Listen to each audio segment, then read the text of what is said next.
Hello! Hopefully you can hear us all. We're getting ready now. The athletes briefing has finished and the first event will be the 12-inch Cambridge axle deadlift. Now we would like to just say we are in a rural location and so we have done our best with our connection. Hopefully it will hold, but we may have some signal issues. We'll try and communicate that as best we can in the chat. We're just excited. The atmosphere, as you can probably hear, really good. If the background noise is a bit too high, we can try and pull that down for you as well. But let's start off just by introducing me and John. We are both strongman competitors ourselves. And I'll just bring up a little slide. But I think we're good. I don't know if you saw earlier, we've moved the judges backwards so that you can see more of the actual athletes themselves. Ben's snack bag was huge, so it was kind of blocking the whole screen. You've got John and me. Now I can see that there's been tons of you already in the chat screaming your support. That's awesome to see, and we'll keep an eye on the chat as well, so we'll try and do as many shout outs as possible throughout the day. In the meantime, feel free to give us your predictions for that mystery event. Still has yet to be announced as far as I'm aware. Right. Now, athletes are starting to come in, getting ready for their first attempts. We should get a running order very soon. Now, let's bring you back as we have quite the crowd appearing now. Thank you very much. You didn't have to do anything with it. So lovely. That's alright.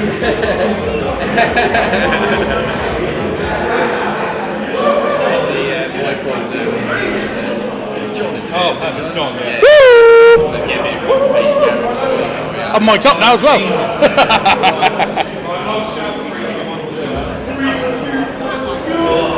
Now the atmosphere is looking pretty good here. To be honest, the setup is pretty awesome. Our events 2 and 3 will be taking place outside, so we're going to have to do a little bit of a table shuffle. And I will be honest, Paddy has done a great job of finding us the world's heaviest table. I see all the athletes coming in now.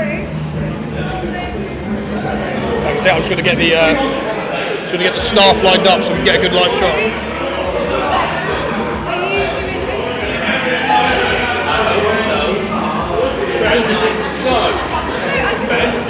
You run on the staff and just tell them to stay behind you and Alex, is that right? Obviously, these guys. So quick. Now we've got a great array of athletes. It's really nice to see such a huge turnout in both the men's and the women's. Now it's something that. Sorry, I've got a dog as well. I'm hearing. Yeah, it's a great turnout. We've got a huge list of athletes today. Starting off with the women's novice, then into women's inters, men's novice, then inters, and then finally the men's opens.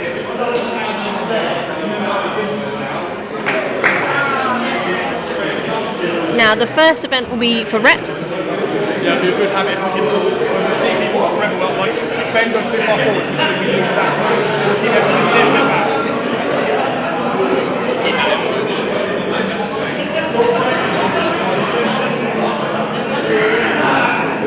So, what are your predictions for this mystery event? Oh, well, if you look carefully, if you're very clever, they have given hints on the back of the athletes' t-shirts. Oh. So the athletes have a really nice, I mean the Paddy guys, the team here do a really good job of presenting putting some nice comp t-shirts up. I think everyone actually likes coming away with from a competition from a nice, a souvenir, at least a memoir of what they've done here today. So Paddy does a really good job. If you look carefully, the front of the shirt is the Haynes Open logo. On the back of the shirt is actually all the events of the day and what they're doing throughout the day with the weights, which is a really nice kind of. Yes. Paddy's in the actual. So throughout the day you'll see the back of the shirt represent the events they're doing. So if you look carefully for the mystery event, there is a subtle hint as to what they're up to. The subtle hint involves the word wheelbarrow. So I'll leave you to decide as it comes up what they're going to have to do with those. Of course, it wouldn't be the farm open without a farm mystery event theme. Paddy does a really good job, along with everyone else around him and his family, of making sure that the farm theme runs throughout. So actually, if you're interested as well, the axle bar, the Cambridge Deadlift setup you can see in front of you is quite genuinely all comes from the same setup. Those are the axles from a vehicle. Those are the wheels that came off the exact axle themselves, that he's nicely painted and polished up for everyone. So if you actually look carefully, that is a genuine real axle. That's why it's weighted and it's heavy. They're actually slightly different lengths. So if you're wondering why one person has a different weight, number one, we'll have different classes on each implement throughout the day, so it won't actually be head to head. It will be, thank you, we're just getting the athletes list from Ben Joyce, the man behind all the scoring of every UFC. Sorry, just getting the athletes running order there as well, and which lane they will be in. So what I was going to say is we'll actually see on some of the events we won't be head to head. It will actually be two classes at once, so the weights on the axles will be different on each axle, because you might have the men's novice at the same time as the women's novice, rather than a head-to-head. That's to be fair, that's to make it fair for the athletes rather than anything else, whilst we all like seeing head-to-head. Actually, at the end of the day, the athletes like the game being fair, so you'll see that one of the axles is longer, slightly different, more fixed, it's from a different vehicle, whereas the other axle bar may actually have been manufactured as an axle bar, so it may feel different, move different. And the other thing that we actually look at is that the weights themselves being actual axle wheels as opposed to calibrated, machine-built events, machine-built kind of calibrated plates for the purpose of gym usage. They're not calibrated. That won't surprise anyone. It's farm equipment. Let's not surprise us. Charlie's got it. Charlie, wait. Charlie's right there. Sorry. So that was the man himself, Paddy, just walking past. Just getting the final things all sorted. Apologies. Obviously, being live, one of the downsides of being live is people will come talk to us, ask questions, and get involved. So apologies if we zone out for a second to answer someone's question. We are right in the firing line here. Now, as I was saying, the other thing the reason why people use different bars, so we're going to use different classes, one class on a bar rather than head to head, to make it fair, is that the weights may have been calibrated differently, as in a lack of calibration. So you might find that a plate is 19 kilo versus 20 kilo, or 19 and a half, or 20.5. Again, some could be heavier than they should be. So if you're looking for a 20 kilo bar or plate, uncalibrated means it could be 20.5. So the athletes may have unbalanced equipment. And also, if you look, the actual platforms that they're lifting from are different as well, and that can actually make a bit of an impact. Yeah, so at the end of the day, the main benefit we've got, okay, so on your right hand side you have Katie Packer, and on your left hand side you have Jack Anderson.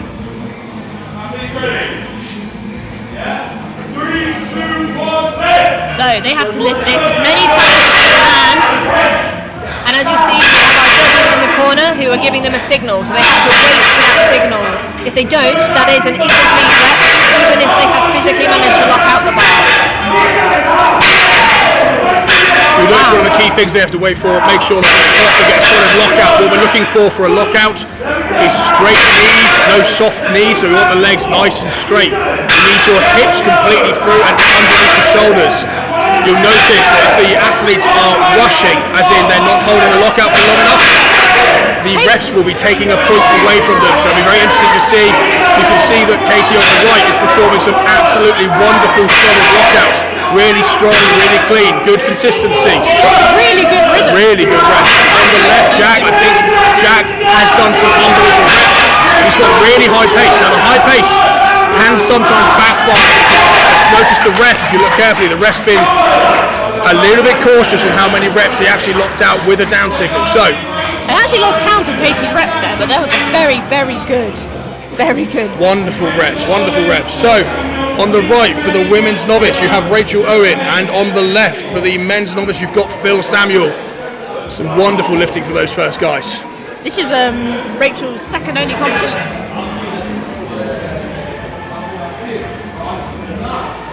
Apologies, I will try and stay professional throughout, but I'm likely to start shouting to get amped up.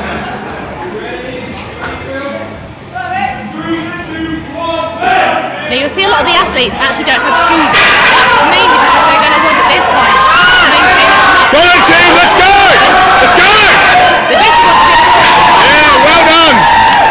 I think that meant a lot to her. That meant a lot to her. If we know Rachel, that is actually an all-time personal best for Rachel there. That is 120 kilos on the bar on the right.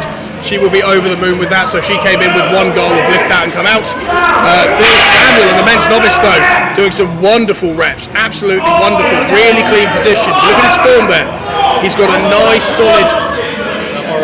But yeah, no, sorry, the athletes might not be wearing shoes because that gives them the best, basically, ability to push power through their feet, doesn't get softened by any spongy footwear, it doesn't change the angle that they're actually lifting at. Go on then, come on! Let's get another one, let's go! We also do get quite... Lock it in! Yes! Yes! If you look, so he's taking a little breath there. One of the things he did at the end there was what we call a little hitch. So he got his hips through a little bit faster, got him moving against the bar to help the bar shuffle up the legs a bit quicker. So next out for the men's novice, you've got Stuart Page, and next out for the women's novice, you've got Lisa Redding. Strongman is an A to B sport, so it doesn't necessarily matter how they lift this bar, as long as it is fully locked out. So hitching is completely allowed. So who do we have here? Here comes Lisa Redding and Stuart Page. One of the things I'd really like to call out, sorry cutting you off there, one of the things I'd love to call out is if you have a look in the background as you watch the athletes perform, every athlete gets on with every other athlete. We're all good friends here, everyone's smiling. See how many people celebrated with Rachel, she got that lift. See how many people celebrated. Go on in, lovely rep, well done. First rep there for Stuart Page, wonderful rep.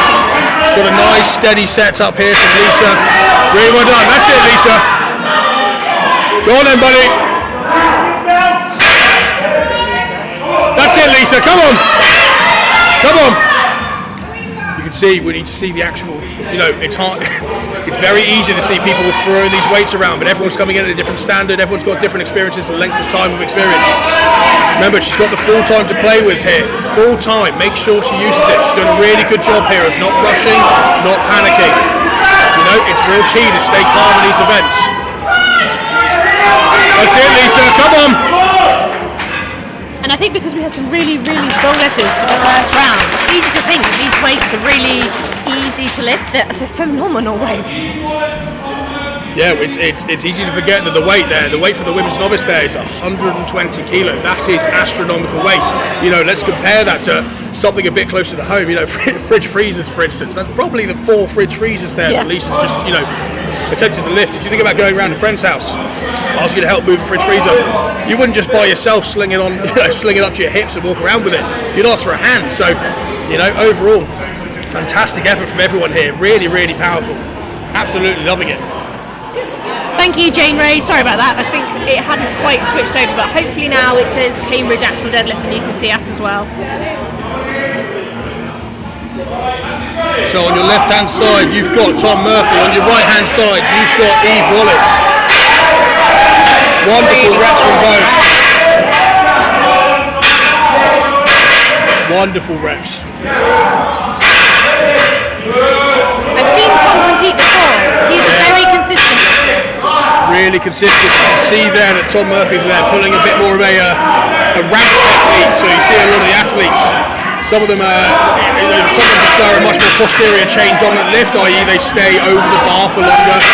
Some of them, like Tom there, he's demonstrating quite a good ramp technique. So he drives his hips under the bar a bit more to put the weight more into his quads. Stand up with a little bit easier. You can also see there Lisa starting to execute the same technique. I'm sorry, Eve there. Sorry, wrong name. Apologies. That's Eve. Really fantastic effort from both there. Tom looks like he's going for one more using the time to its fullest. Really good opportunity here for an extra point. Yes, go on Tom. Wonderful. Really using that hitch. Oh, and it looks like the ref there called him for time just before he got the rep.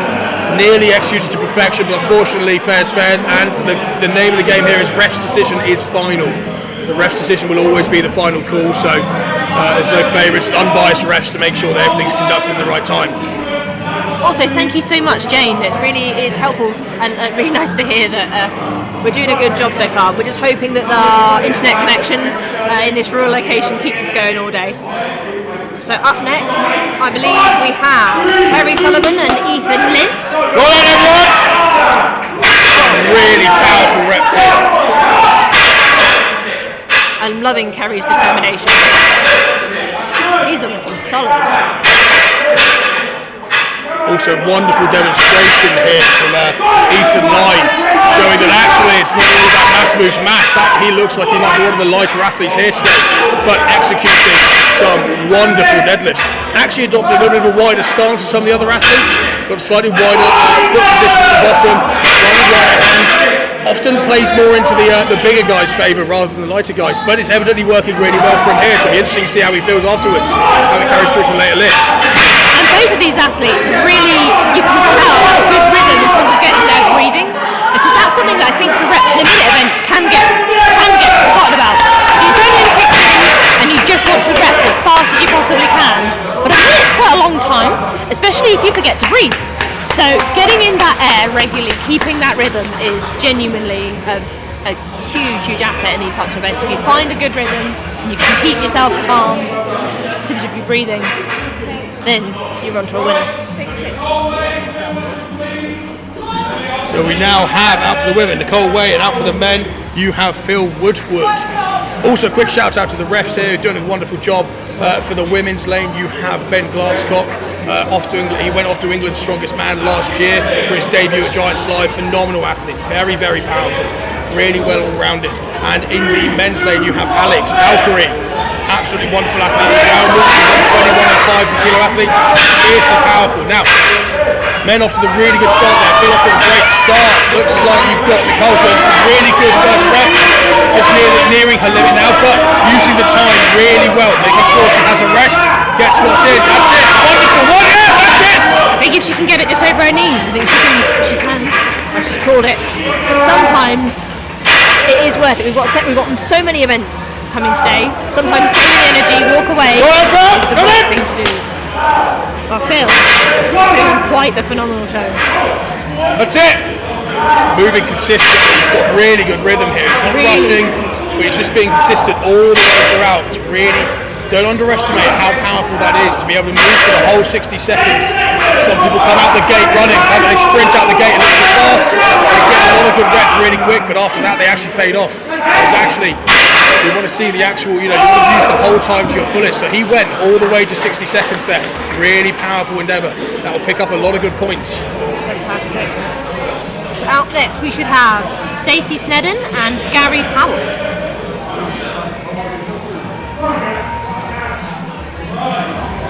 Now it looks like we have 1, 2, 3, 4 more women and a few more, 4, 5, 6, 7 men. So there may be a point where we don't have somebody in the other lane, and that's just because we have slightly more novice men than women.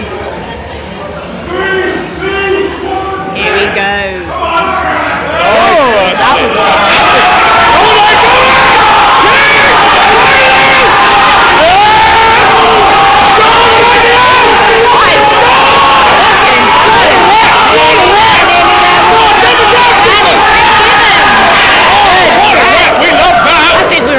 fantastic! Cannot understand Stacey here. Stacey's been quietly churning away with some wonderful reps throughout, just demonstrating exactly what she did before. But I think subtly, if you look carefully, I think the mad woman is actually going beltless here. Wow. What a powerful demonstration. She's using the figure eights on the axle, but she's gone beltless. Absolute unbelievable core power to do that without any waver in her back at all. Yeah, a lot of athletes will use a belt. Yeah, really understated ability there. A lot of people don't, some of these subtle things that make an athlete really powerful.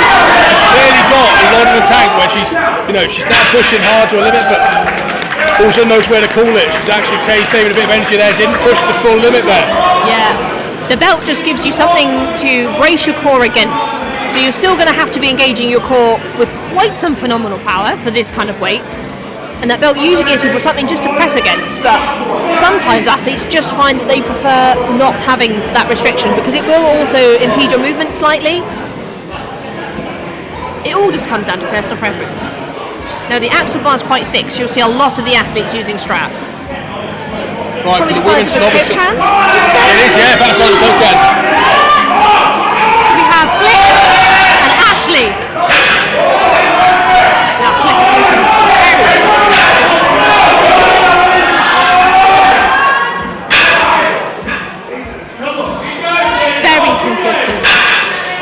Ashley has decided to call that one there. Now Flick is still repping away and looking quite cool. Brilliant, Brett. That's it. I would say she only looked like she was struggling a little tiny bit on that last rep. Yes, wonderful rep. Wonderful. She's still got time. Yeah. See Flick there demonstrating some wonderful determination, some real grit and determination here to keep pushing. Absolutely brilliant rep, still moving. Just fantastic. I think she's actually slightly holding the bar slightly too much to one side. Yes, absolutely. She's still got also got a Garmin watch on her hand, which maybe throwing the straps off, but really good job executing reps for the fullest. Really, really good job. So the axle bar, it can be quite difficult to work out where the middle is. I think there is a small purple mark, but a dark purple mark on a black axle is quite difficult to locate, I think. And also, you got to remember in the heat of the moment when you're all excited, you're coming out for your first event of the day, your adrenaline's high, your nerves are higher. You know, it can be really intimidating to come out, and actually sometimes that's when, little things are hard to remember. Remember, you put your hands at even places. It's easy to sometimes be here behind the desk or at home and say, hands should be to the side a centimetre out. Yeah. On the day, it's very hard to get everything right on the day. So who have we got out here, Em? Well, out here we have Lisa Watson, and Tom Jennings. And I just want to shout out to Lisa and some of the other athletes I've noticed. We've got some amazing colour coordination between socks and hair. I've seen pink both, and now we have a lovely teal. Great both.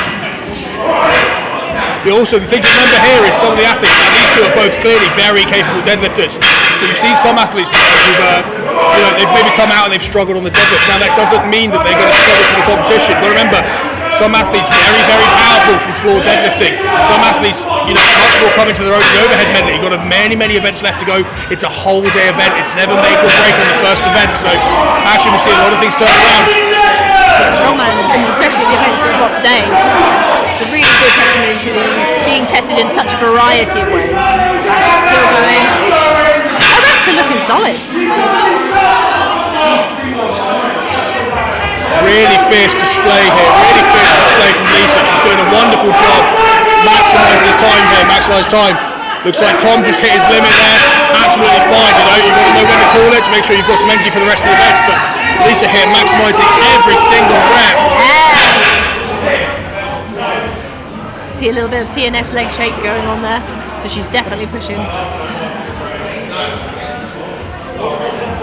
Looks like her last decision from the. Sorry, you go. Her last rep was just called just outside the time, so I don't think she will be awarded that one, sadly. But it was a phenomenal effort. Now, up next, I believe we have, and apologies if I pronounce this wrong, Hannah Reeden, I think, and Adam Wallace.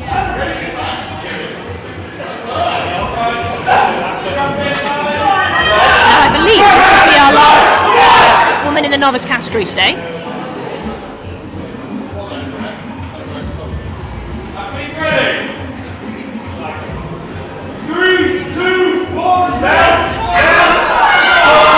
Powerful first step there from Adam, really powerful.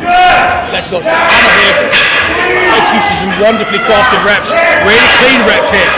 The other thing to mention, really, really impressive from Hannah and what she's doing here.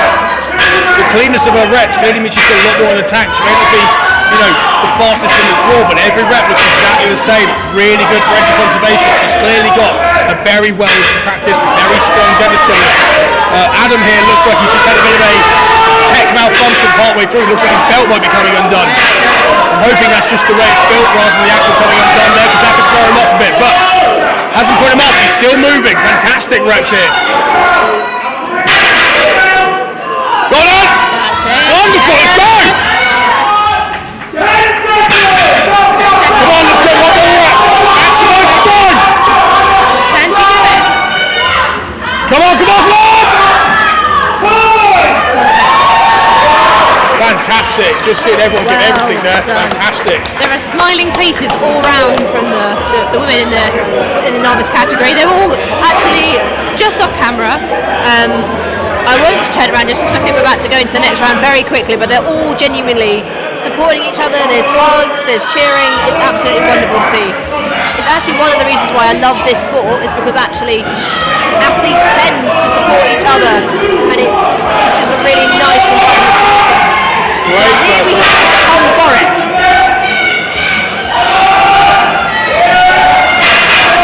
Now he's looking very strong. Several reps in already.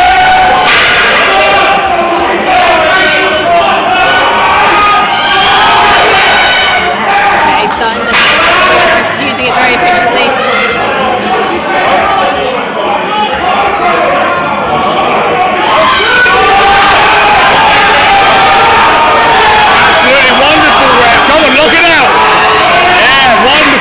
And once again, a great example of athletes supporting other athletes right there. He's another athlete who's the first person to help him get his belt off and get some air in. He is, yeah, that's Sam Whittick. In fact, not only that, but Sam's yet to go, which means, he's not only supporting his fellow athletes, he's using his energy, only slightly, shouting through it, but it does take a toll. That's an athlete shouting for another athlete before he's even been. Really nice to see. It's why the sport of strongman is so wonderful. And also, it's an interesting point to make is if Em and I start talking over each other, to apologise. It is genuinely so loud in this room with the atmosphere, the buzz, the hype, that it is really hard to know when any of us were talking. So apologies if we talk over each other. It's just genuinely, if you could be here, the sound in this room is fantastic. We've got Miles now coming out for second last of the men's novice. Wonderful first rep. Opted to put some knee sleeves actually on for his knees during the deadlift. It's an interesting approach. Some people find that actually catches on the bar on the way up. It's evidently enough support for him that he really enjoys it. He likes it.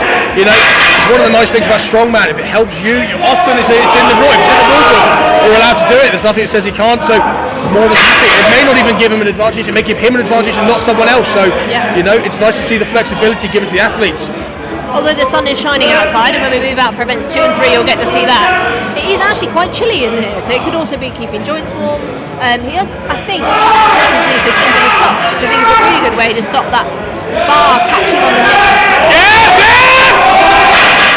Very nearly, just below the knee. I reckon he's one of those lifters who, as you saw before, if you got it above the knee, it'd have been locked out, but fantastic effort there. That was awesome. This looks like the last of our men's novice now. Sam Whitting. Now, I know I commented that some of the athletes will prefer to deadlift without shoes on. Sam actually calls himself the barefoot strongman, so you may find that for most of the events, if not all of them, he may be completely barefoot all day. We don't actually know why. It's just a personal preference, I think. It is personal preference. A lot of people these days actually find that the being barefoot takes you more back to your roots and the actual foot health. A lot of studies now saying that actually we can cause some damage by taking on orthopedics too early. Again, that's not me knocking orthopedics. I think for a lot of people they are necessary and they help a lot of people. For some people too early. Now, Sam adopted for quite a wide stance here. He's definitely a big guy. See how he does here. Good, solid first rep. He's getting there. Needs to get a solid lockout. Wonderful first rep. Now, looks like he's taking his time with his brace here, getting his breathing under control. You notice one of the things he's got there is he's got a figure 8 straps, named as such because they look like the letter 8 when they're laid out. The figure 8 straps make him very, very well attached to the bar. However, he's using very thin, very strong nylon version figure 8s, which means very hard to get on and off of the bar at speed. So he's tied to it. Sometimes makes it harder to breathe. Did a really good job. He clearly set out for a rep and he's got it and he's nailed what he wanted. We're now happy with that. He does look happy, and look, all the other athletes supporting each other, having a great time. It's a wonderful atmosphere here. We're going to take a quick minute to change the weights. The weights will be adjusted to the women's inters and the men's inters. Yeah, now, I also wanted to say to Hugsy, Gary Hughes, I think might be your name, or Gaz Hughes. Thank you very much. We both genuinely love this sport. We live and breathe it. So I can only apologise if sometimes we get a bit enthusiastic and start screaming down the microphone at the athletes, because we're here for the live feed, but we're also here to just enjoy and cheer and support as well. Now, just while we're switching over, I will just give you a little bit of info on us very quickly. It's good.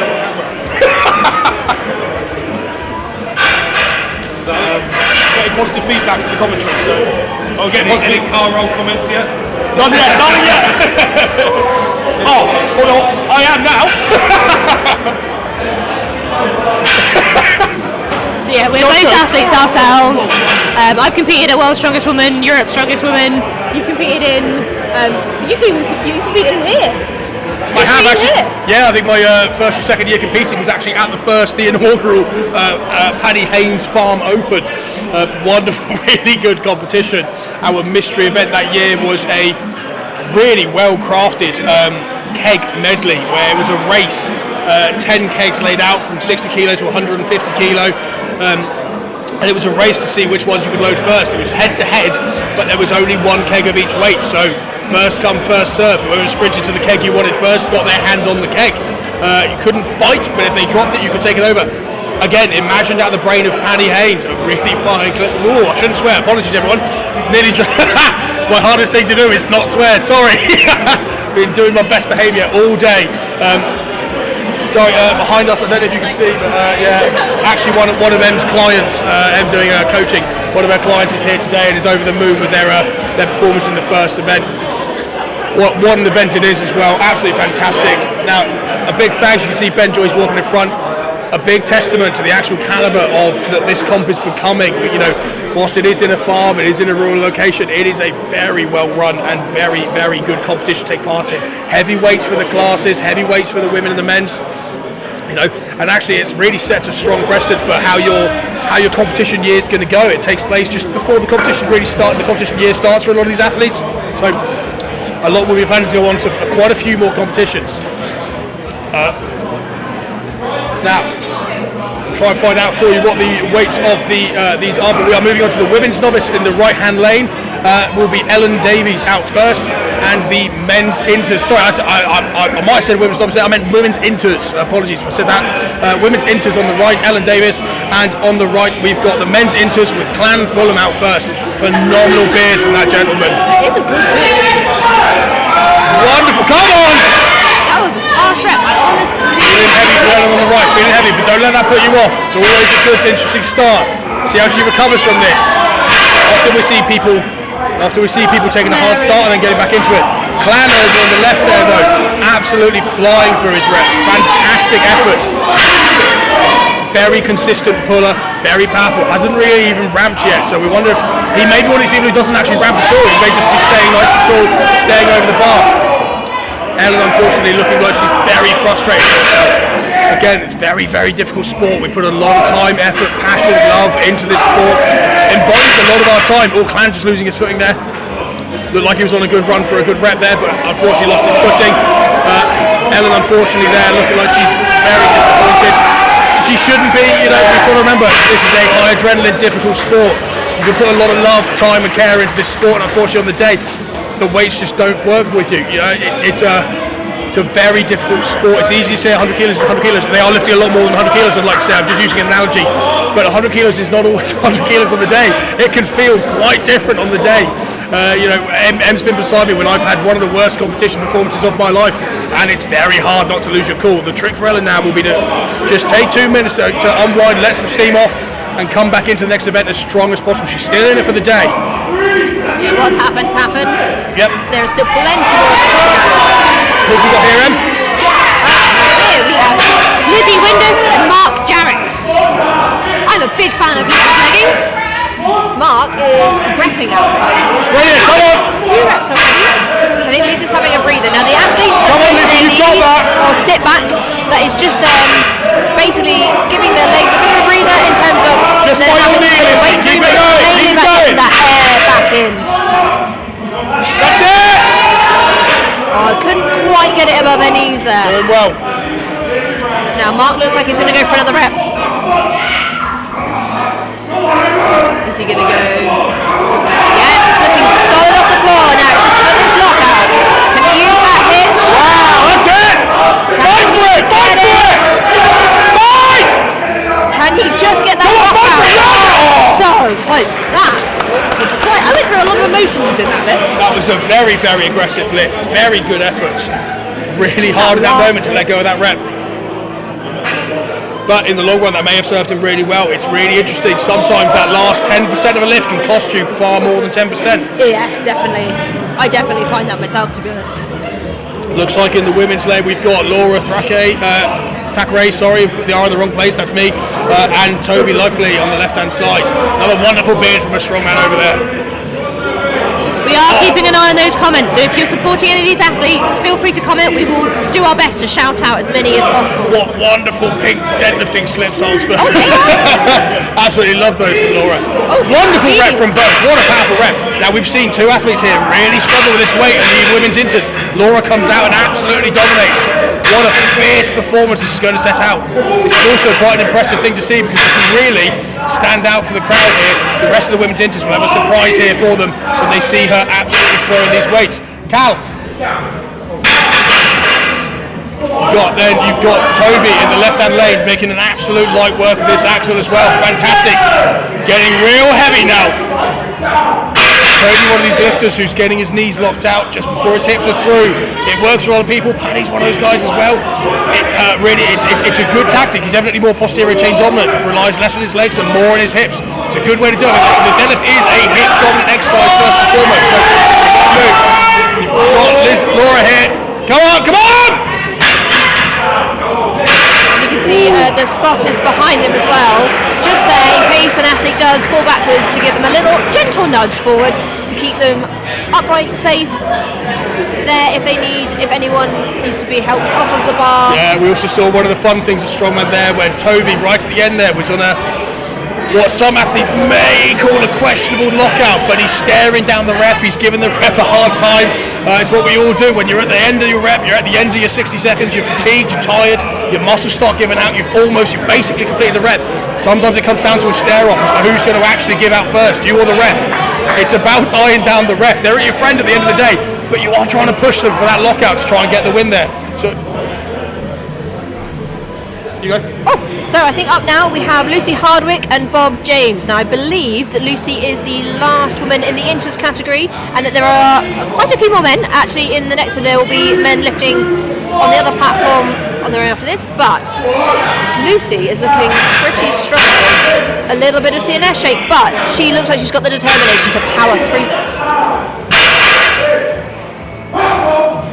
Really interestingly here, you can see Lucy, very, very powerful technique. Knees actually very narrow here, but actually what's most fascinating to me is she's using figure 6 straps. Now, what that might mean, you can see that actually the bar rolls a small amount as she starts pulling. Figure 6s, slightly different type of strap, means it's wrapped around the bar and then held onto rather than wrapped around your wrist twice. Slightly hard to explain, obviously just here. Most of you, I'm sure, will have used figure 8 or figure 6 before, but using a figure 6 on an axle bar, probably only wrapped one time round, is quite an impressive display of grip strength to keep those there. And an absolutely fantastic effort there from Bob James. Really strong set of deadlifts, picked up some good points there. I think Lucy's going to go in again. I actually also prefer the figure 6s because if I did need to take a breather, I can just unwrap, completely let go of the bar very quickly. As you see, she was able to let go very quickly. Now, we've had some phenomenal performances already. We have had some strong lifting already, there's plenty more to go, so that's the end of the women's inters. There was only four women who made it today for the sign up. Absolutely fine, it's a tough group, We're going to see a lot of fight back and forth with the podium spots there, so don't underestimate how powerful that'll be. In the men's lane, you've got Dan Brown here. Very, very good first rep. Oh, he's got the hitch going. He's got a light hitch going with his right leg there. You can see he actually interestingly uses a bit of a shuffle from his right leg there to flick the bar up his leg as he goes. So actually, I don't see it very often. There's a guy, a powerlifter, Dan Bell, uses a similar technique. He's actually a powerlifter, so actually very much a flexible powerlifter. Here in Strongman, very much allowed. Good effort from him. Knows when to call it a day and send his reps home. Bank him and get on with the rest of the comp. Very good move.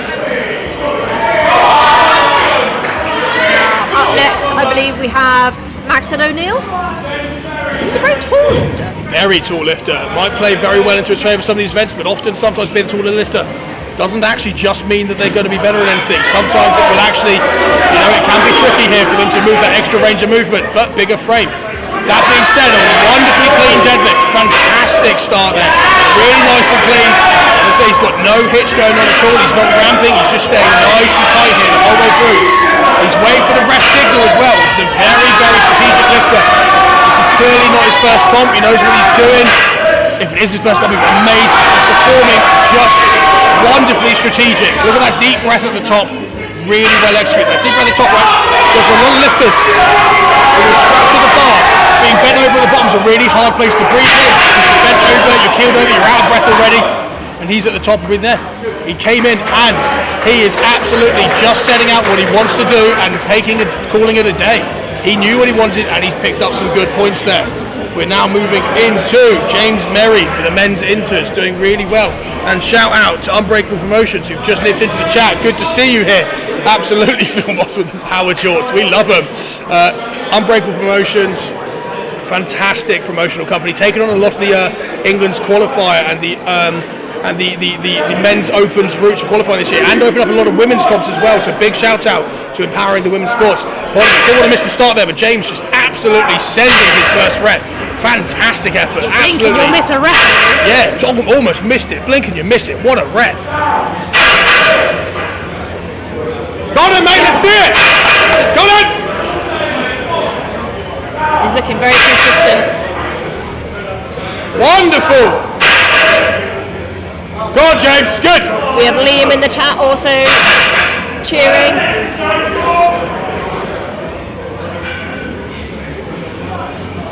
Still looking very consistent.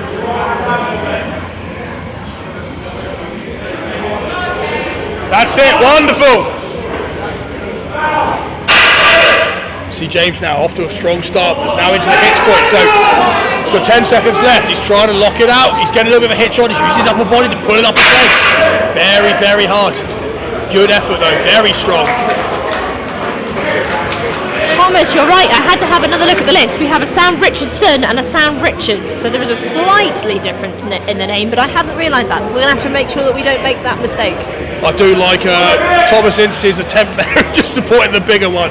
It may well pay off for you. So now we have Nick Molyneux out. Absolutely wonderful. We'll be really excited to see how he does. This is clearly a very, very stacked inters. A lot of reps being put up here across the board. Very hard to start separating them. Everyone getting kind of mid-range figures. Little quick on the down signal there. Needs to make sure he's waiting for that. We'll have a point taken. Much better. Learned his lesson. He got the point on the first one. Don't take me wrong. But it's good to see him learning the lesson. Make sure he's locking in every rep. It's a very important phrase to consider. Because these are serious weights. There is nothing worse than completing the rep and then realising you didn't get the point for it because you were just a fraction too quick. You didn't wait for that ref signal. That signal is what you're after. That's what's going to get you those points. That's why some of the athletes develop quite a good, not always even intentional, strong judge stare. Is the I know that I've locked out. Sometimes it is completely unintentional. Now, I believe we now have Alex Udo. Sorry if I pronounced that wrong.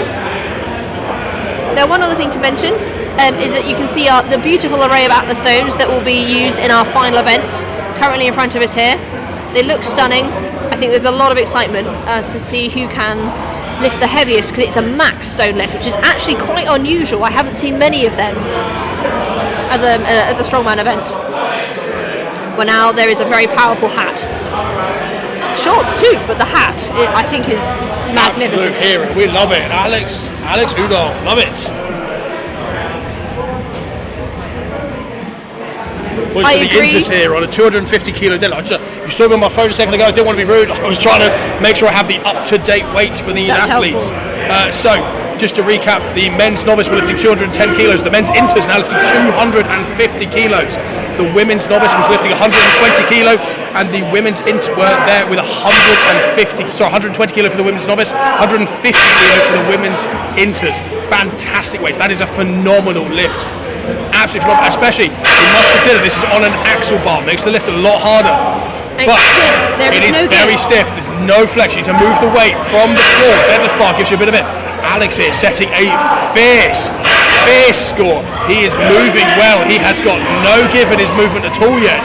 Still moving really well. That looks like the first rep he's had to struggle on. Fantastic. I reckon it's that hat giving a lot of power. He's hidden his power under that hat. If it's not, it's them shorts, which I absolutely adore, and I want a pair. I might see if I can steal them off him later on. Just fantastic. What an athlete. You see that? It was a really good use of taking a breath, taking a pause, get to his knee, get some air in. Yeah, he's using that hitch very effectively. Oh! Let's see if that was good. Oh, the hat has fallen. I'm not sure that was given. It was not, no. The refs here being very, very consistent. If there's one thing we should say for them, they are consistent. No one yet, anyone who's been just past the buzzer has not had their rep awarded. It's been fair to my eyes. I don't have all eyes everywhere, but to my eyes that was a fair rep. I like the comment we've just had come in from Sam Jackson. Tom Butts is the spotter there for the men's.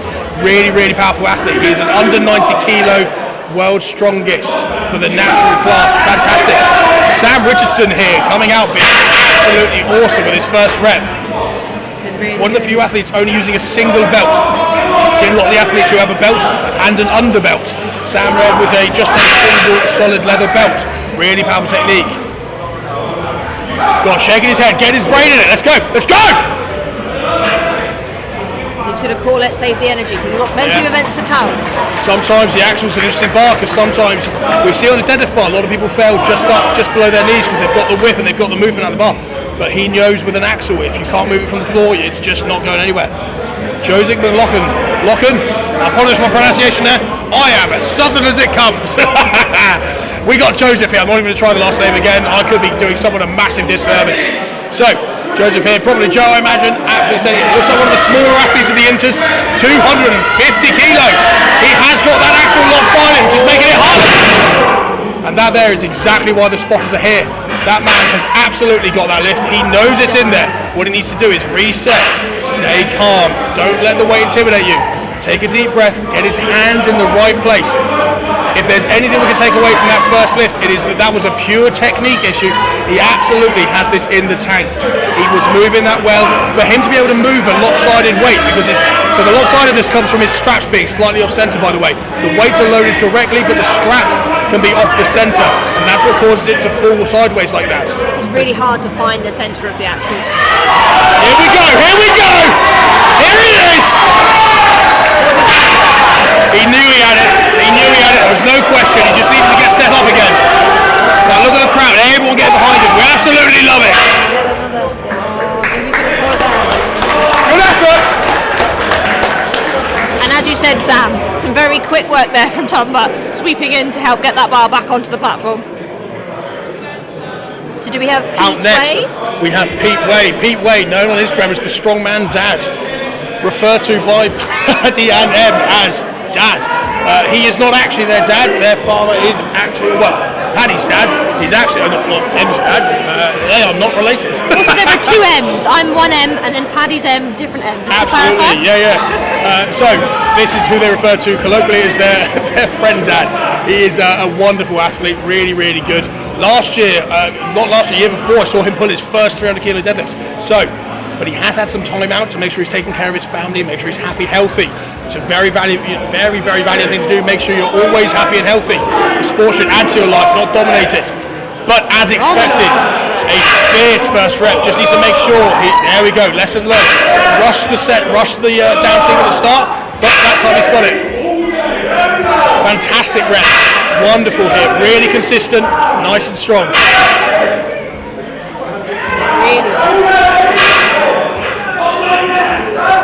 Here he goes. You can hear Paddy chatting for him as well. It means a lot. He's a wonderful gentleman. This guy's a lovely individual. Really means a lot for him to be doing this. He actually trains outside in the street. He doesn't actually carry a gym membership out of choice. He loves it. He just carries his log outside, puts some mats down, and off he goes. Proper original old school style of training. We love it. He's checking the time where he is now. Make sure he's got enough time to get another rep, get his breath in. I don't know if I finished saying, but a couple of years ago it was a max effort Cambridge deadlift. Similar setup to this, but for a max single. And I saw him pull his first 300 kilo deadlift there. Absolutely wonderful moment, over the moon. Brilliant. Also, as we did slightly mention earlier, so Paddy's dad the whole of Paddy's family are very, very involved in all of these competitions. I can actually see his family selling merchandise. There's a barbecue on the go as well. Paddy's dad, I believe, is one of the key parts of actually building some of the kit. So he has actually, I believe, especially for our keg throw later, Paddy's dad has been quite key in engineering the hydraulic arm that they'll be throwing the kegs over and all sorts. And the entire Viking press built and attached to a tractor. We won't ruin how it looks for you because it looks fantastic. We're now to Sam Richards. Ooh, looking good. Whoever said they were going to back the bigger one, looks like they're on for a good money. This is a good set of reps. Fantastic here. Very commanding lockout as well, which I like. Very strong. And look, he's got a really good rhythm for that breathing. Breath in at the bottom, straight back in. No hesitation, keeps a good rhythm. I kind of find mentally it helps you to commit. You don't have any time to think anything else other than breathe, lift. Yeah, absolutely. Good rhythm can help you out, but it looks like full out. See if the crowd can feel. He's got cramp. He's got cramp. Sometimes. Yeah, happens sometimes. It's real difficult. One of the things we find often is that strongmen can often cramp. It's hard to stay hydrated enough, especially where it's an all-day event. We have to remember that this is a difficult sport in the sense of you're starting at 10 a.m. but you're not finishing. The goal here is to finish at 4 p.m. today. That's the timeline we're hoping for. Now, remember that is 6 hours worth of competing, where you are maxing out completely to your body's limit 5 times in that time. It's a high-demand sport. There is obviously downtime in between, but we can't forget that what you see on camera is just the one single top set. They've been behind the scenes, warming up and moving consistently in between this. Alex Hill King here, coming out for his debut. Absolutely loving it. Wonderful first rep. Very commanding, very strategically done as well. Very clean. Very clean. Good set of reps. Loving the red belt. It's a big fan of that. It looks like a wonderful belt. Powerful reps. Very strong. Picking up some good points. Every rep is a good point here. No one here has taken an absolute charging head start, I don't believe. So really good to see the consistent reps here. Also, what I love to point out is if you look, I don't know if you see on camera, you look to the left, all of his fellow athletes still there, cheering him on, seeing how he does.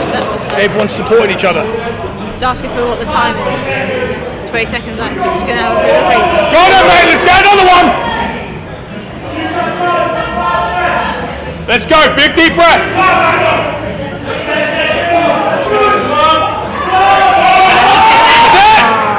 This is it. Good performance though.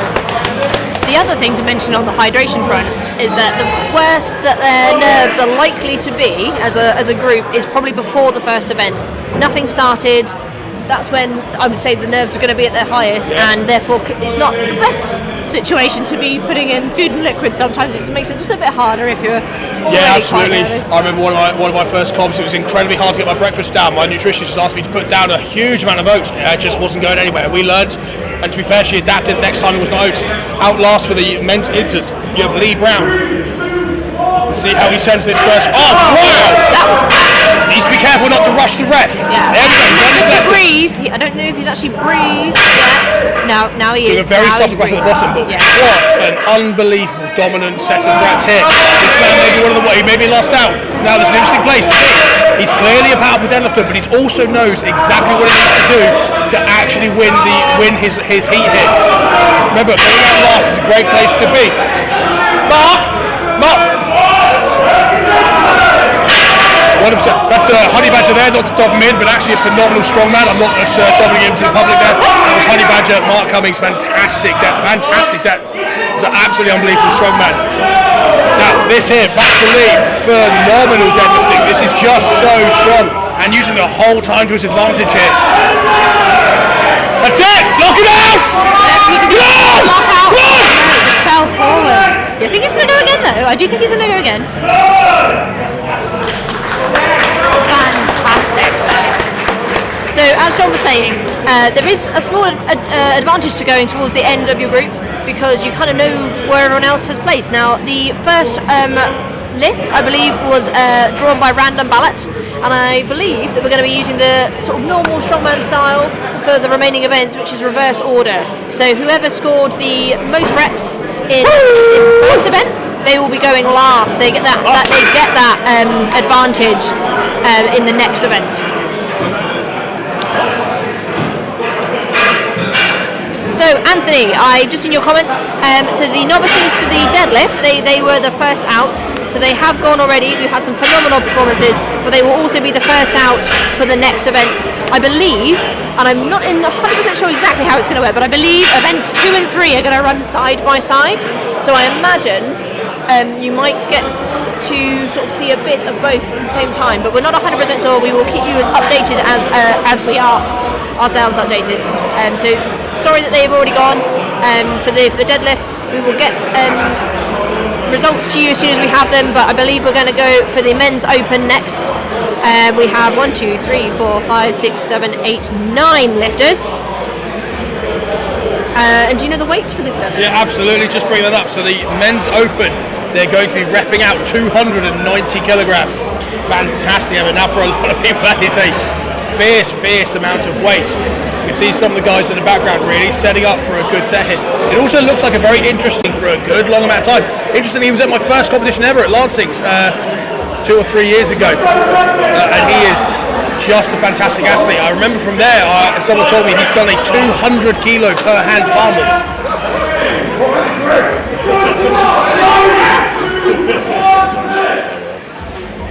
What have I done? So out first we have... That's Emma me just getting told off by media. Come on, let's get it. This is Chris out first. This is Christian Buchholz. Everyone's trying to avoid the camera now so you can get there. Come on, let's walk it out. That's it. Yes. Usually go on then, let's go. We love to see it. He's using every bit of adrenaline in the tank he had there to really start in those reps early on in the day. It's interesting that we've got a lot of different athletes who are different sizes. As you probably imagine, if you looked at the camera, me and John are particularly very different. You're an open strongman and I am a lightweight woman.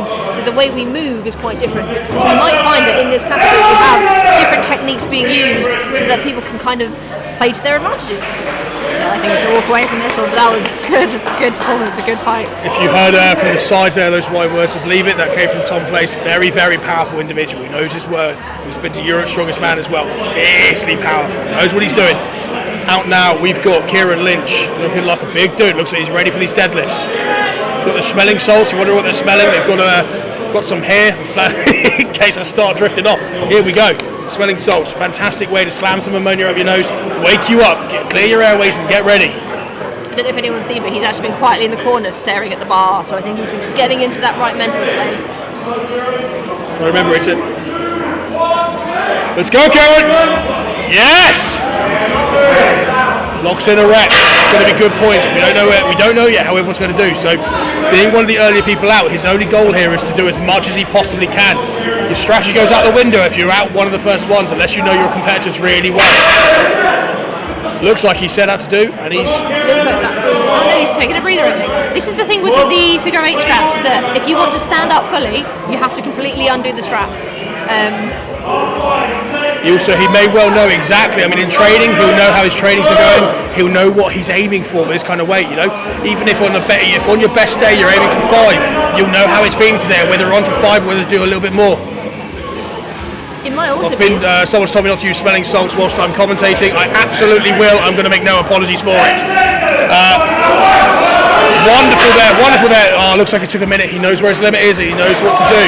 He looks like he's content. I think he looks quite pleasantly surprised. Maybe that he had a plan. He stuck to the plan. And again, earlier I said, I think I was on Ellen, who had a tough start for her. What she planned to do.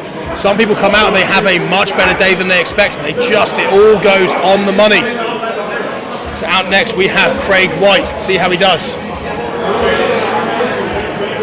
Absolutely glorious Bumblebee Strength Shop socks. We're loving those. Fantastic. I hope he realises he hasn't actually. There we go. Belt is now done up. That was my worry. Didn't want to do him a disservice there, but sometimes the adrenaline can get to you. Let's see how Craig does. 290 kilograms. Headphones come off. He's in the zone. Let's go! Yeah! Yes! There he is. He's going for a second. He's hyped up. He's ready. He knows exactly what he wants. Yep. Yes! I get the impression he knows what he wants. Plan. He knows what he wants. He's stuck to the plan. Save the energy. He's done what he wanted. Very interesting. Looks like the men's opens have a lot of strategists in their midst. There's a lot of guys here coming out early, but doing only exactly what they want to do. This is, in fairness, a very expensive in terms of recovery first event. It is, yeah. First event, big. Oh, we've got the pacer. This guy reminds me here. This is Matt Johnson. This man's reminding me of Benedict Magnusson. Does the same stare down. Does the same setup. We love it. Big Benny. Come on, this guy's going to be Big Benny for me all day. Matt Johnson, Big Benny. We fucking love it. Let's go. You'll see some lifters really love that hype, that adrenaline, that getting that into that state, and others are Yes! Look at the intensity on his face. He knows what he's here to do. That man is not messing around. Take a breather. Get yourself. I'm also surprised by the shirt. It almost was quite restrictive, but it's obviously working. Well, it also may just be, it might be hard. It might also keep it warm as well. The air is still coming through here. We're in a secluded spot, but for everyone else, there's quite a breeze coming through, and it's still mid-April. Go on then. Knees, not quite. Oh, he stretched his legs out. This is make or break now. Let's see if he's going for a third attempt here. He's got one solid rep and 2 attempts. Let's see where it goes from here. Which I think 1 rep is still going to be... We don't know yet. Again, remember, we are only just approaching halfway through the men's opens. Lots can change, lots can happen. Fantastic, valiant effort, really good. Very happy there as well. So who out? We have Matt Johnson out next. No, there was Matt Johnson who was just out, so we've got John My Bleach bad. coming out next. That's Big Bleach. This dude has been competing for a good long time. He is very experienced. He will know exactly what he wants to do, and he'll know exactly how many he wants to do, and then he'll save his energy. This man, Very lovely person. I've spoken to him many times. do you know what? He absolutely is. He's a wonderful human being. As is, do you know what? Everyone here. Yeah, absolutely 100%. Everyone here. I mean, shout out to the helpers. We'll do it all throughout the day, but shout out to the helpers, shout out to the people organising. Everyone here is doing it just because they love this game, they love the sport. John Bleach coming in with the figure 6s though, not figure 8s. Again, I did say though, he has a phenomenal grip, so they may well be tempted just to raw dog it, just go in with no straps. Absolutely wonderful. Good man. He's got his hips a little far back. I think the ref's going to want to see his hips coming through a little bit more. And there they are. Wonderful. Good job. That's 2 reps. Right, I think so far the max we've seen is 3 reps. So if he gets a couple more, he's going to be taking all good points here. Really good points. I don't know if you can hear, but the refs are actually really good at communicating what they want to see from the athletes. So lots of other noise, so I'm not sure it will be picked up, but they are being very good at saying... Here we go, yes, wonderful. John putting on an absolute masterclass of strategy here. He's executed the reps he wanted, he knows what he wanted to do, now he's taking a breath. Look at that man is unfazed. He has been here before, he will be here again. He is a powerful athlete. This is one to watch for the day, it really is. Yeah, come on then, John, let's finish it! Phenomenal. As we said, he knew the plan, knew what he was going to do. Out next, Max Whitting. Now, Max Whitting, we have on good authority here. Good authority. This man has a tremendous fear of ducks. This man is terrified of them. We have no idea where it came from. I assume trauma from his youth, but this man is terrified of ducks. The younger, the worse. Ducklings, just terrified. Now, this is Max Whitting. He is an absolute phenomenal athlete. He's actually coached by Paddy. Paddy's not reffing, so there's no conflict of interest. The refs are agnostic. That, I believe, is a big PB on Axel for him. He will be wanting more, though. Let's go, Max. Come on in. He got that just above his knees, I think. If he has a break... Take a breath! Let's go! You're not done! He wants more. He knows it. He's in the throne now. He knows it. He's in the zone. He feels good. He knows it. Blue Dodds, big shout out. Much appreciated. Do warm if my hat starts looking silly. Max, come on in, Max! Let's lock it in! Fatigue strikes in hard, but he is a phenomenal athlete. He'll be very, very happy with that. Just another comment though on how genuinely everybody, all the athletes are just wonderful people. As we haven't even finished the first event and I've already seen other athletes cheering athletes on, helping them with their kit, helping them out of their kit, putting chalk on their hands, generally just all supporting each other, which is always epic to see. Great to see. Now out next is Sam Grover. Sam Grover will be in fierce rivalry with Max Whitting. Sam is a PT in his own right. He's a coach, very talented one as that. He's taken a strongman last year. He won Oxford's strongest recently. Also under the watchful eye of Paddy Haynes. Again, Paddy not reffing. Ref is Alex Knight, so don't worry, no conflict of interest. Sam Grover here put on a lot of size last year, got really strong. Trains with Max, and we wanted to do this. This will be a big personal best. Oh, it's nearly at his knees. Lock it in, Sam! Get a breath and lock it in! So you go, it's athletes. Athletes are the ones that are the first there to help each other. They want to make sure that they're competing with every single person at their best. In fact, right on cue there, just to his left is Max Whiting and another competitor. He loves it. Sam is a very hyped lifter. He thrives off the energy. Come on, everyone, give us up, give us up. Got it, Sam! He's got this. If he can get it past his knees, I think I've seen He's him. a great hitcher. I reckon if he can get it past his knees, he's got this. That's it, Sam! Oh, not to the floor right now. There are plenty more events to come though. And it is a rule of averages. It's not, you don't have to win every event. You don't have to. It is all about the average of the day, and there are plenty other tests to come. Absolutely. I'm sorry, I've just seen Alan's comment of finger six straight makes the grip so much harder. You're absolutely right. Phenomenal grip there. I think I was referring to John Bleach. But a few athletes have done it, but each time it does stun me. I figure eight for an axle as well. I find it far easier. But for those using figure sixes, fair play. They have to have really good control to keep them from rolling. This is Rich Molnar. I believe on Instagram he's known as the world's strongest racer. Absolutely phenomenal lifter here. Let's see how he does. Just fantastic. That man has the leverages for this. He's clearly well trained, well practiced, knows what he's doing. This is going to be a big threat for John Bleach at the moment. This may well be the man to watch. Look at that range of movement. He is built for deadlift. Nice long leverages being used to his advantage. But let's not just put it down to genetics. That man has clearly trained very well and very hard. That is a wonderful, wonderful deadlift. Well practiced and well executed. No hits yet. Looking carefully, he's also one of the few who's actually put talcum powder on his legs, making it nice and slippery. What do we need to do? At RPE 7 or 8, with 80% effort, he takes what he thinks to be what he needs to do. And also, I did notice the female athlete is supporting him. I apologise, I have now forgotten her name. I will come back. That's Ellen Davis, so his other half. Thank you very Yep. much. I believe they swapped socks because they both had a blue and a pink. Oh, interesting. Yeah, I believe they had 1 and 1. Fantastic. Outlast Aaron Moody. I don't think I've seen him lift before.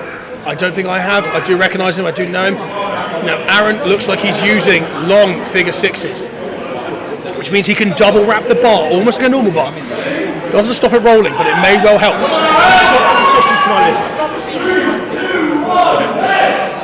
Here we go. Let's see what he's made of. Let's see what he's made of. Wonderful.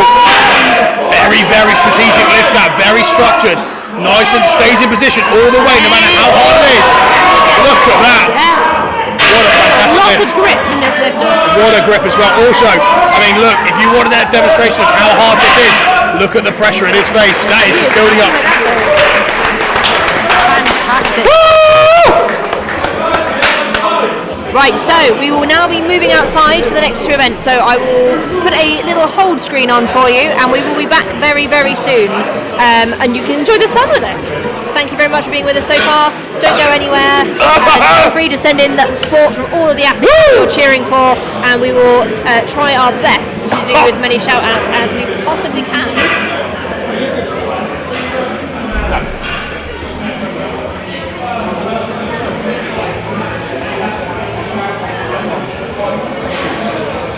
You guys are quality, by the way.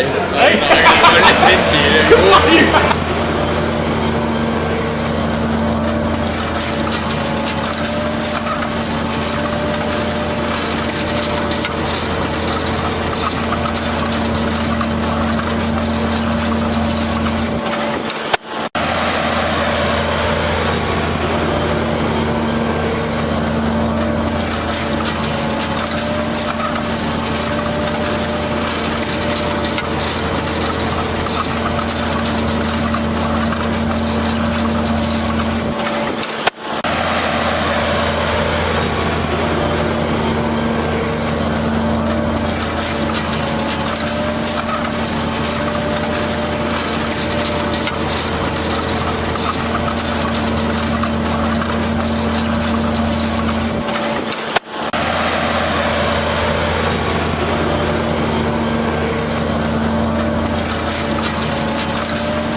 Hello, so we are outside and we are getting ready. I think they're a few minutes away.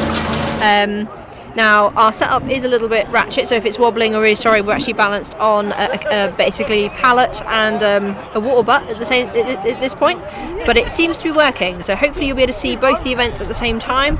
I believe that we're starting with the women's novice. Is that right? I believe John has the list.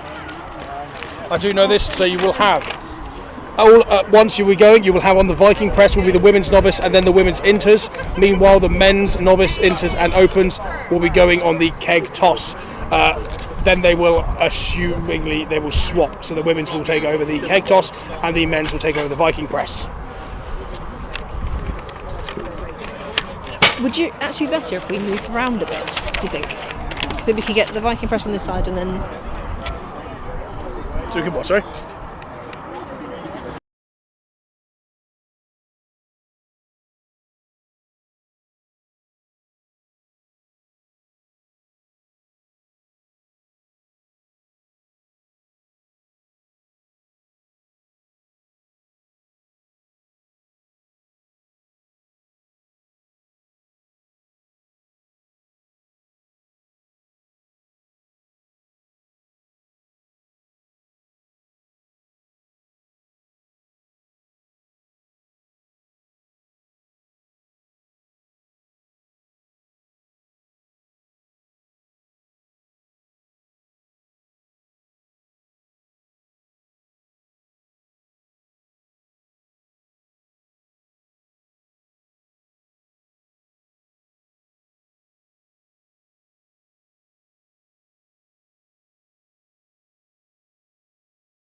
We just did a little quick last minute shuffle to get you a slightly better angle as there are going to be two events going side by side. We didn't want you to miss out on anything, but I think we're getting ready to begin very, very soon.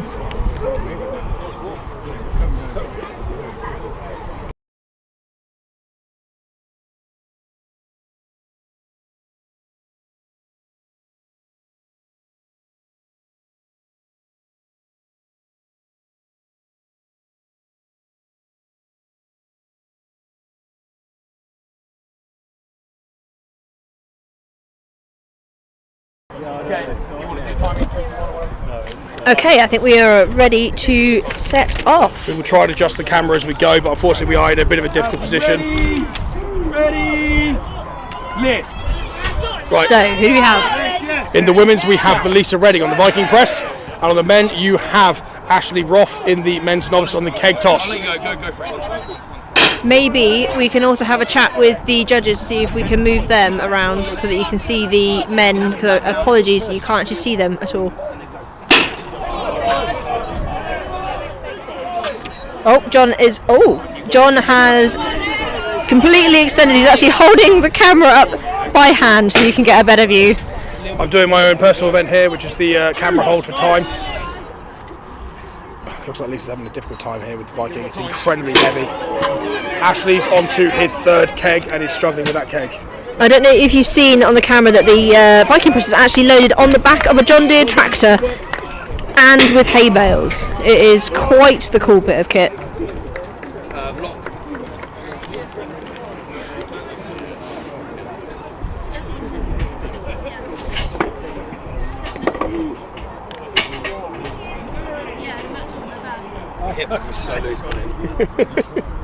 Okay. Out next for the women, we have Rachel Owen. Ready. And out next for the men, we have Gary Powell. Go, Rachel. That's it, Rachel. No. She's going to walk away, save the energy. Gary Powell is onto, that's his second keg going over there. Try to adjust the camera angle so you can see it. That's his third keg over, that means he is now taking the lead over there. That's his fourth keg, doing well. And Ben, B Joyce, do you mind moving to the right? You're right, Ben, you're right. Okay, Phil, good to go. Ready? Yeah, I think everyone's doing their best to clear as many people so you can see as much as possible.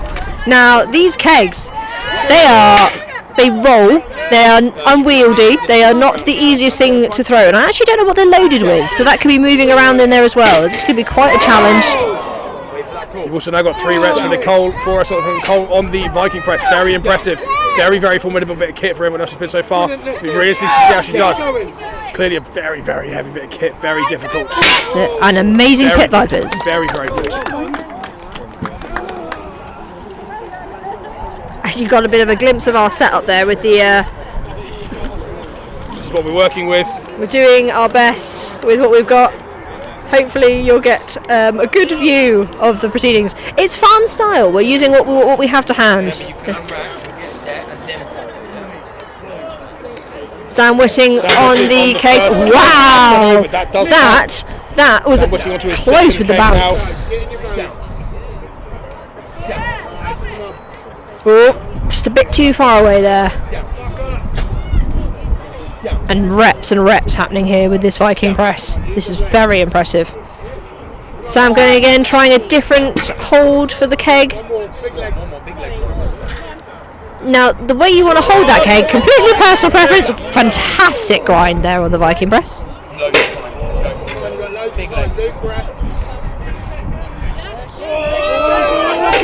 Oh, bless. One more effort, big leg drive, let's go. Oh, I think she can get this.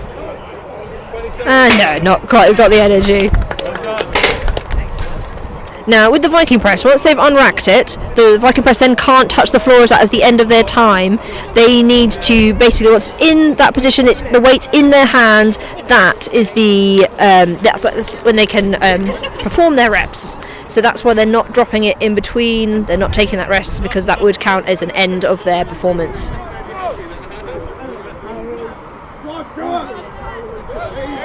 Wow, some rapid keg throwing. Ooh, misses it though. Needs to make sure that line is right. It's all about the line on this. Good. He's got the power, he just needs the technique. Yeah, you sacrifice a little bit of accuracy there for speed and power. Ready, lift. Unracking that Viking press. And yes, rep. Fantastic. Big leg, same thing. Superb. And again, big legs.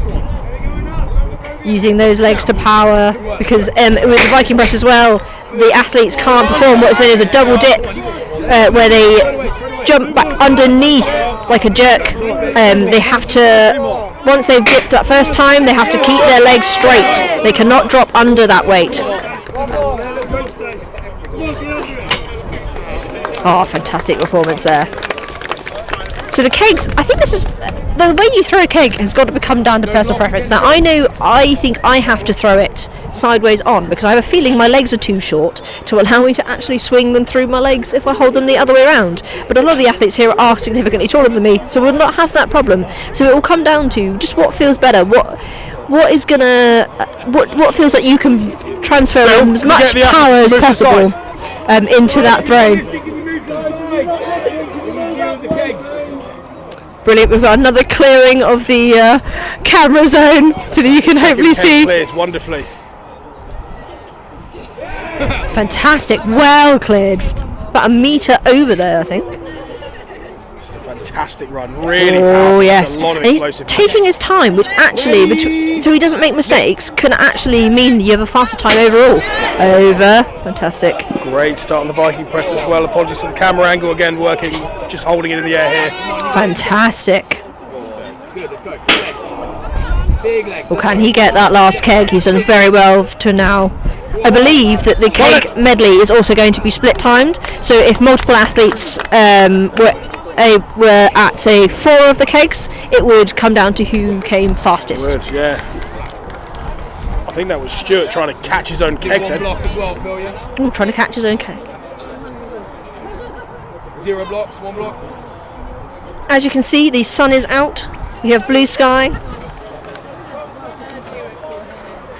It doesn't maybe feel most tropical temperatures, but it is nice to be out on a spring morning. What sky high there for the men's. Very high, but too far forward. Sky high, just needs to make sure he's got that line right. There we go. That's much Fantastic. better. There's a lot of He's power clearly there. got the power to complete Can he this run. direct it He into just the needs to right make sure his line direction? is right. Fantastic. Very few people have been able to get the weights this high. He seems to have learnt from the earlier mistakes and seems to be doing very, very well now. Can he get this last one? No one, I don't think. Oh, I haven't seen anyone get it on their first. Oh, forgot to let go. And over. Well done. That's it on this Viking press. You see other athletes supporting each other, giving each other the commands, allowing them to just switch off. Don't have to think about it when you have somebody else telling you what to do to fit to your plan, to play to your strengths. Can she get it? Yes! That's it! That was close. Great fight. All the way there. Got the keg toss over there. Just started their round. Ooh, that was quite a powerful throw, considering he hadn't swung it through his legs very far at all. A lot of the athletes will use that swing to generate momentum. But as you can see, the kegs roll and twist in all sorts of ways, so they are not the easiest to control by any means. I also see Jack there in the comments. Yes, the keg toss does look a lot of fun. I have had a very small play myself, and it was great. It is unwieldy though. It is very difficult to control the direction these kegs are going, and actually, although it is sunny, it is quite windy as well, so if you catch a gust, it is a bit difficult to control in which direction they're going to be moving. The Viking press as well is something that the Haynes family have purpose built themselves to attach to their John Deere tractor. I think you may be surprised to hear that they don't often sell them in the John Deere range. But wow, can she get this? This is going to be a good goal. You can get this. You've got this. Oh, bless you. Use everything there. She's on her tippy toes and everything to try and get that last rep.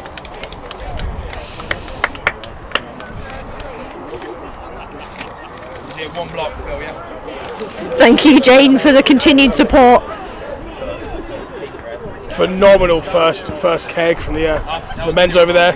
Oh, these are Amazing rapid. second rep. He's clearly going for speed. He clearly thinks he's clearly confident he can finish it, which means he's going for speed. A lot of people here making sure they know whether they can or can't get all the reps, which means they're depending on the speed. It's a speed event. Amazing first rep here from the women's. I'm really glad that I left the front-facing camera on so you can see John's amazing effort of holding the camera up. Yeah, apologies everyone. Becoming quite the endeavour. Brilliant Fantastic reps. set of reps here from the Viking press. You can see the amount of power she's generating from her legs there. She's really jumping up in the air, which is fantastic. Really good way to do it. And once she's generated that power, using that lean back to really put herself into an advantageous position to be able to actually finish those reps very consistently, the reps that were achieved there. Or these guys, I don't know if you heard that thud, but it made quite an audible. These are not light. They're pretty heavy weights, and that's a very high hydraulic arm right there. In fact, the quiet call out to fame there, the man in the high vis and the purple hat by the tractor is in fact Paddy's dad. That is the man who's been crafting and manufacturing a lot of the equipment you see here today. A bit of a genius, mad scientist behind the scenes, phenomenal person. Mad farmer. Mad farmer. Viking press here going really well. Huge amount of shoulder power here. That's it. Wonderful rep. That's it. Right now, Brilliant deadlift reps. doing the first event here from the gentleman over at the men's. Clearly a huge amount of posterior chain power, able to throw that really high. Just needs to make sure his line stays good. He's taking a bit more time with each rep to make sure he's successful with each rep.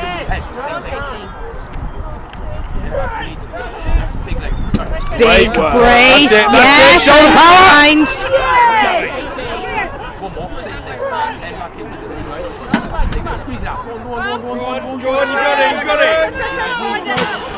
That was a good effort. Kegs.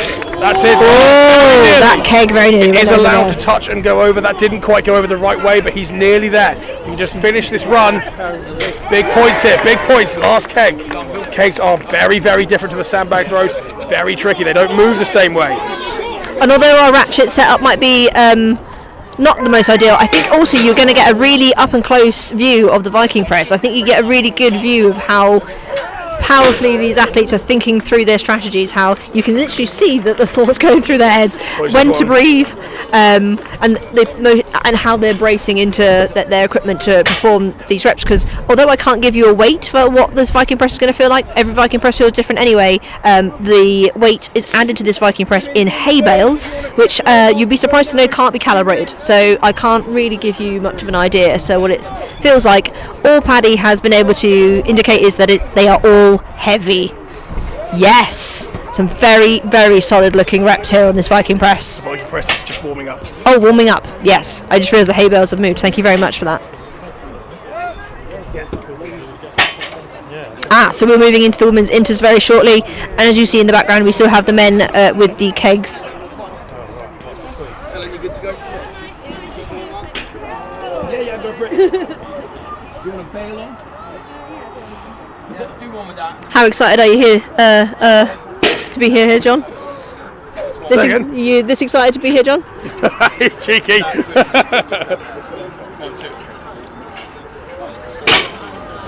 See the men's novice just starting to struggle with that final keg. Only a few people have got that final keg. It's clearly a very, very demanding weight. It made a very, very big thud when it hit the floor earlier. Oh, the sun is coming out now. This is feeling very nice. Which does mean we have the downside of I can't even see the screen to see where I'm aiming. We are doing our best. Currently, I can see it helps. You're good for the kegs for now, but we haven't got Viking press ongoing. Keg throw starting here for another round. Ooh, now that was a rapid. Great height.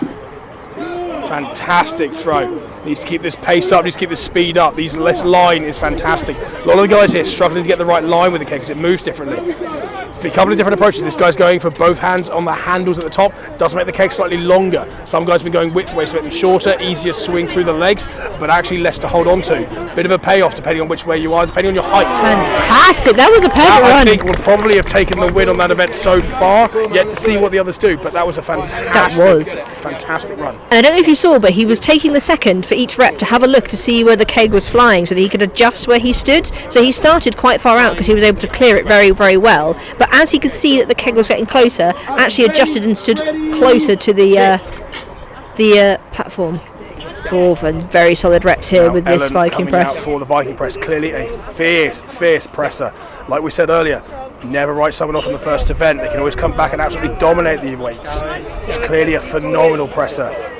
Out in the men's novice, you've got big Tommy Murphy out for his keg throw. Fantastic first and second keg. Make sure he keeps that pace up and that line. He's just starting to get a little bit too cocky with the first throw. He needs to get a little bit closer. Brilliant fourth throw though. That's going to get some good points. It's really good. Well done, Ellen. That was good. Ellen, that was fantastic. And if you can see the leg drive that she was actually able to generate onto his final keg meant that she was able to basically use that leg power to get the Viking press to within an inch or two, and it was only that last little bit that she actually had to press through. That is a very efficient technique, especially for reps where you're going to have to use everything you've got, full body movement.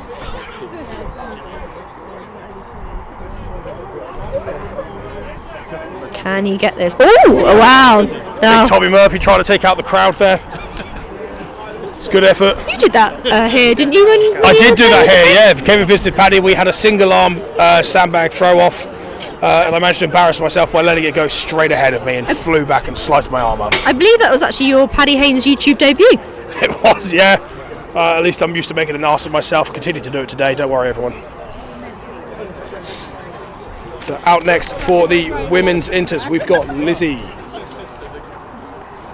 Fantastic.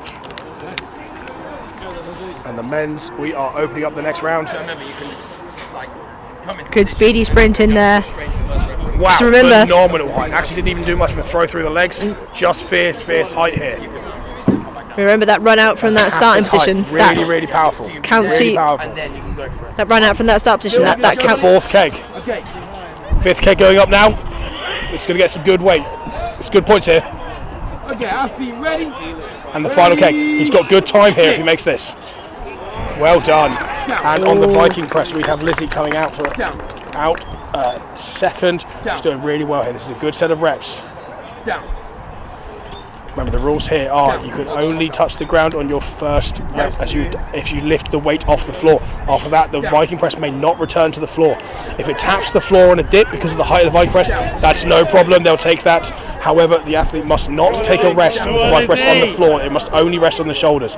Once they put it back on the floor out of choice, it must then be the end of their go. This is some phenomenal reps though. It's going to be big points here. Big points.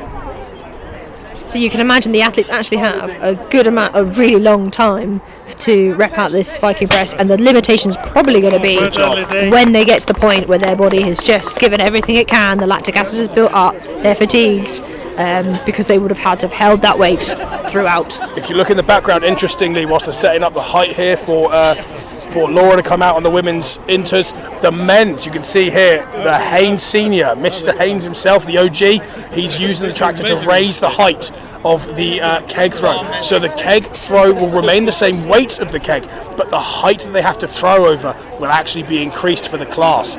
Quite an impressive way to change what you're going to do. So actually, it changes the game, because a lot of people will be good at the max weight but actually may not have practiced very much for adjustments in height. Now this does start making the height quite high. If you've ever practiced sandbag throws, and sandbag throws are much more common in strongman, so a sandbag throw over a 4 meter is very different to a sandbag throw over 4.5 meter. It's a substantially more exponentially hard height. Same happening here. And obviously the men novice have already gone, but the men's inters need to really not underestimate how hard it will be to get the kegs over this height, especially where kegs make it much harder to get that line through your legs and that swing. There's of course no lack of tension in a keg, but there is a very different type of feel. Now, Laura out here for the Viking, for the women's inters. Yes. Ready, lift. Brilliant Great first rep. That was fantastic. Very efficient pressing. Phenomenal reps here. This is really powerful. I'd also like to give a small shout out to Paddy's dad, who looked incredibly happy when he was adjusting that. Like all of his hard work coming together. There was a glint of pride. Now these reps are looking fantastic. Fierce reps here coming from Laura. Really fantastic here.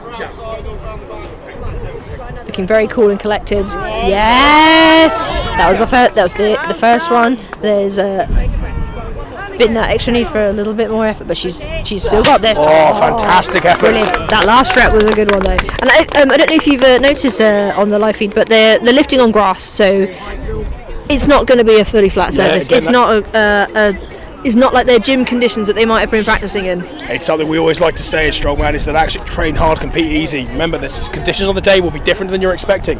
Strongman, it's never going to be perfect setup. Watch guys, try and check where the angle is so you can see the athletes. Ready, lift.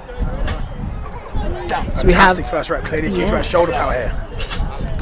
We also have another keg medley on the way, so that run out from that tractor where they have to start, that also counts their time, so you'll see them trying to be as fast as they can.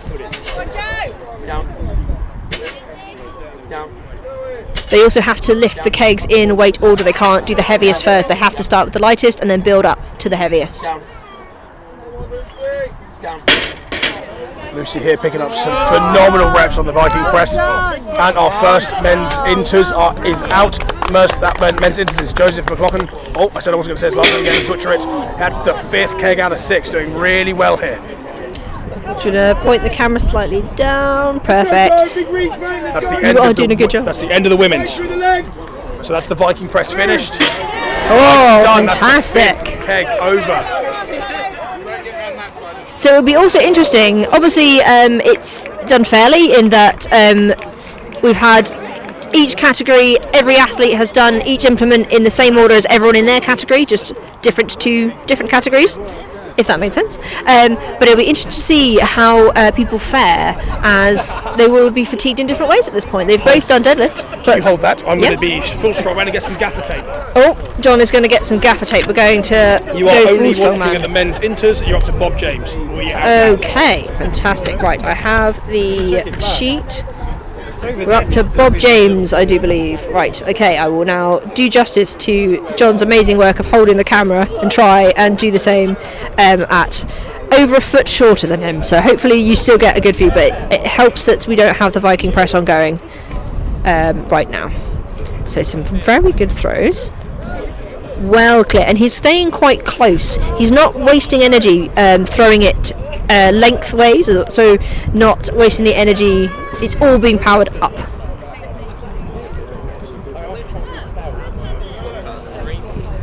Taking the time to really get the power through. Oh, that was a good one.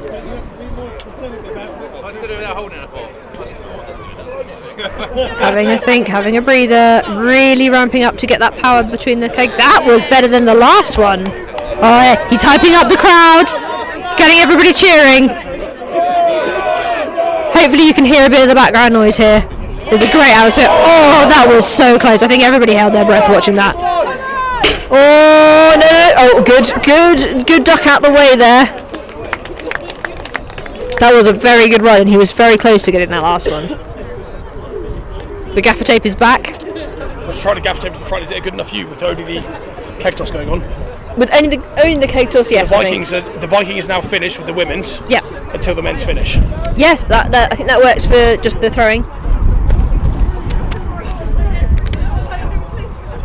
Apologies if the camera wiggles for right now. Wait until he's done. John is going to wait until after this run to gaffer tape the camera to our slightly farm style setup. I'm going to go with farm style. That's the third keg out of 6. First keg. These are looking really good, and he's taking the time. He's really using that triple extension and using his hips to really power through. There, unfortunately, we have.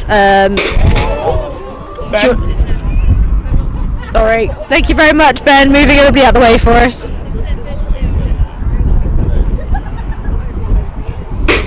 He's almost got it there. He's almost got it. It's a phenomenal effort.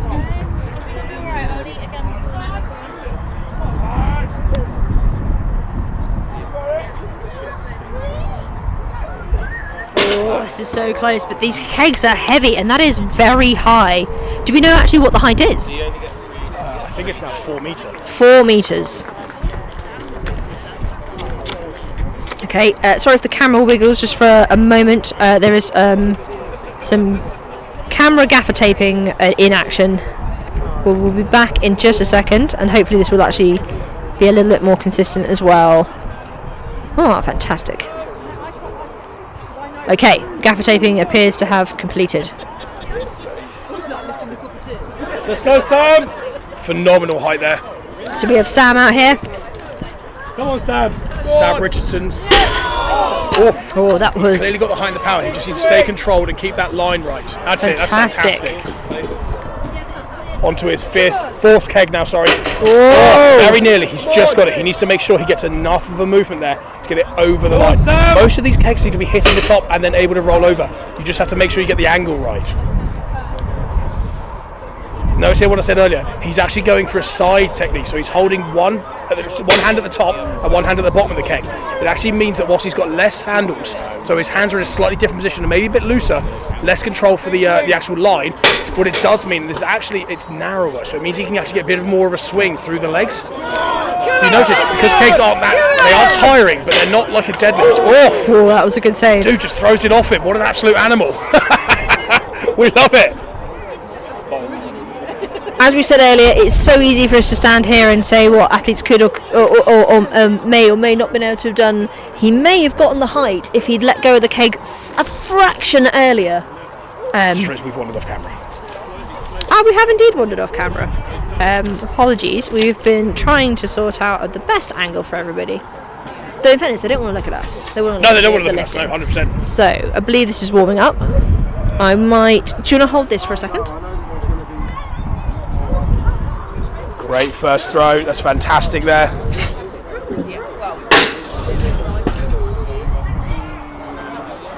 Fantastic, right, that's the second keg, cleans it, clearly over. Jed, can we mind out from the...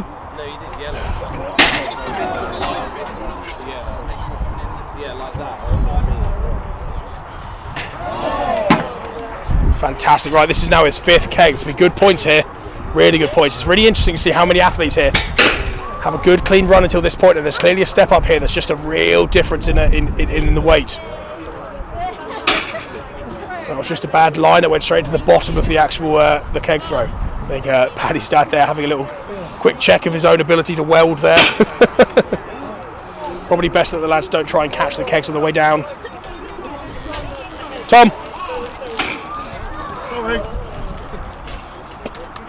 Right, men's novice, if you want to start warming up, but can you make way for the live stream in that corner, please? Brilliant. Hopefully, I've adjusted the camera a little bit. Hopefully that gives you, I think that gives everybody a view of both of the events ongoing. We've got some warming up happening, but they're all aware of the live feed camera. So, into a keg throw.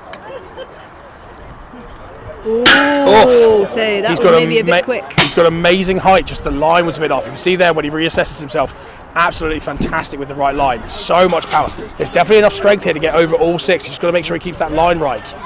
That's it. Onto the 4th keg. This is really powerful here. Again, he's using the hand on the top and the bottom technique rather than just the handles. Giving himself a second to make sure he gets it right. This is a really good technique. There's a lot of people here who might rush in, focus too much on the time and actually make a mistake and have to redo the keg. Getting it right from the start is probably one of the best tactics you can do. One throw at a slower pace will always be better than 2 throws at a faster pace. He's just taking a second to make sure he resets himself, get it right, into the final keg. Yes, over with the last one.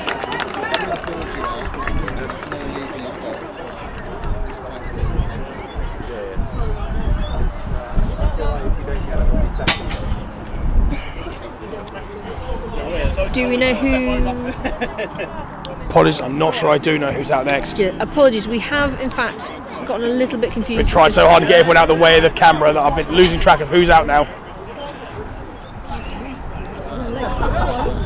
Buddy, move that way.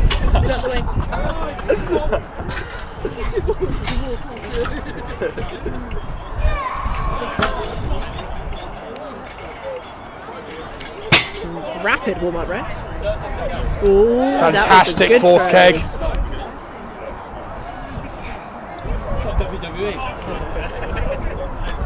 Oh, not quite. He's got good power, just needs the line. I think he's got enough for this 5th rep. He just needs to make sure he gets that line right. Quite a frustration from the athletes.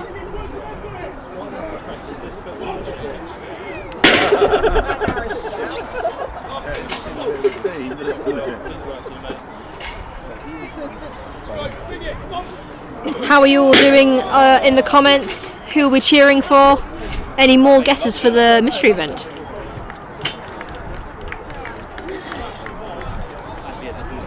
Oh, they got the weights on the top.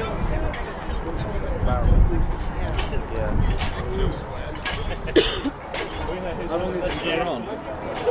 How long is it been on?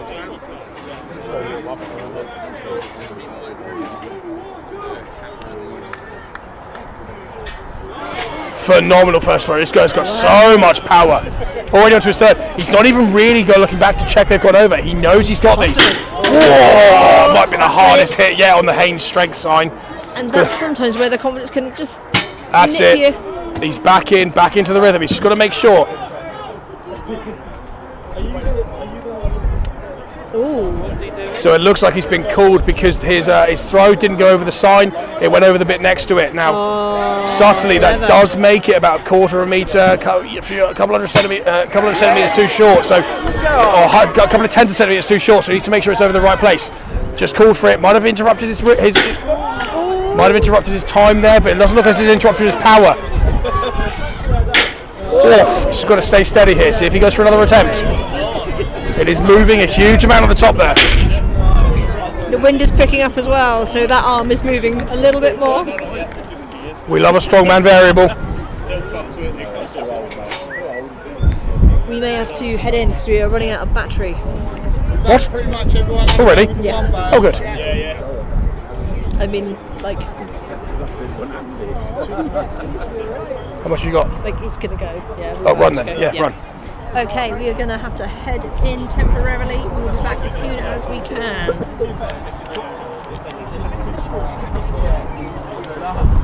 Carry that.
So, hello everybody. Sorry for the slight interlude. Hopefully you have all stayed around. We think we have a temporary solution.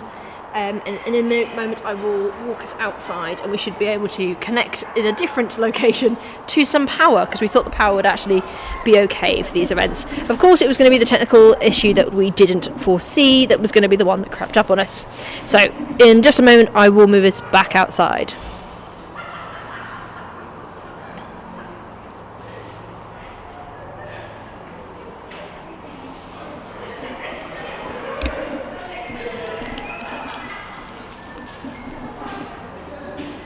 Ben, is that a changeover of an event right now?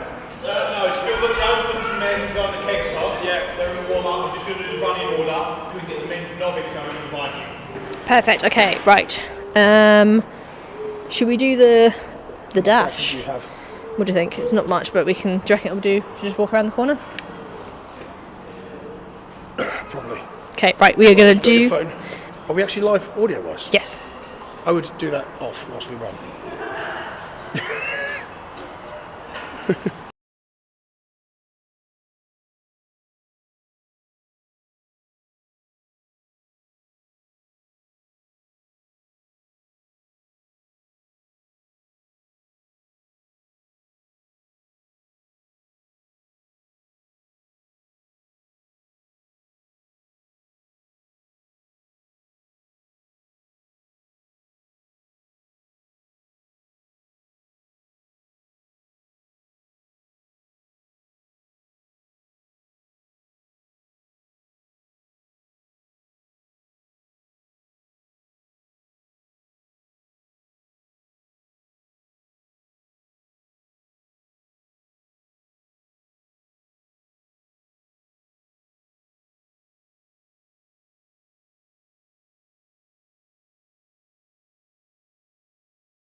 Okay, so we are powered outside. I will be bringing back the screen.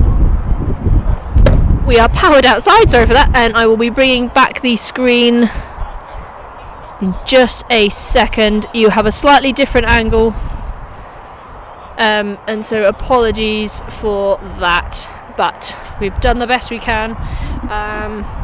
If you want a visual, we are in fact a bit farther away from the event, but we are in fact stood on a trailer so that we can get you the most height possible. Now sorry, it's going to wiggle when I first turn it on, but hopefully we'll be back in very, very soon. I will turn off the camera of us because you will just see feet from where we've had to put the laptop.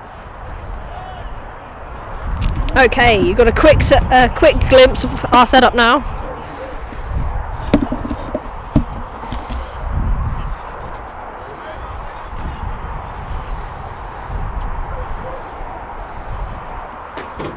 Right, okay, I hope you can see some of the action. Apologies, it's not the most ideal, and John is going to be getting a bit more information as to who is currently lifting. Whoever threw that, that was it was close. There's a lot of power there, you can hear it hitting the sign, even from far out here.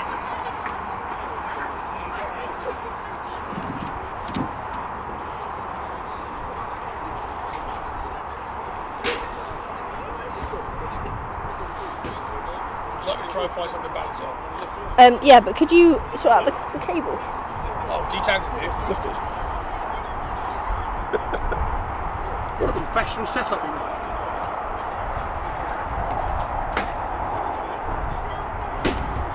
have. Apologies for the setup here. At least you get to enjoy the marvellous sunshine that we're having, and hopefully you still get a bit of the atmosphere of all the support that we've had, not only from the other athletes that we've mentioned about, but all of their friends, their family who have come out to support them. I've just been around the corner and there is an amazing barbecue going on, but the queue is quite small, and even then it's people still sticking their head around the sides to still get a glimpse of the action.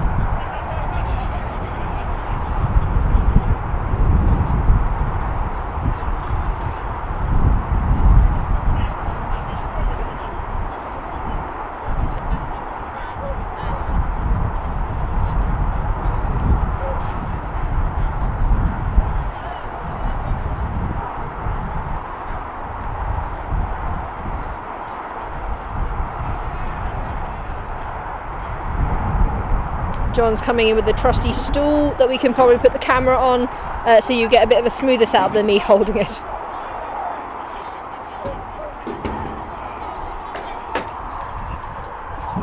Is that too low now? I think it is way too low, yeah. That's okay, I will go back to holding.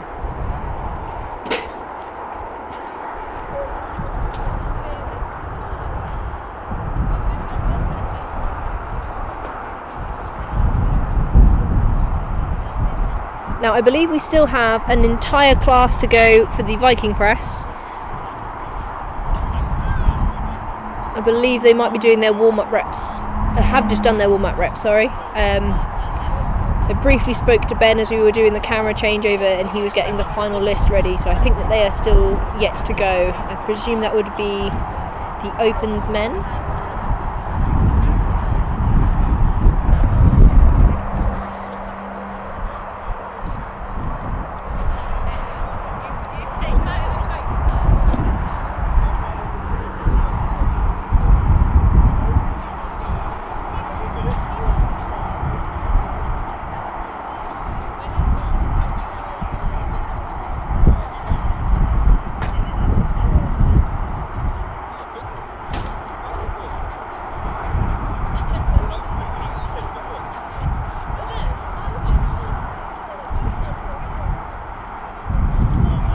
Oh no, I don't know if you saw just over the top, but the athlete just throwing there managed to catapult himself out sideways from the throw. So this, actually, I can now see it is actually the Opens men that are doing the throwing right now.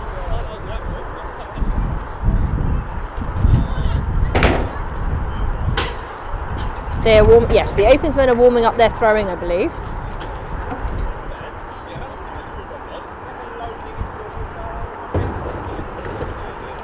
Oh, hero. Everything but the Opens for the next event. Fantastic. So we now actually have a running order at least, so I can give you a bit of a rundown of where everyone's come, so that you can sort of see. So the running order for the next event, for everything apart from the men's open, will be as follows. So apologies I can't give you what reps everybody had, but I can give you roughly the order. So for the women's novice, we have first out Rachel Owen. Sorry, I'm gonna... Okay, so first out for the next event we have Rachel Owen, then we have Kerry Sullivan, then it's Lisa Redding, Flick White, Hannah Reedon, Stacey Snedden, Nicole Way, Lisa Watson, Katie Packer, Eve Wallace. For the women's inters we have Ellen Davis, Lizzie Windus, Laura Thackeray, and then Lucy Hardwick. And the men's novice we will have Sam Whitting, Ashley Roth, Tom Borrett, Stuart Page, Gary Powell, Phil Samuel, then Ethan Lynn, then Miles Phillips, then Adam Wallace, then Tom Murphy, Tom Jennings, then Jack Anderson, and then Phil Woodward. And then men's inters we have Sam Richardson, Pete Way, Nick Molyneux, sorry if I'm pronouncing anyone's name wrong here, then Mark Jarrett, then Dan Brown, then Joseph McLaughlin, sorry I've probably butchered that even worse than John, Bob James, then Maxid O'Neill, then James Merry, then Alex Udall, then Lee Brown, then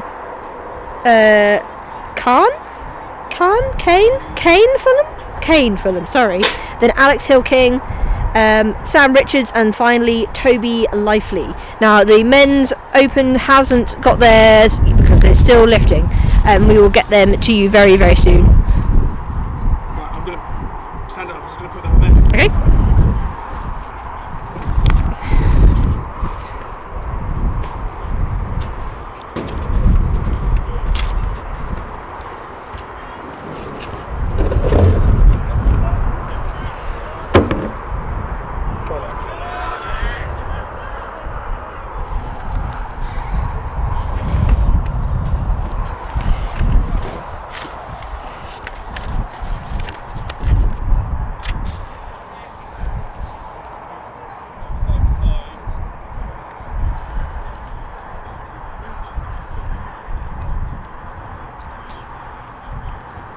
It is a beautiful spring-like day here.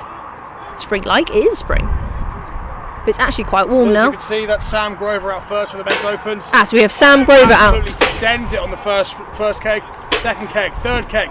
This man has clearly practiced his kegs. Whilst his deadlift was not going to plan, he is clearly very well practiced on the kegs. Fourth keg over. Fifth keg over. See if we can get this final one. This may be huge points today because it's now at the max height for the keg throw. Fantastic effort, no mistakes. That will probably pick up really good points. As we said originally, never count anyone out because they struggled on the first event. It is all down for an all-day event.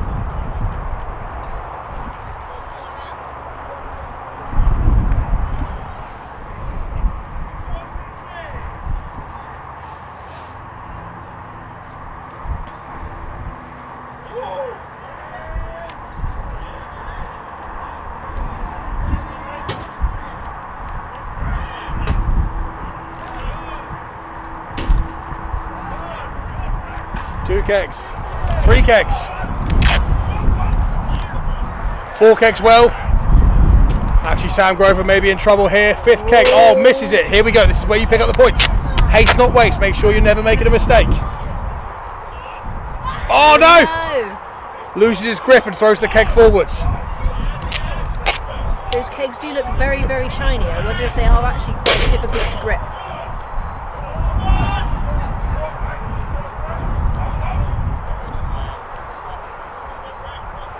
It looks like we also have some very tense reps going on the Viking press as well.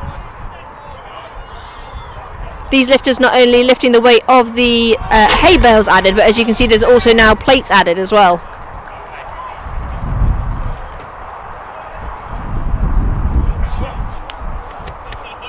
Again, apologies for the terrible camera angle, but you will actually see, if you see the Viking press going up and down, that is the men's novice starting. So the order that the M read out, that will be the men's novice starting. So it looks like we've had a couple of the athletes at least warming up and getting ready.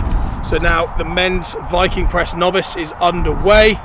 And they will be picking up their points as they go through. They'll be happening simultaneously, so as the men's opens finish the kegs, we'll be moving on to the women's novice on the keg throwing, which will be the same weights, amazingly. It'll be the same weights for the kegs, but they will lower the height down to 2.5 meters. So actually about half, just over half of what the men's opens are doing now for the women's novice, I believe.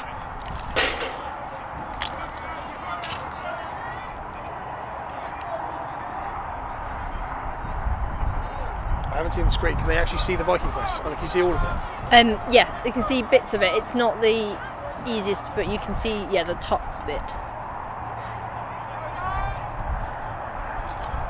So hopefully you can see the Viking press moving just a little bit. I know you can't see the actual athlete very well, but there's some serious reps coming out here.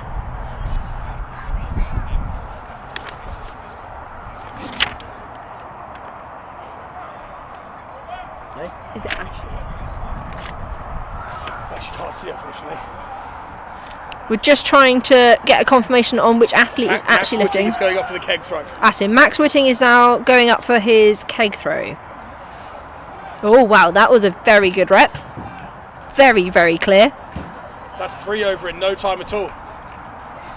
Fourth keg cleared. He will be challenging Sam for that top spot, I think. 5 in good time.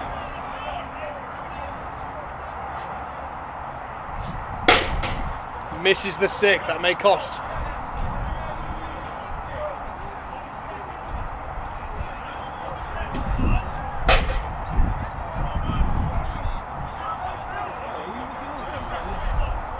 Sort of.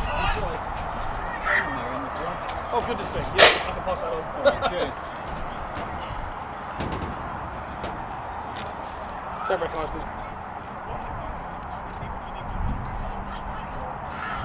If you're alright, I'm just going to go hand it in.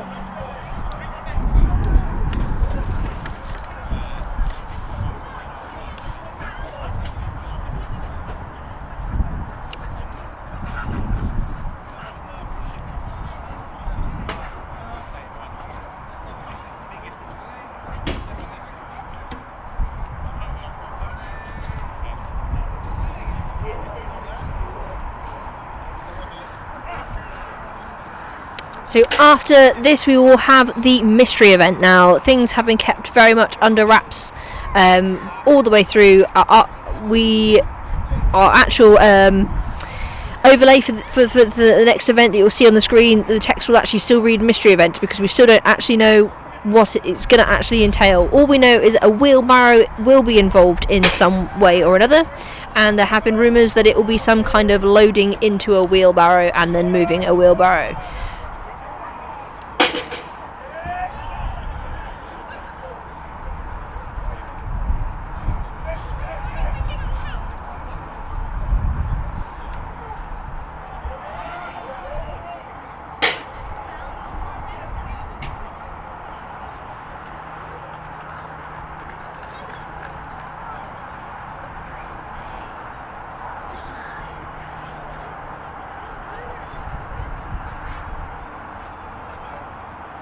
You'll probably notice as well from the audience that obviously we have people who aren't competing in the audience, but we also have a lot of athletes, and they're spending a bit of time not only enjoying the day themselves, but also just cheering each other on, which is always great to see.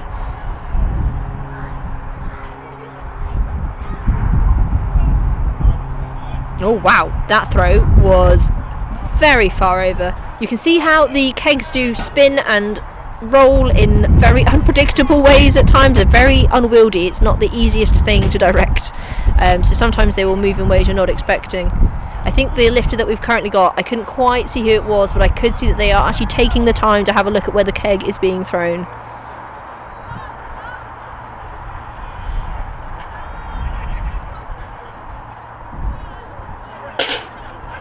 And we've got some very good reps coming here on the Viking press. That lockout is looking heavy, but they're generating a lot of power through their legs. Can they get this next one? That last one, not quite. Taking that last breath, bracing, and give it everything. No, not quite this time round, but they did push right to the end. Apologies that I'm not able to give you exactly who is lifting right now, but we will get as much information to you as we have.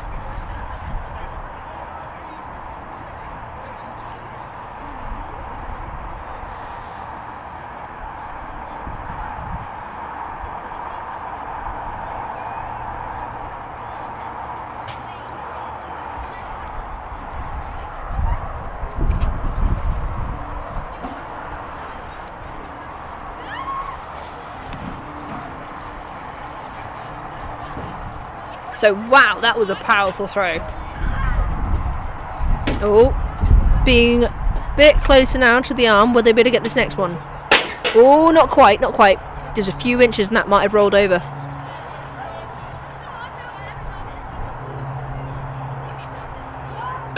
Fantastic.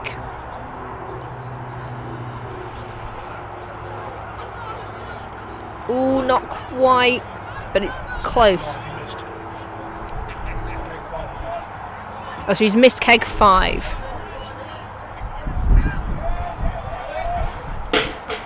It's close. Just needs that little bit more height. And at this point he'll be feeling very, very fatigued as well after having lifted everything else.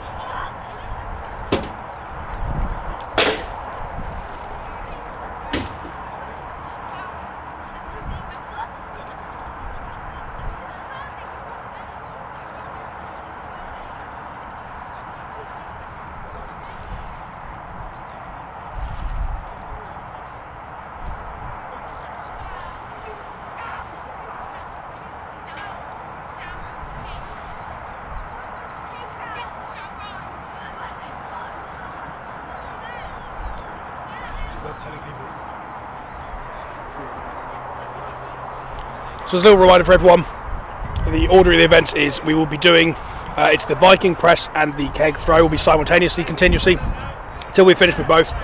So the women will be moving on to the keg throw now. The men's opens and the men's inters and the men's novice will be moving on to the Viking press. The men's novice obviously taking place already to try and keep up with time.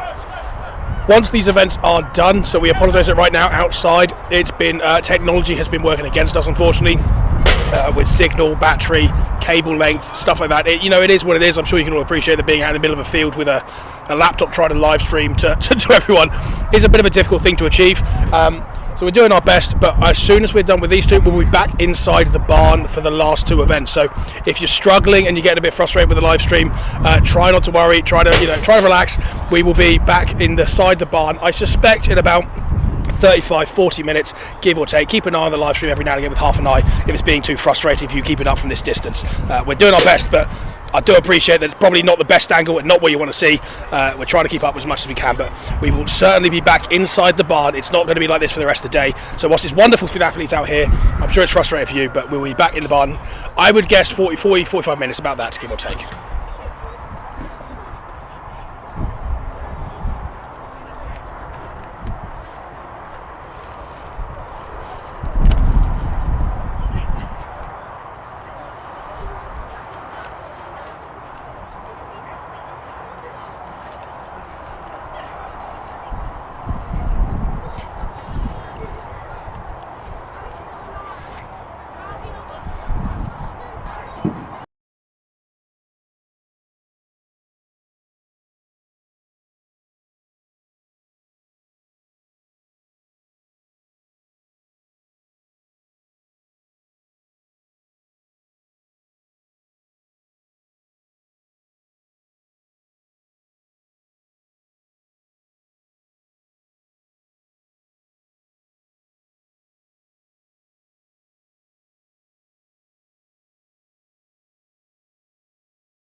Hello. Thank you for bearing with us through the bit of the technical difficulties moving outside. But as you see, we're now back in the barn. Now we are gearing up for the mystery event. You will see athletes moving some sandbags and some kegs. Now we haven't had the final details confirmed just yet, but the event will be a loading medley of sandbags and kegs, and they will have to load them into a wheelbarrow. Now, the interesting twist on this is that the wheelbarrow handles will be fat grip, which means it's going to be a grip test as well as a speed test and a loading test. So this should be a lot of fun, and none of the athletes have known about this, so none of the athletes have prepped or trained for this. They're all just going to have to respond, and that's, I think, a really big part of strongman is just the adaptability of just having to adapt to the kit, adapt to the environment. Events change every single competition. So yeah, this will be a really good one to watch.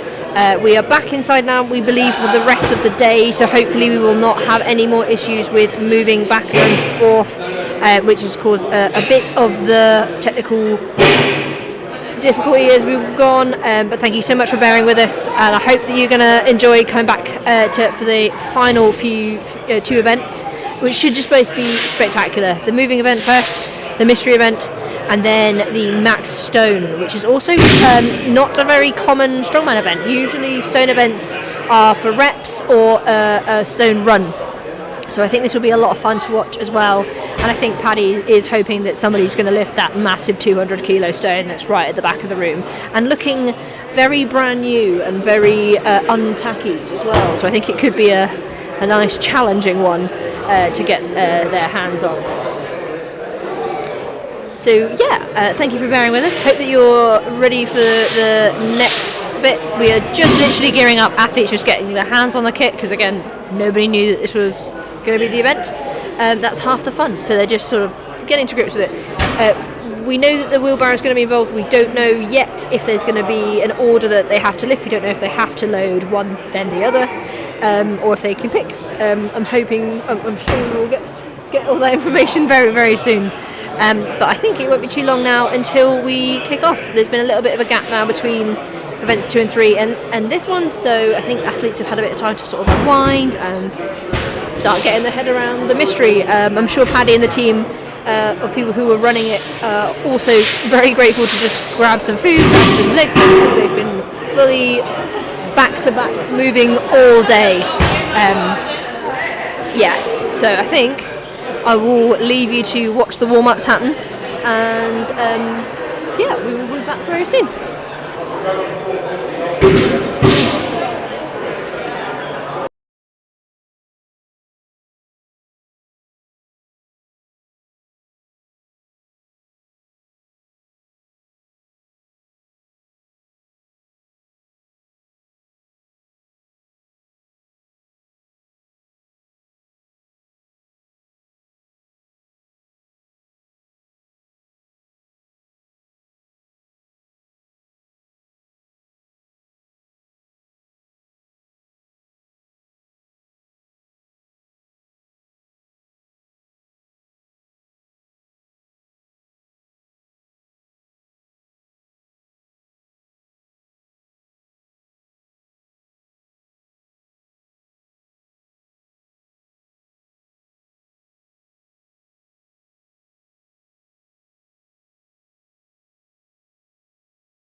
Hello. So, although we're a little while off the first event, I do have the running order. So for the women's novice, out first we have Rachel Owen, then Stacey Snedden, then Flick White, then Kerry Sullivan, then Nicole Way, then Hannah Reldon, then Eve Wallace. Now the top three we have Katie Packer, Lisa Redding and Lisa Watson. Now I don't know what the point split is, so I don't know how close it is.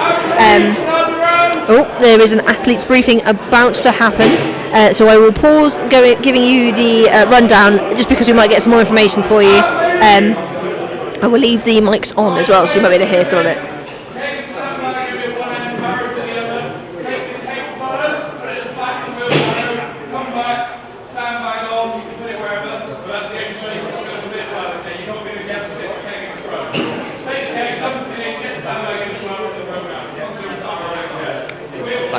Guys. Sorry about all the fuss earlier, by the way. No, honestly not. We were so glad that you found it. What are you doing? Shall I get this back on you? Is that alright? And if you job as well, that's fine. Thank you very much. Cool. If it causes you any issues, just do give me a shout. I kind of forgot it was there. That's good. Cool. And then John, do the same thing. Thank you very much. Legend.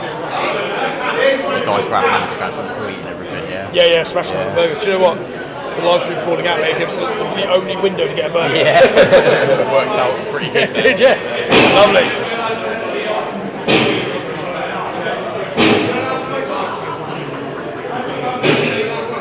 So I don't know how much of that you caught, but basically the keg has to be loaded first, then the wheelbarrow has to come back for the sandbag. It appears that the athletes are not allowed to wear gloves. I think that's because of part of it being a grip event. I haven't been able to hear too much more, but I will let you know as much as we hear. It's the nature of a mystery event. It makes, I think, to be honest, I absolutely love the fact that there is a mystery event. It's a lot of fun. But yeah, Absolutely. it's gives a different challenge.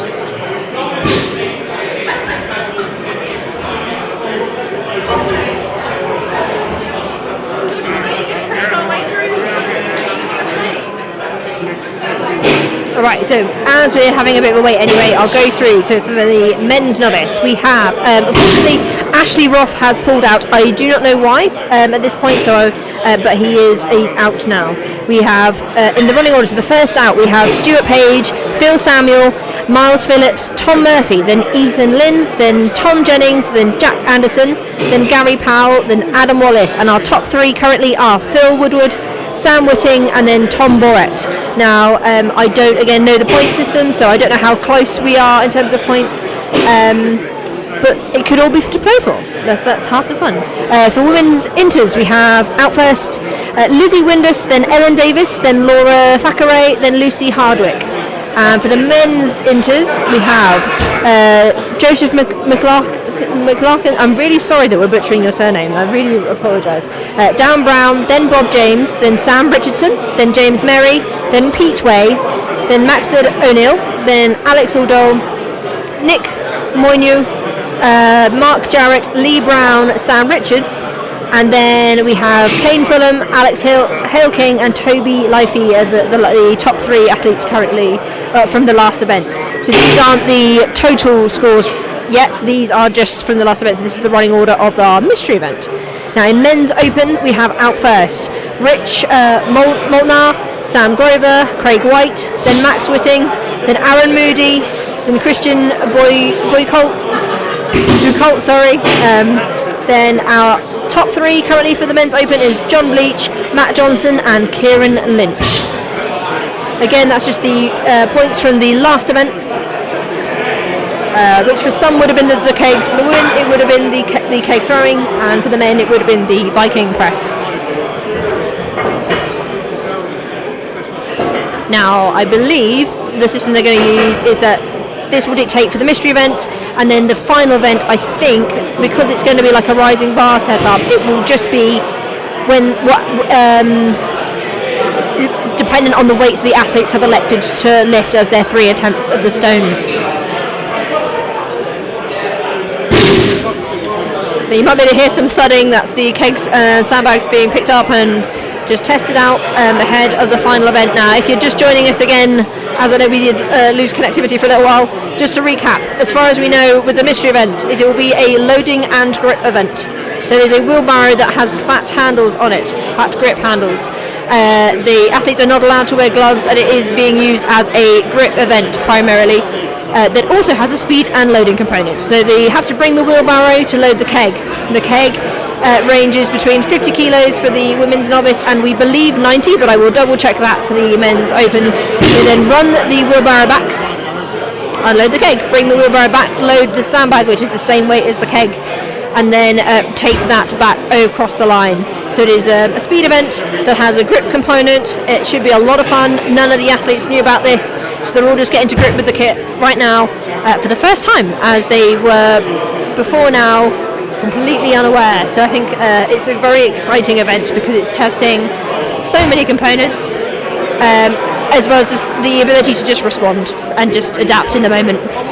All of their training would not have been event specific to this, having to come together to work out their strategies and how they want to tackle this one, which should be a lot of fun. I think it'd be a really good one to watch, to be honest. Anyone that's starting women's novice or men's novice, if you get down the barriers, go chill in the sun. We're going to get the novice guys going very shortly. So everybody apart from the women's and men novice has been asked to leave the arena, the battle arena for the mystery event.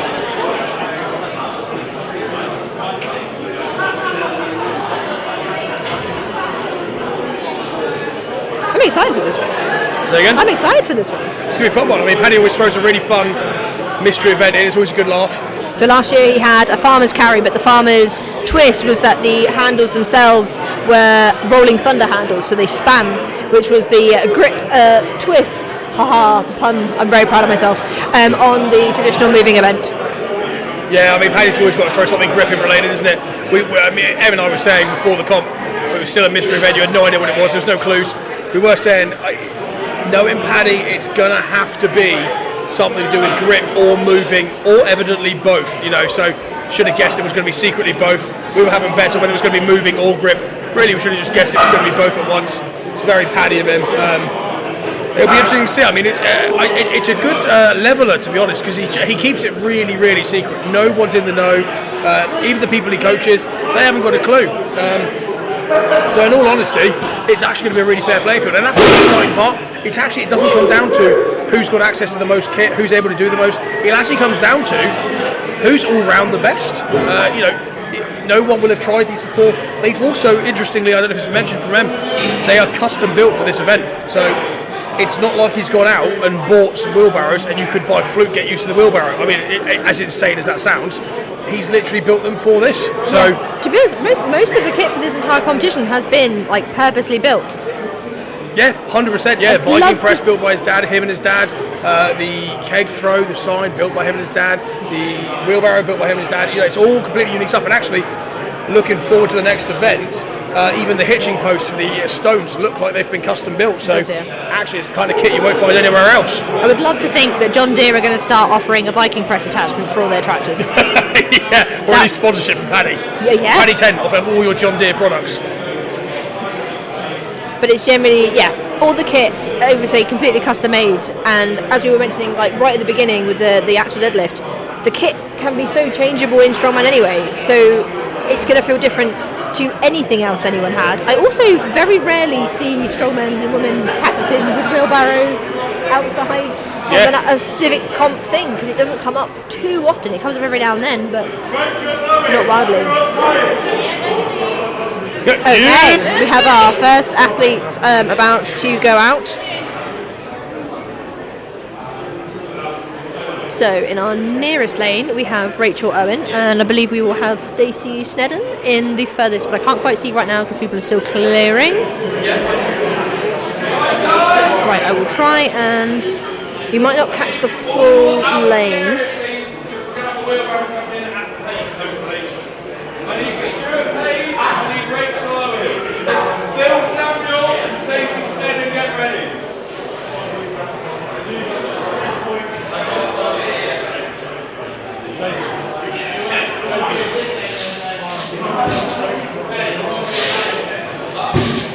So I think we can just about get the full run-ish in the shot. I think might be slightly missing the end of the run.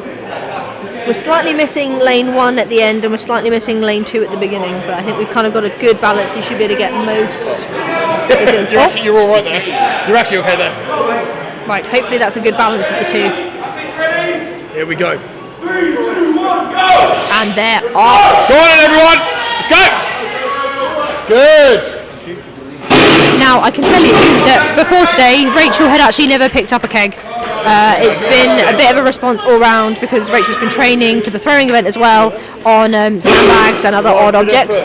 Just didn't have access to the right things to throw with, so has been completely adapting right off the fly and has been smashing it. So we have our first finisher of wow, that was a good time. Oh, and that thing slides at the end. People are going to be losing kneecaps. Those handles look shiny. Rachel, she's picked up the wheelbarrow. That's It's just a test of grip all the way. Fantastic. So it looks like as well the time is taken from when the front of the wheelbarrow breaks the line, not necessarily the full of the wheelbarrow. Looking at the rules, it seems to be, based on what Paddy just shouted there, it is going to be as soon as the first wheel of the wheelbarrow crosses the line, that's your time. So it comes down to a neck and neck. It will be who crosses the line first, not the whole device over the line. Okay, we have our second athletes up. I think we will have Flick White in the closest position and Kerry Sullivan, who's currently slightly... Oh no, of course it's men. I'm reading the wrong names. We actually have Stacey Sneddon and it's Phil Samuel. I'm so sorry for that. So the novice men have an 80 kilo sandbag and keg and the women have a 50 kilo sandbag and keg. There's some rapid speed there. That's it, come on! Hold it tight, Implements in the wheelbarrow. Stacey she's got the bag onto her knees. Can she pull it in? She's got this. She's going to relap it. And a finish. I think that might have been slightly slower than before, but still a very good time. Now Stacey is going to lap the sandbag. Oh.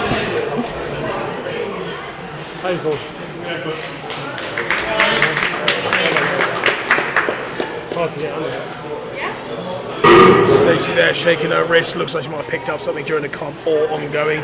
Wrists are tricky things. Your wrist and your forearms, they're so full of tendons and ligaments. Damage can be easily picked up over a number of years or just on the day. A friend of ours recently, just moving a stone, setting up for someone else, managed to actually pop a tendon in his wrist. They're real fickle things, so real do feel for her. I hope she's all right. Okay, so up now we have Flick White and Miles Phillips. Oh, some rapid first. Yeah, Flick, incredible. Flick has a really good technique with the keg as well, so holding it really high up so that there's no pressure on her stomach or her legs. You don't want it to be bashing into your legs, that will slow down your run, and you definitely don't want it to be compressing your breathing too much either. So a little fumble there, but he's managed to pick it up and he's back on the wheelbarrow. We have a neck and neck wheelbarrow. Obviously they're different classes, but I like the fact that they appear to be back. I actually wouldn't know who would have won that. Now I don't know if you did see that the wheelbarrow went so fast over the line that it actually bashed into the audience barrier. Now luckily everyone is fine. The audience barrier is quite a substantial metal construction, so although there were some very alarmed faces, I would say. Andy, I think, just had a health and safety based heart attack. Yep, that's pretty fair. Him panicking about a lawsuit. Everyone is fine, but yeah, it did go quite rapid speed, quite over the line. They have marked it out very clearly, it's all bright red, so yes, everyone's being reminded, just be careful. If a wheelbarrow is approaching you at speed, maybe move out the way. But yeah, luckily that impact was softened there. Right, great pickups. Tom Murphy off to a really good start, nice and quick on his feet. Really good. Rapid. So remember, strategically placing by Kerry. She put that in a really nice place there. Good pick up from Tom on the sandbag. yes, because you've got to be a bit mindful of where you're going to put your implements. You don't want them to fall out, as it may happen. No, we're good. But you also just want there to be enough space so you don't have to fumble. Because at the end of the day, it is a timed event. You don't want to waste time having to rearrange your objects, and also you don't want to be wasting time running back and forward with your objects as well. That pace of how much you can sprint is definitely gonna have an impact on your overall time. Now, yes, you did see that the wheelbarrow did in fact slide once again. Has made some very nice marks on the floor. Again, no one has been hurt or in any way damaged by a wheelbarrow slide.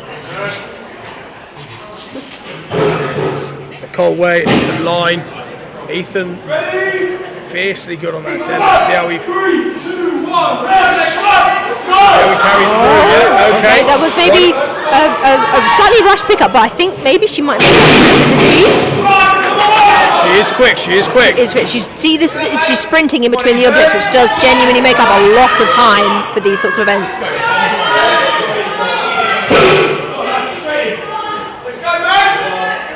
Or really rapid time over in the far lane. Completely gassed at this point and just holding on every single second. They have now cleared a bit of a space at the end because of the wheelbarrow sliding. Fantastic, and over the line. I think we're going to have some fairly rapid times here. I think they're right. I'm also quite excited to see how much damage gets caused when we get onto the opens, because the opens won't slow down very well, and they'll have a lot more momentum. I don't actually know what weight the opens have. I will look it up. Yeah. It's a great event. We're just saying that I think it's a very, very cool event. It's a good one to watch. That was a good keg pickup. I think, are we on... Hannah Ryden and Tom Jennings. Hannah Ryden. Hannah is very good with her pickups. She's very well rehearsed at these pickups. She's not wasting any time at all. Very efficient, very well practiced. Both neck and neck as well. It's really helpful. So they're in different classes. Going against someone quick always helps. It pushes you to be just as quick. Brilliant speed at the end. Brilliant speed. Really good. And actually controlled as well. There wasn't much slide there. Forced it, held it back, didn't let it hit the fence. Really tight.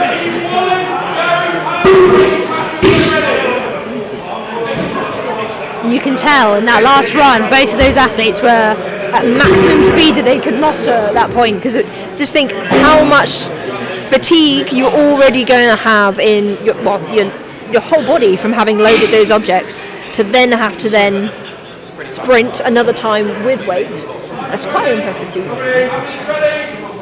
2, 1, then! Nice quick start from Eve, nice quick quite low with the keg, she's going away with her legs a little bit. Looks a little uneven on the wheelbarrow, but overall still really quick, neck and neck together, keep them nice and quick. It's Jack first to turn around with the wheelbarrow, see if he gets all the way to the end nice and easily. Yeah, he's done well, he's controlled it. Eve finishing this run, really good, nicely across the line. Tell you what, these sandbags are picking up quite a lot of barn quite dust. a bit of dirt, haven't they? I think the weights are changing for each class. So yeah, I suspect so, although it's come down to the split seconds. No, and Paddy, he'll definitely get that sandbag quite heavy for the opens. You got it. It's like a 50 kilo sandbag for the women, 40 kilo keg. Of course, I went to look up the weights online, and of course it's a mystery event, so there's no details. There will be no details. So I have to wait and see what the others are doing. It's part of the mystery. If we like it. Wow, phenomenally fierce start from Katie Packer there. Very strategic with the placing. Clearly a lot of raw power, just needs to be a bit more aggressive. Great pickup, nice and high, out of the way of the legs. Really quick pace. Looks like Gary's legs just giving out a little bit there. Yeah, he looks a little bit fatigued. Can he just finish this last run in one? That's it. He's building up some speed. Oh, fantastic finish here. Fantastic. Done really well there. Hasn't it? The handles of those farmers look very slippery. Yeah, the handles look nasty. There's no knurling and they roll. It looks like quite the grip test, to be honest.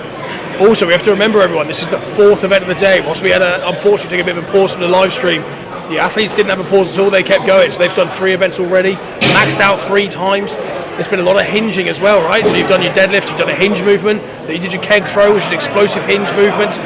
The Viking press, yeah, that was upper body. I mean, you still got to get a little bit of triple extension from your lower body to make sure the jump happens. But overall, their posterior chain will be tight. Now they're expected to pick up from the floor. And then, nice and tight. Matt Stone. And we're hitting a Matt Stone, the ultimate in hinge. So that diagonal carry, I think, will allow them to get that keg into a bit more of an advantageous Lisa position. rapid on the Wow, return, she both is of them are. rapid. Yep. Great sandbag Fantastic. pick up from And them she's getting both. that sandbag so high up as well, which is a really good thing to see. That will mean that it just won't be bashing on her legs. It doesn't restrict her movement. Oh, she's having a rapid time. Every second counts. Fantastic. Fantastic runs That from was both of them. They look like really challenging runs for everyone, yeah. This is our last women's novice. This is Lisa Watson. She'll be head to head with Phil Woodward. So we've had some very heavy events so far. This one won't be quite as heavy, but it will be because the intensity is in the speed. How fast can you move? You've got them mixed up.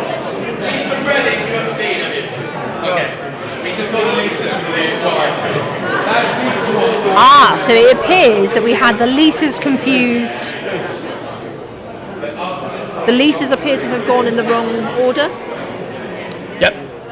Both coming out second to last and last, so actually not too bad. And the other benefit is, whilst there could be an advantage gained on some events, there are going to be reps to do, actually there's not much advantage gained by going last or second to last. There's not much difference here. You just got to go as fast as possible with these, you know? Never be too strategic on a speed event, just go quick. To a point, if you're trying to think about what the time is, you're probably thinking too much. And that keg is up. Okay. So far, I think everybody has loaded their wheelbarrows quite sensibly. I haven't seen anyone fumble and have to readjust. Some people's kegs have slipped over to one side, which made their pick up a little bit harder. But actually, overall, everyone's done really well. Lisa here with a really strong sandbag pickup. That's really good. Are their sandbags and their kegs the same weight? The wheelbarrow here for Phil goes a little bit off course. It's a stone. And a rogue stone. Paddy's other half jumping in to save the day there. Fantastic. Lovely. Paddy, of course, with a dual worry there. Wants to make sure the athletes are right, but he also wants to make sure his new stone hasn't been chipped. That's true, it is a brand new stone. But I tell you what, one of the fantastic things about the way Paddy and the team organise these competitions is that there are quite a few people around at all times, some of which not necessarily having been given a job, which means if they can respond, they can help. And so earlier when we had the technical difficulties, ran out and found us additional cables and all sorts. They have spare hands so that they can respond, and they've just got that extra level of support around. Yeah, so the right lane, this is still the men's novice with Sam Whitting, but the left lane, we will now be moving on to the women's inters, which will be Lizzie Windus. Have you been able to see, as you were taller than me and you can see over the barrier, what the weights of these implements are? Yeah, so the new sandbag, I think, for the women will be 60, and the keg will also be 60. Fantastic. I was wondering if they're the same weight, because if there was one heavier than the other, it might be advantageous to place that in a different position to the other, but I don't know if there's too Paddy much. has said you must do the keg first. Yes, but in terms of where you position Or where it you on the place it, wheel. yeah, absolutely, yeah. Very interesting. So, who do we have out first? Aha, so we still have two of the men's novice, so Sam Whitting now, with a barefoot strongman who, as we mentioned earlier, does like to compete all of his events barefoot, and you will see here, he is also barefoot. So I think we have in, who do we have in? We have Lizzie Windus, I do believe, as the first inters woman of the day. And Lizzie has taken a bit of a tumble, but she appears to be back on her feet. That was a rapid turnaround. Now Sam, barefoot strongman, is rapidly flying. Will he be able to get that? That's a very interesting Sam's got sandbag. a really high sandbag pickup, almost to his shoulder. Lizzie's recovered amazingly. She's still going. She's doing well. She's not phased by it at all. That's it. Every step, she's going to get there. Sam actually just finished a master's degree in sports psychology. She's still going. This is now quite a heavy weight, and because of the shape of the sandbag, it has to be. She's holding it quite far up. That's quite a difficult place to move from. So now it's loaded. She just needs to get the wheelbarrow across the line. Yeah, but she's the first women's inters up, so she is the first one you've seen. Full team, all the athletes, the full team. She had the full team all around her cheering for her. And that was just before time. She just finished it. Absolutely fantastic. Wonderful. She's finished the event. That's phenomenal. And that was with having completely slipped to begin with, bless her. I'm glad that she actually looks fine and she wasn't looks good. phased. She's smiling. She's happy. It's amazing when things actually do go wrong, because they do go wrong sometimes in events. How many times people can panic and they can actually then waste so much more time just panicking. She didn't do that at all. She literally just got up and moved, and that's exactly what you need to do. In the right lane will now be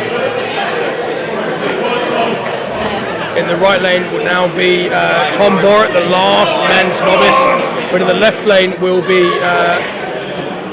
Ellen Davis, who will be after she's the second women's inters out. Done very well today. She's been very consistent all round.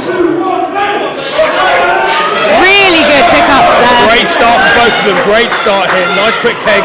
High position out of the way of the legs. Good place as well. Didn't waste any time trying to get it right. Just got it into the right place quickly. Onto the sandbag, both of them. So very efficient pickups. Pushing each other. And here they go.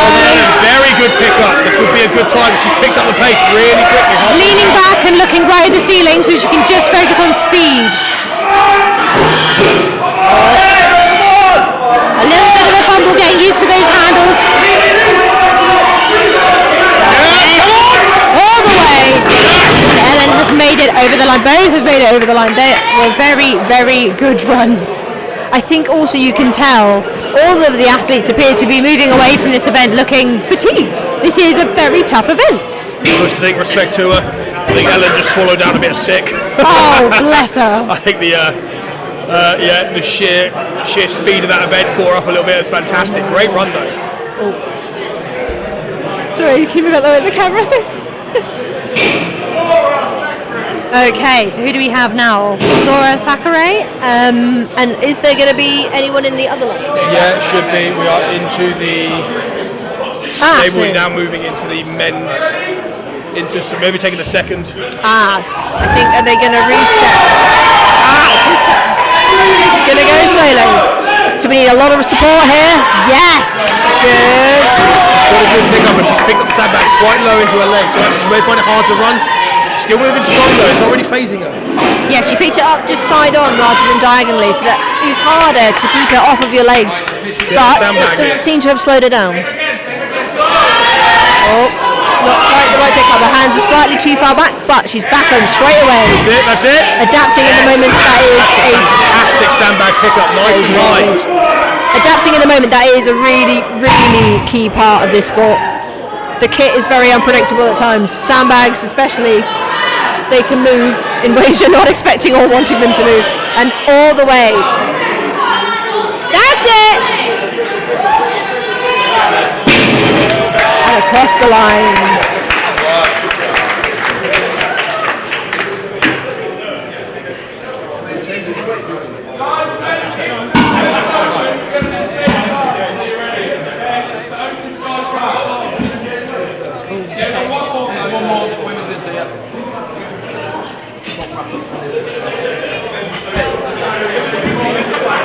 Fantastic. So we've heard what's going to happen here is we've got the last of the women's inters. Lucy Hardwick will be out by herself, and then we'll see the men's inters and the men's opens going head to head with each other as well. Again, remember, they're not head to head for points, they're in different classes, but what that will do is it will give them someone competing against each other will really help. But then, when they're by themselves, they've got a whole crowd behind them as well, so it does help. Good pickup. That was unbelievable really start. That's it! Good quick pace back as well. She's not tiring at all. She's doing well. Now so far I think every athlete has run round the back of the sandbag so they can pick up and run straight away. Some athletes do find that they actually find it fast to pick up and turn, especially if the bags are lighter. But it appears to be that all athletes here are not going to take that risk. Fantastic! Look at that face of determination and across the line. Nicely controlled at the end, so none of us get taken out.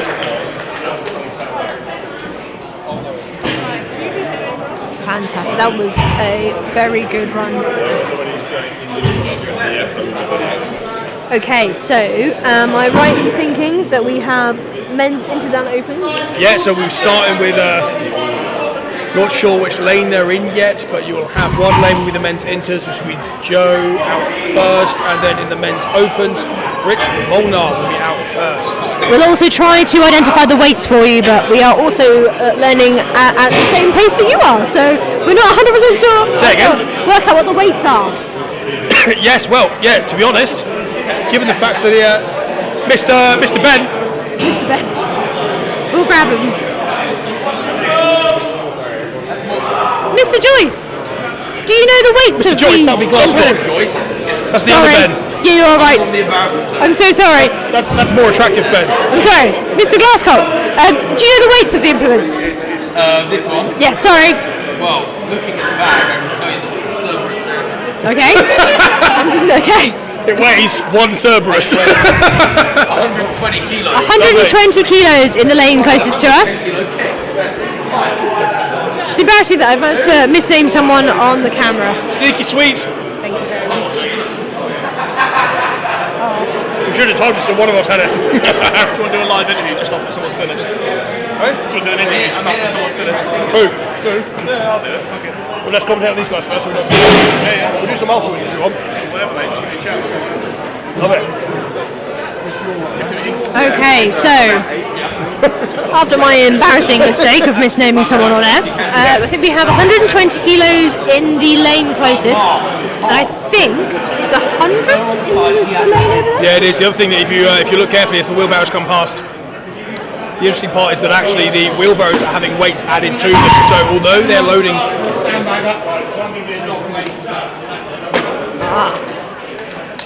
So as the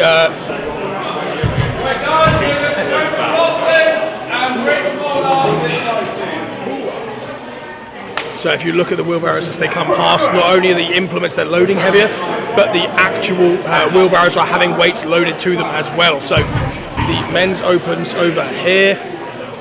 Yeah, so you have the men's opens closest to us, and the lane furthest away from us will be the men's inters. The lane closest to us, you'll see actually as they come past, they have a 50 kilo plate and some change added either side of the wheelbarrow. So whatever they load, it's a good pickup from both of them here. He's quick on his feet, they both are. Oh no, a slight fumble there. Have to readjust the keg in the wheelbarrow, but back on it. Oh, we might be able to make up some time. Now they're being told that their sandbags have to start upright, so it's on their own time to adjust them into their position that they want to pick them up from. Now, I think he's actually done a really good job of laying it sideways, because I'm feeling they're so tall that they actually fall to the side, as can be seen in the lane nearest. I'll see if I can adjust the camera slightly so you can see. We're now seeing the impact of all that weight. I mean, you've got to remember, with the 100 plus kilo sandbag, 100 plus kilo keg loaded, and the 100 kilos of weights on the wheelbarrow, that's a 300 plus kilo wheelbarrow. That's a move. That's a grip event with rolling thunder handles. That is fierce. Absolutely astronomical level of grip strength required for that. So fair play to anyone who can finish this run. It'll be really interesting to see the dynamic shift here between a fast-paced event to a grit and endurance event. See who can get where. So in our closest to us lane, we now have Sam Grover, and in the furthest lane, I believe you will have Dan Brown. Yes. Okay, so we have everybody currently gearing up. Love it. Yeah, distance on the barrel. If they don't get the implements in at all, it's 0. Oh, interesting. Followed by Bob James and Greg Boyd. Just let these guys Ready? 3, 2, 1, make! Oh, good pickup. Good, very nice. Okay, both of them very quick on the run there. Comes down to placing. Oh, placed on rapid both of them, sprint really back. nice. That's fantastic. Not Run wasting back is any quick. time. Sam Grover being about 19 foot tall manages to get back in about 4 steps. And also, the sandbag that Sam is carrying is about twice my body weight. Yeah, it's very impressive. Quite a large weight. The thing you've got to remember is you've got to get it out of the way of anything once you're down there, so you have to be quite strategic with the placing. Okay, here they both are. Oh, he's had to drop it. He gets some air in. Sam trying to get back into the groove. Sam obviously trying to have the right. Trying to finish this. It's a massive amount of weight down there. It goes to show how unwieldy these wheelbarrows actually are.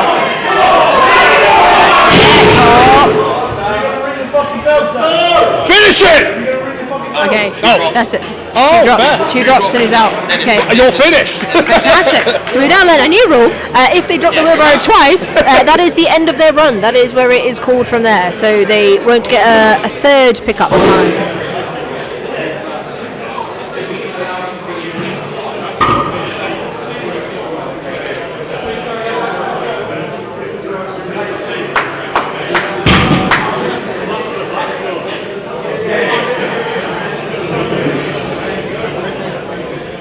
If you were here, you'd smell quite the smell of I think it's the steel at the bottom of the wheelbarrow scraping across the barn floor. Starting to feel the heating up of the steel here. Mixed with liquid chalk and smelling salts. And deep heat, I think. And It's deep the heat. strongman scent. Deep heat, yes. As the day goes on, the smell of deep heat gets stronger. Next will be Craig White for the opens closest to us, and Bob James in the inters in the lane furthest from us. Fantastic. Sam, just do a favour and head out. Sam, get the hell out of the way. Apologies, the man there trying to catch his breath, getting a hard time from us. In fairness, I feel like he was just Sorry. trying to get air in, and John's just told him to start walking again. Move the fuck on. Yeah. Only just got his breath back, and you made him move. Okay, let's go. So it appears that they can start hovering as close to the keg as they would like, but their hands have to technically be off of the keg. Yeah, no touching contact. Good placing from both. We're yet to see a man in the opens finish this run. That is true. This goes to Craig show. White may be the first. See how he gets on. It will take phenomenal grip strength to finish this run for the opens. Interesting to be doing the right, which is impressive. That's it. So you can see how heavy these are. Bob James hand coming over into the the line. field, doing well. Good time. Right. Can this be the first open to finish? Oh, okay, that's one drop. He has only a metre and a half to go. That's it. There he goes. Yes. The first opens to finish. Craig White, first to finish. We love it.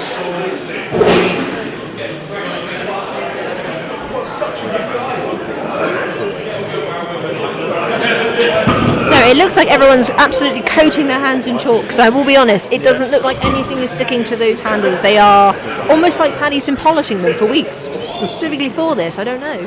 But they do look like they are very slippery indeed.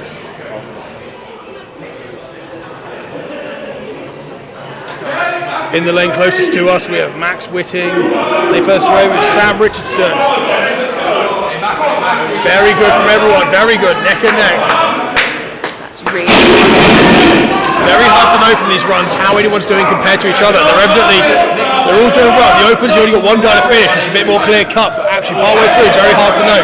Max, very strong here, doing very well. Obviously the opens, it comes down to who's going to finish. The inters, this needs a good time, and he seems to be doing really well. He's going to do it all in one go. Max has just started with the pickup. He'll come into shot any second. I think the wheelbarrow has left the building. Max is still going. Max is just coming to shot for you now. He's doing well. He's had one drop, so he's only allowed one more drop. He's got to finish this. no. He was about, I think, half a foot from the line, maybe. I think he's taken a bash to his leg.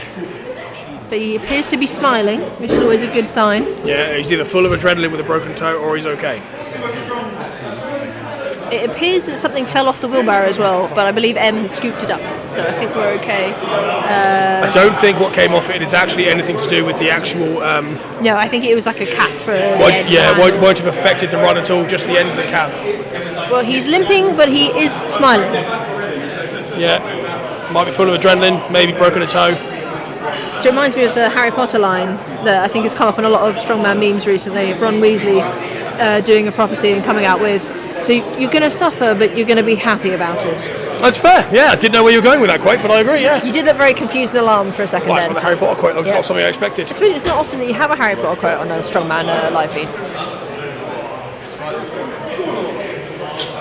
Nearest the camera now on your left, you've actually got Kaleem. Kaleem is one half of the KP Promotions team. Pairs up with Paddy.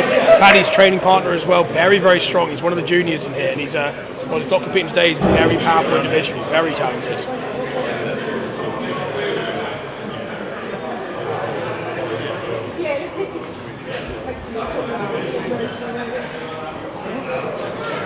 Up now, we have in the lane closest to us, Aaron Moody, and in the lane furthest from us, got James Merry. James came out like an absolute force to be reckoned with in the deadlifts earlier, I remember. So we'll see how he's got on over the comp. He looks very calm and collected the whole way through. He does, yeah.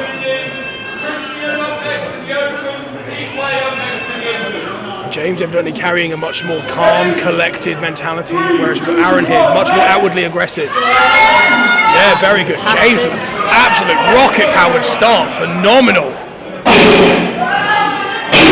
Very unassuming but fiercely powerful athlete. Very talented. He's caught up a lot of speed there with his sprint. He has.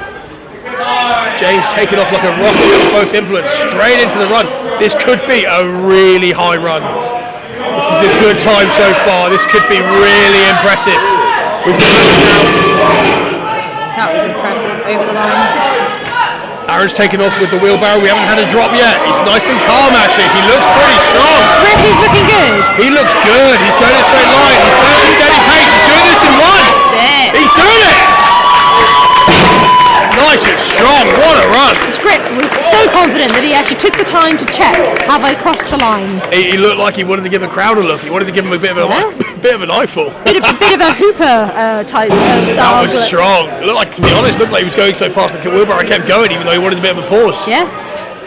Either that or maybe a bit of disbelief. I've done it. I've nailed it. What an animal. That was a great run. That was very good. That was very impressive. And also, I can't help it that his hamstring definition was insane.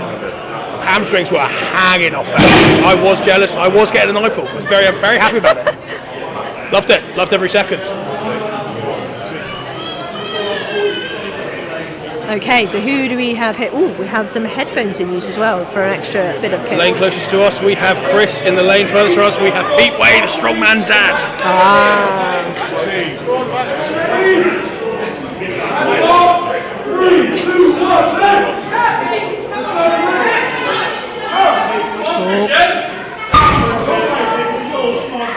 Oh, I think we have somebody who's called it. Chris having something gone wrong. I believe he said something like his grip has completely gone. So Yeah, I don't he must know. have an issue with his forearms or something's happened from the previous events. Yeah. Pete though, the strongman dad, going on strong. Size that dude, he's going really well.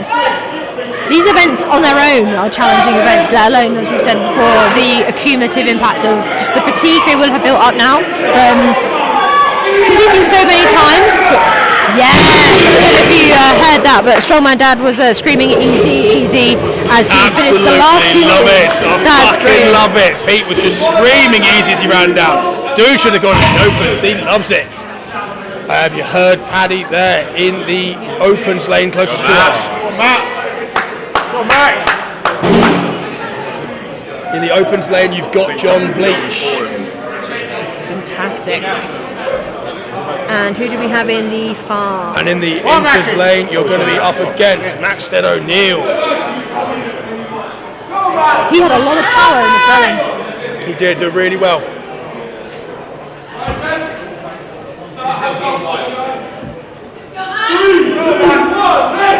Now, predictions here. Don't know Max said very well, but John will be fine on the grip. He just needs to keep his speed up to get a good time. I've got no doubt he's going to be able to finish this.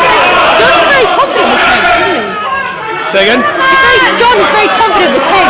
Yeah, he is, yeah. John's confident with Case. He's also got a fierce grip, so as long as he gets the sandbag at a good time, he will post a threat to all the athletes. Max, though, already kicking off well. He's looking really, really strong. He's staring at that finish Big line. John.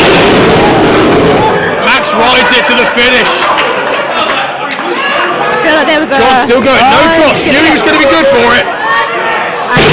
Even controls it down. What a machine. The third opens to finish? No, I think that's only the second Only opens the to second finish. opens to finish. That is impressive. But he does it cleanly. He does it well. I feel like Paddy was shaking his head, so I feel like that may have been a bit of a slide over the line in the far lane, but I don't know what Bit of a slide, might be a penalty. Yeah, sometimes... John, however, pretty sure he's just taken the best time. Yeah, I think he might have done. Yeah. Oh, okay, that's fantastic. Yeah, I would not be surprised at all. The slide over the line. Now, sometimes in strongman they would give a penalty of maybe a few seconds or something like that. I don't know what the rules are on this time, and I also don't know if a penalty has been given. I just saw a small little head shake from Paddy over there as the slide took place. Cheeky slide. I mean, what could have been a showboat, he might have been let away for it because of showboating, but don't know. In normal comps, you're not allowed to slide. Lane closest to us, you've got Matt Johnson. Lane furthest from us, you have Alex Udall. The guy whose shorts you been admiring. Lovely shorts. That dude has got the strongest beard here as well. It is a magnificent beard. And there's some strong beards. Oh, fantastic. That was an amazing pickup. Basically just thrown it in his arms. Seeing it, got to remember, these are heavy sandbags. These are really tough implements by themselves, let alone in the medley at the fourth event of the day. All the way. I think he's got it. And across the line. For a second I thought he was going to carry on. So did I. That was fierce focus from Alex. Absolutely wonderful focus. Now, where Now are we've we got at? Matt trying to get up to the... Matt trying to finish off and start off the actual wheelbarrow portion here. Remember at this point, that is 300 plus kilos.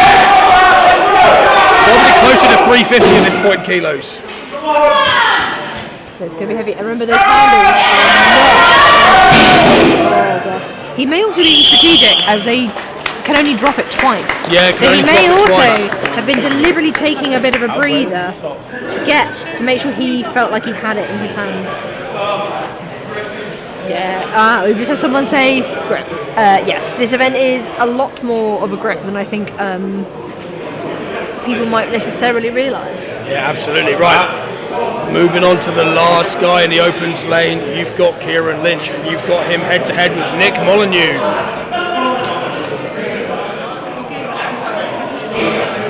Now these guys appear to both be very calm and collected lifters.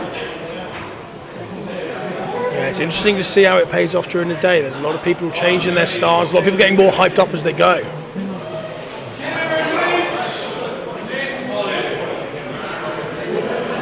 And just as a reminder, none of these athletes have been able to practice for this event. They only found out about it basically at the same time that you found out about it. They've had to respond on the moment and develop their tactics, work out if they want to take risks or play it safe, all here in the last few minutes before they had to pick up these implements. Now, if you're curious, because the implements ended up at the other end, you will actually see that the guy opening Kieran's opens lane is loading it. They opted to leave the implements at the other end and move the wheelbarrow down this end so that they can load the other way. Saves the loaders taking too long, getting it back to the same end.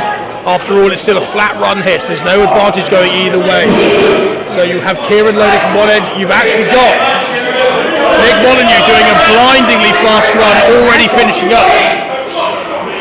As Kieran comes in, load the sandbag, he's now going to take he's got to take the wheelbarrow back, so he's not done yet.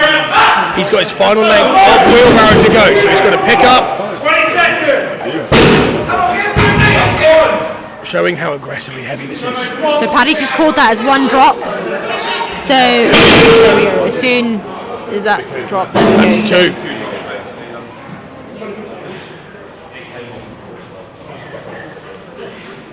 So just to reiterate, the rule is they can only drop the wheelbarrow twice. The second drop is the end of the time. Well, I had the thing with the kegs, then I had the slides. But deadlift. They are in fact gonna. Yeah, deadlift. They have got the trundle wheel out, so he is getting that distance.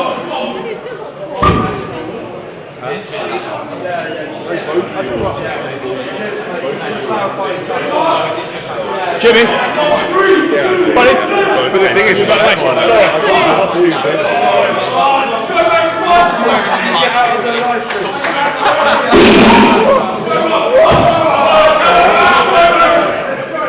It's good the thing was just not Okay, so Andy's off.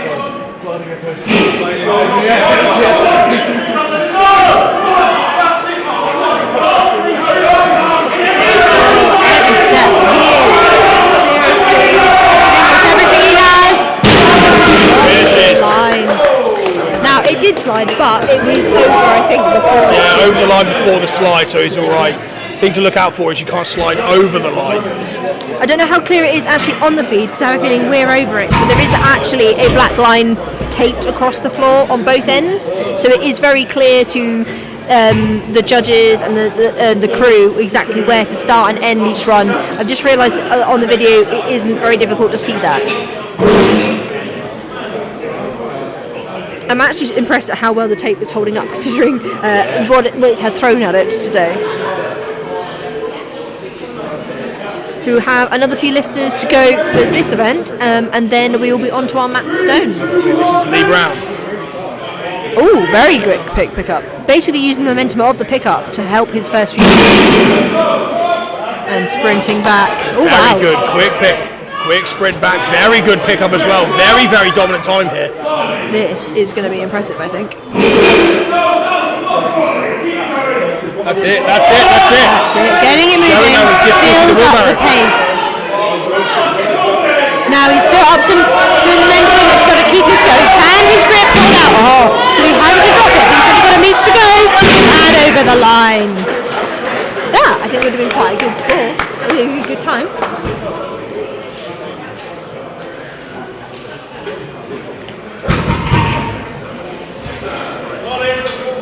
Tell you what, all of these spotters, because we, I think, need to say a massive thank you to everybody who is, well, all of the crew that are having to rearrange all of this. They're having to put in so much effort to just reset everything every single time. Let's see how we go now. Remember, these are the last guys out, so they know how fast they have to go roughly. They know how hard to push. Unfortunately, with a speed event, like I say, it gives you minimal benefit. You more or less just have to go all out from the start.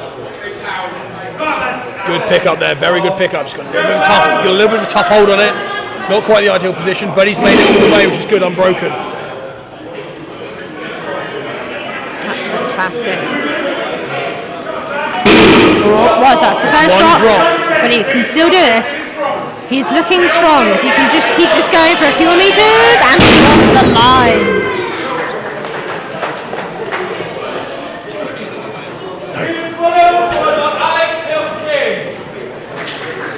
So 2 more to go? Yeah, 2 athletes so left. Alex Hill King. And then Toby. Going to be onto the max stone. That'll be impressive, I think.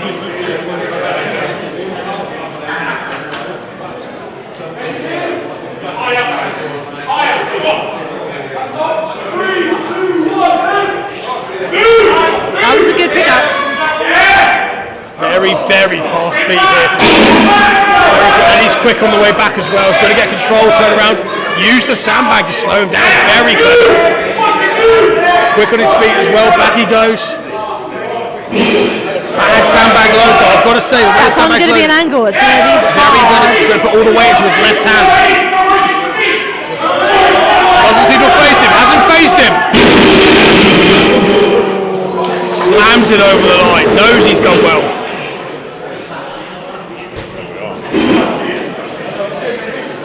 I don't know if that was a slide over the line. I don't think it was a slide. I think the wheel was cleanly over the line before Perfect. he then dropped it. I think it was just a push at the end of like a a celebration push. Cool. Okay then. He looked to me like he was in control. I wouldn't have called him for sliding, but we'll see. I don't want to dispute the judges if they were. Okay. I don't think they were. I don't think anyone was. I think it's okay. Nope. 3, 2, 1, Last guy of the inters here, Toby. Well, this will be the last person. Last one of this event, yeah, absolutely. Last round of the entire event. An interesting dynamic I hadn't seen until now is actually if you place the keg down too aggressively, you actually push your wheelbarrow back. Oh, Meaning no. you're going to go, dreadful mistake from Toby here. Accidentally dropped the sandbag. Come back quick though. He's still quick. Still a good time. Remember, there's some guys who didn't finish all the way, so he's got a good chance here to pick up good points. There's a bit of all. This is the point of the day where we see the fatigue set in. Fatigue setting in, but he's done well. Over the line. I think it's been interesting to see. You can see how much of a demand on people's hips this event is, but they're they can't take any of the movement in their grip. Yeah, because and it we've will got to remember, slide. this is just hinge domination for your hips all day. Okay, so we see all of the crew and staff being given gloves, which I think means it is getting up time for the stone. It is stone and tacky time. Now, No, I tell a lie, there is one guy left. oh, you're right. Oh, apologies, Toby.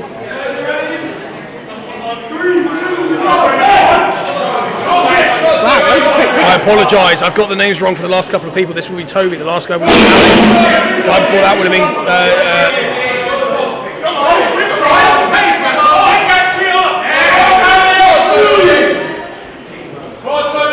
It's a good solid speed there. yeah, good, apologies for getting the names wrong, but the guys have been truly brilliant. That's it. This is looking good.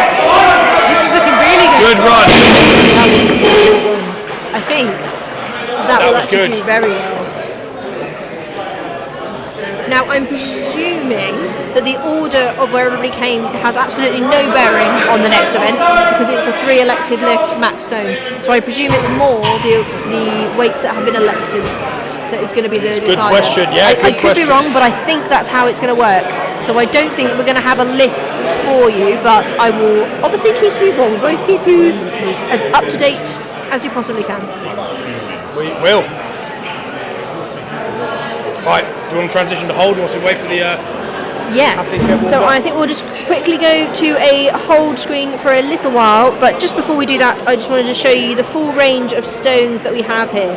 So we have a stone, is that a 40 kilo stone there? 40 all the way up to what I assume is 200. I think there's a massive 200 kilo and 210, which Kaleem appears to be sat on right at the end there. As you can see, there's a mixture of brand new stones that have yet to touch tacky at all. May even be more than 210 actually.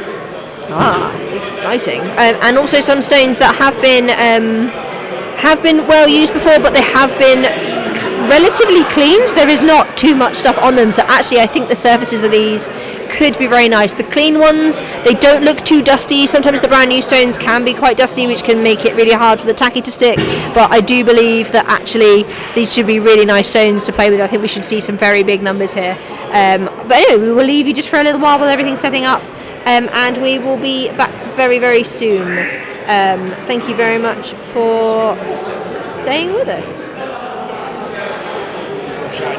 No, you're absolutely fine. So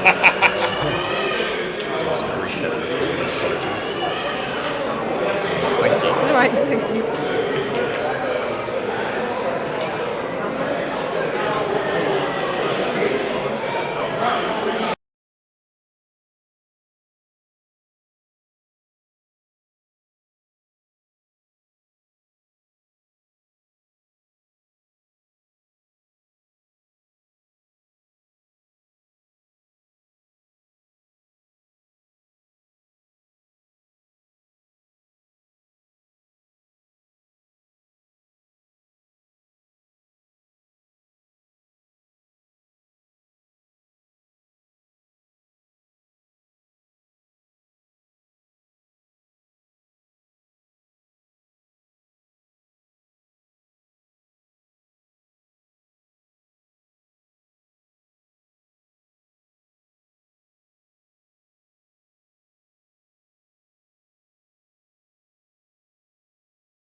So we are warming up for the max stone now.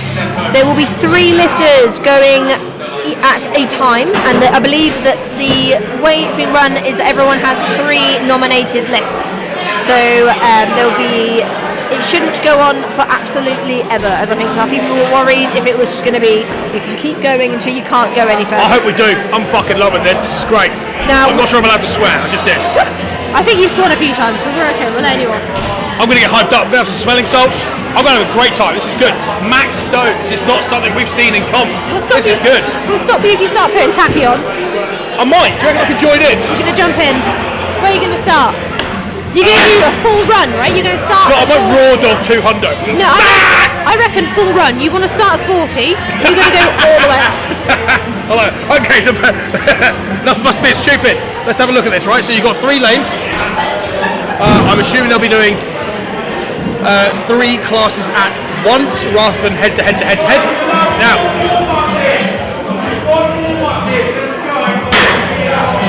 okay, so that sounds like all the athletes are allowed 1 warm-up lift and then they are moving. You will see them putting sticky stuff on their bodies. Sticky stuff is tacky. The tacky is a sticky tree resin or some sort of similar type product. It helps you glue to the stone.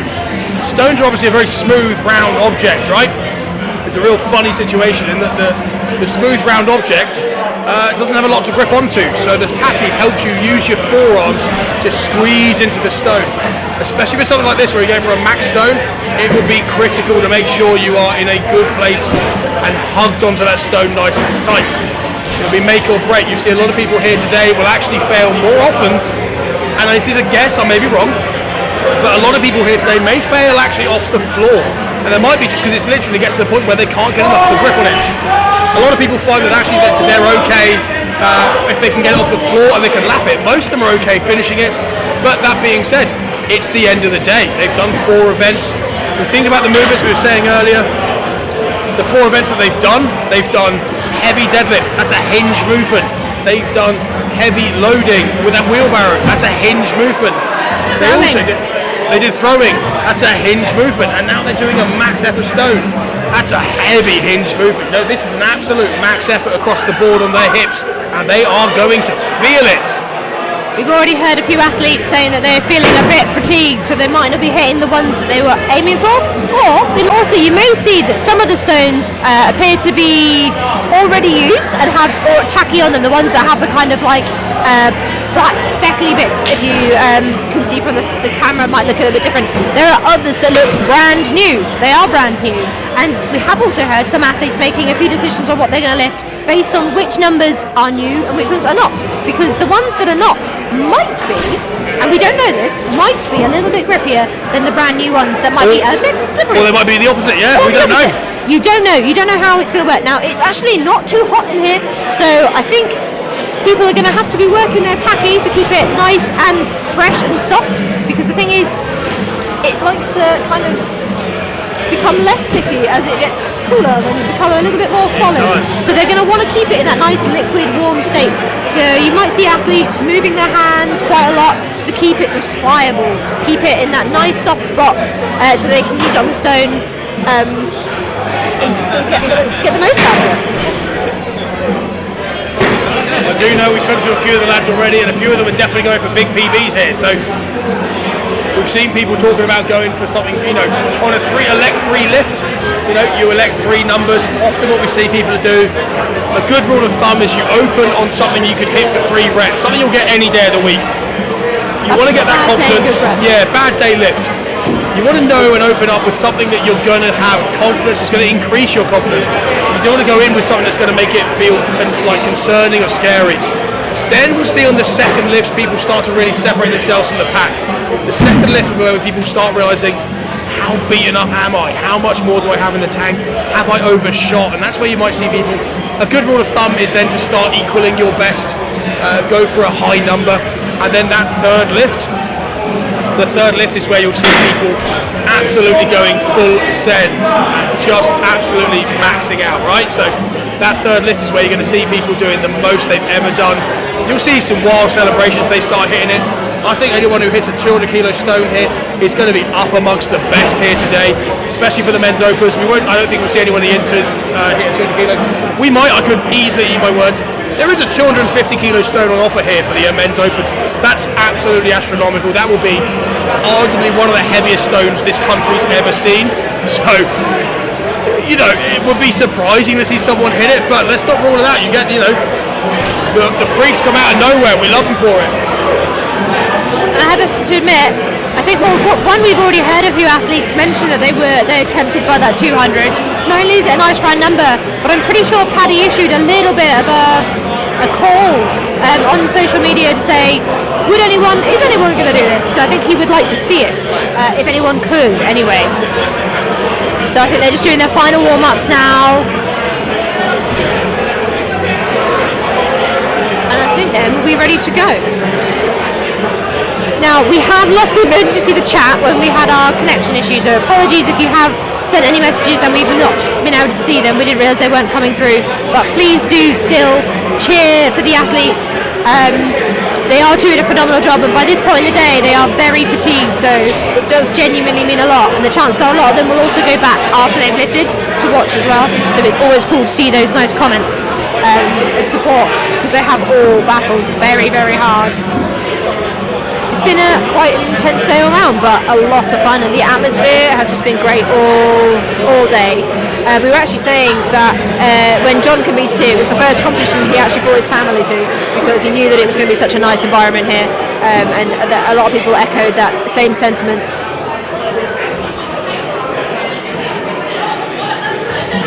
So, if you were doing this, where would you be going? Where would I be going? That's an interesting question. I think if it was me, I'd probably be looking at, like, I think the big dudes would be ending up with, I do think there might be someone with a 200 in here today, but I think the 200 is going to be the winner. So if I was looking for the win, I'd be looking to do a 160 opener, probably around a 180 second lift. I think that's in a few people's tanks, but the one after that will be the sender, right? So you've got to remember as well, by your third lift, you'll know where everyone in the pack is roughly. So I think if I was playing this strategically, I'd probably look for a 160, 180, 190. I think 190 will win you some of the top points. I'm prepared to eat my words though, absolutely. Like, it depends on the caliber of the day.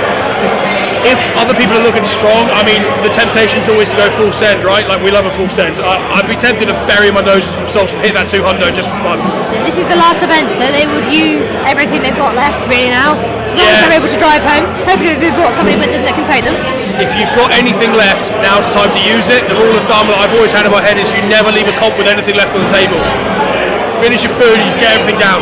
Just absolutely nothing left. Yeah, it doesn't matter how anything's gone. If you know that you've given everything, you're going to be pretty happy with yourself. Yeah, that's it. There's a big shout out to my coach, Tyson Morrissey. He's a great guy, and he left me some words of wisdom at one point where he was just comparing some of his favourite comps he's ever done, and he said one of his favourite comps he's ever done, he came third. It wasn't the win that meant anything to him, it was the fact that he came third and he had nothing left. He gave everything and he knew he couldn't have given anything more, and he was proud of that.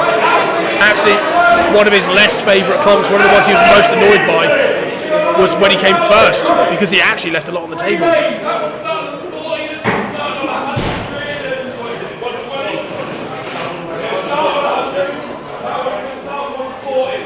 Once you're on the platform, you've got 30 seconds to get it over the bar. Okay, so you have as many lifts as you want in that time. Each lane is just going to go independently, so we're not going to wait for the other lanes to focus on the lane you're in. Make sure you're stood waiting for the stone that you want to lift, okay? If you miss it, it's your problem, okay? You've got to jump in. So we're starting at 100, we're starting at 40. Okay, so the nearest platform has stones ranging between 40 and 90 kilograms. The second platform is 100 kilos to 140 kilos, and then the third platform at the farthest away is 140 kilo plus. Now, Paddy has said each lifter will have 30 seconds to produce their lift once they are on the platform. They have as many attempts within that time as possible, but as you can probably imagine, 30 seconds is probably not that long in the grand scheme of things, so it should be a lot of fun. Get Mike's back up.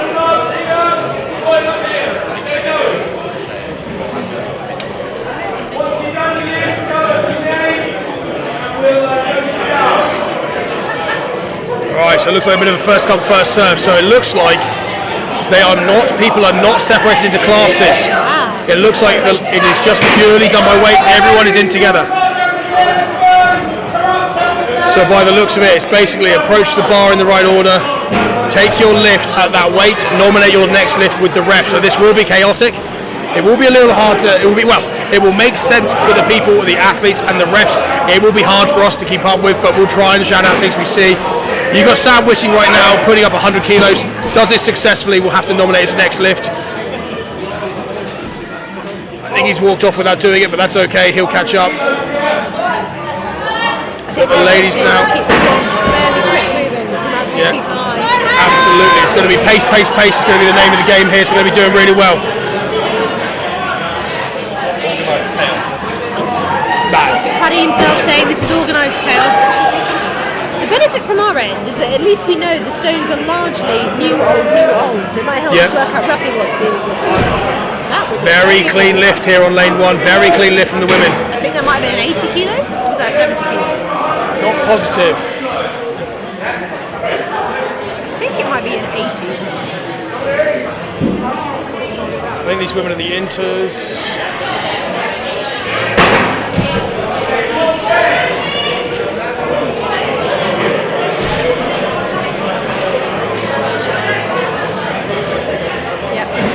The nearest one is an 80 kilo stone. And then the middle lane currently has 110. And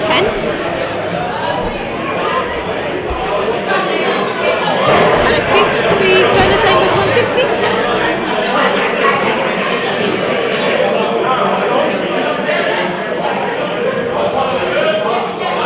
So you can see, I'm trying to get a bit high so we can see some of the other lifts happening.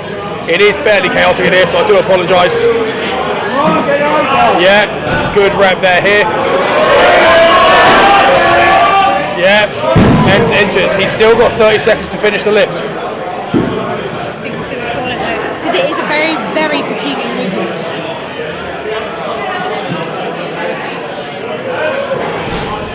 She's got Rachel Owen here in the first lane. Tachyon ready. You've got Sam Whitting in the middle lane. I think Rachel's going for a 60, I think.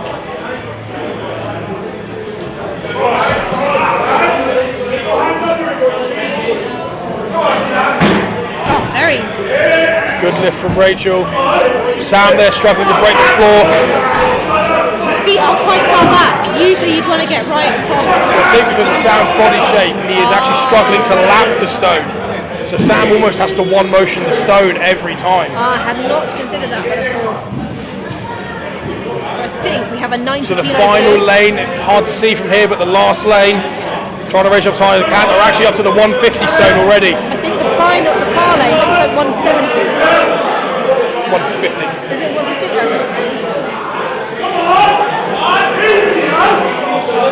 Could be right there, tell me if I'm wrong. I could be wrong, I'll keep an eye out.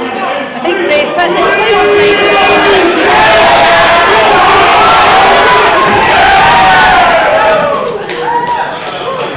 90. Good lift from the first and middle lane. The middle lane there, that was his second attempt at that same weight, so very pleasing for him. I think that's a 110. Sam's second attempt at the 110 here.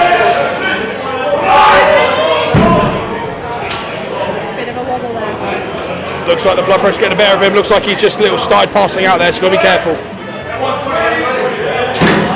Very nice one motion there.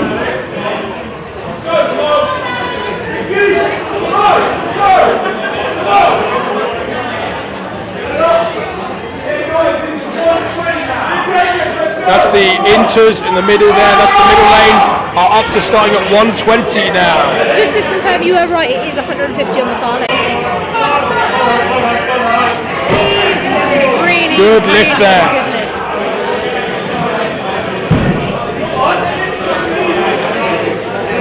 There's almost so much to talk about. Fantastic lift in the middle lane there. That was really powerful. Oh, you got world's fastest racer in the final lane going for the 150. Good lift for him. Very, very good lift for him.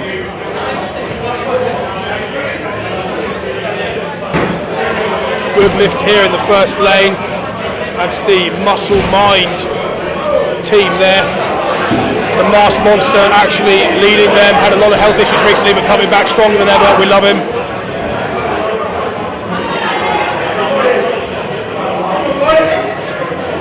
The lightweight machine in the middle lane there. And the women's inters look like they're now up to a 90 kilo stone.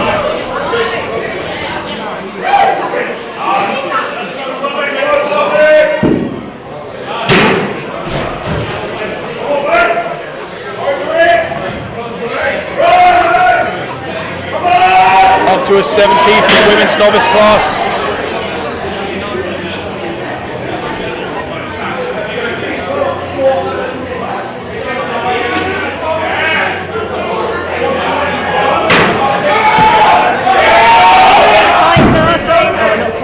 Shouting you can hear at the end is one of the men's open, so we're going for 150 I believe, and just managed to lap it but couldn't quite finish it.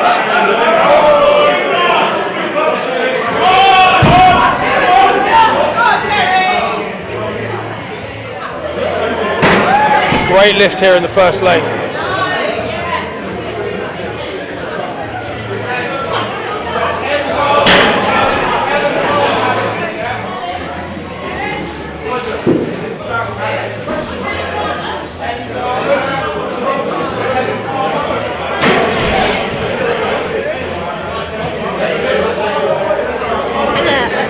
Although obviously everyone has their choice of weights, the heights are the exact same for everyone.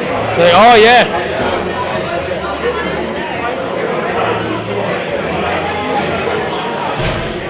Do we believe it's a custom built paddy again? I think it looks like a custom build to me. Very clever custom build hitching post.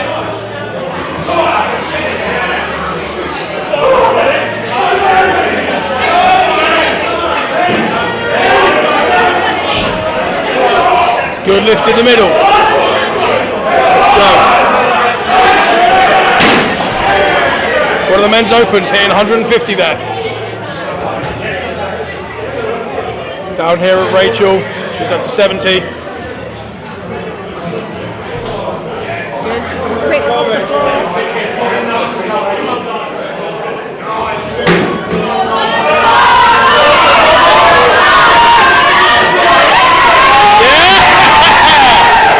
Fight, we love it! It got stuck under a t-shirt and everything. She's actually ripped a hole in a t-shirt, I think.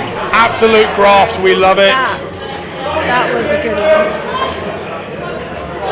She looks very happy. The men's opens at the end there, if you can see, moving up from the 150 to the 160 stone.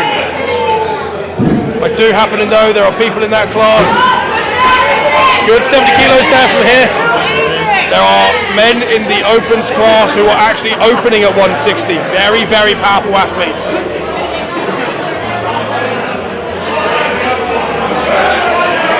In the far lane, you've got Sam Grover. It looks like he'll be in line to do the 160. Up now, I'm not sure. Looks like Udall is up. That's Phil in the middle with what looks to be like a 120 stone. Women's inters here, back onto the 90. Sam opening up at the end at a 160 stone.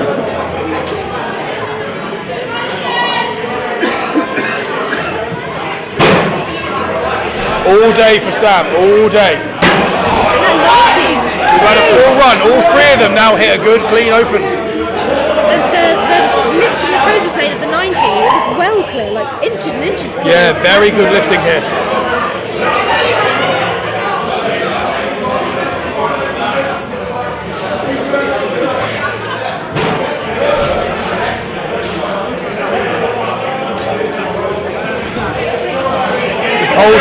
The cold weather we were playing havoc with something was tacky.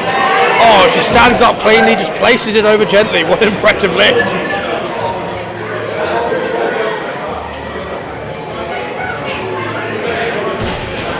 So most lifters will be lifting over their body weight and some right now. Yeah, almost every lifter in this room will be above body weight right now. It's amazing. Remember, that's in stone form. It's a horrible implement. It's Ellen at the closest lane here, just sending 90 over the bar. Wonderful lift. Get a glimpse of an open in the far corner there, hitting 160.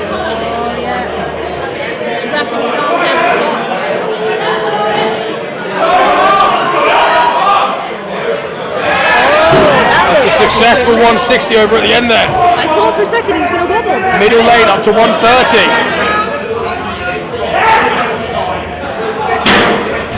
Boy, if you're wondering what my hand's doing, I'm holding the camera. Oh, we knew there'd be some PBs. We love it. It's always nice to see, especially when everybody else gets involved. Big Tommy Murphy's going for 160 in the far lane. That's impressive. That's a men's novice going for 160.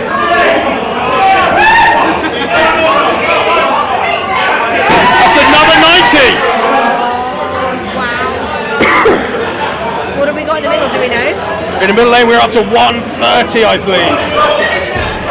Successful lift. I'm telling you, this room will light up as people start hitting PBs at the end of the day. Emotions will be high.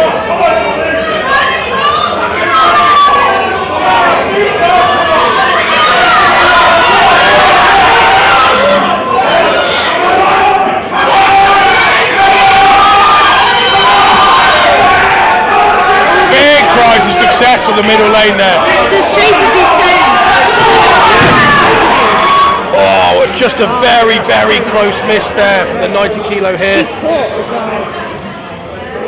But these stones, they're so far in front of you. It's such an awkward position to be holding that heavy weight. Do you remember the other difficulty here? You've got athletes here who will be waiting quite a long time between lifts.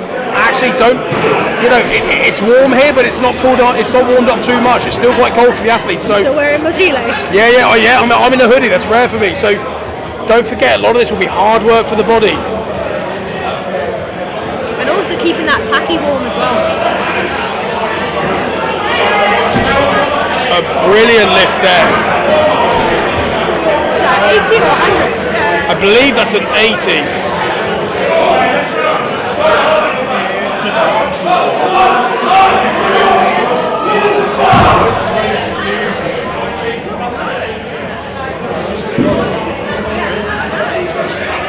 I think we're starting to get to some of the higher end lifts. As in some people second and third attempts now, so we might start seeing a few more failed stones here and there. As they're just challenging themselves, pushing themselves, going for new PBs. You've got Max Whitting at the end there. Max is just going for a 160. It's in his wheelhouse, just needs to be playing with his grip a bit. Makes it look comfortable. Had a little fun with the start with, made it look easy.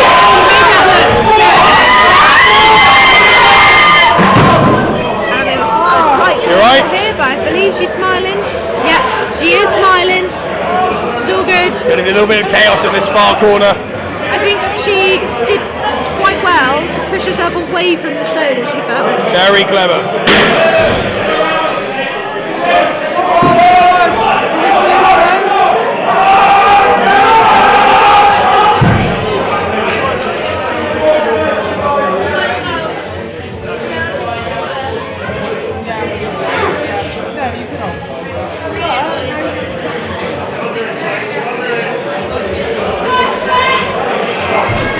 Solid 130 in the middle lane there. The other thing you might start seeing is where the stones now have more tacky on them, they might start sticking to the floor a little bit more as well. So the athletes will have to contend with pulling it from the floor as well. You might start seeing the rubber lift off as they lift the stone.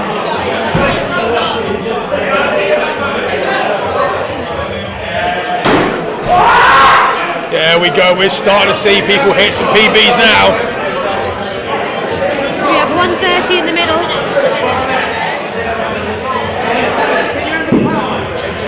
Big shout of defiance there was from the 160 at the end.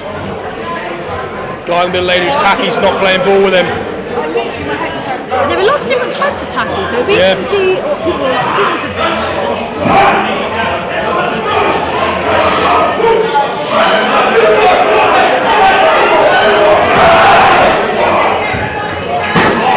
Very, very good extensions on these stones.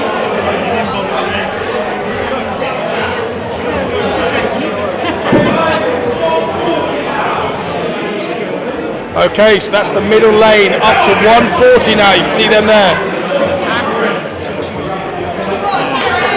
Do we know what the final lane is? Final lane, that's Big John Bleach up to the 160.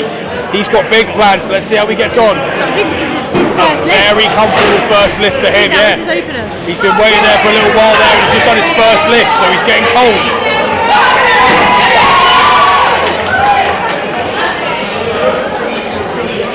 Where I think some athletes have already done or are about to do their third. Yeah, so the athletes in this first lane here, I think most are now on their third and final lift.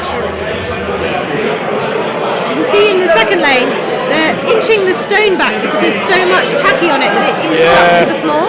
Can you see as they're moving it? You see in the final lane, they've moved up to 170. You've got Carl Drogo. Can't remember his real name, but he looks like Drogo. Going for the 170. Let's see if he gets it. He's got it to his lap. He's moving.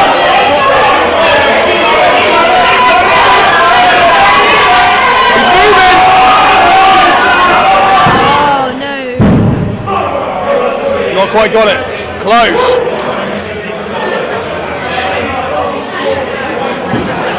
Middle lane at 140 now, remember. Some good lift in there as well.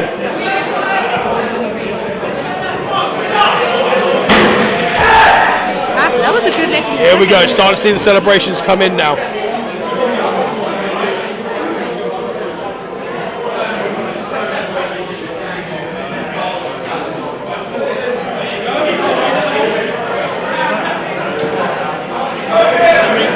Comfortable pickup from the floor here in the first lane. Oh, and a great lift over. Very minimal tacky as well by the looks of this. I think it is. Yeah.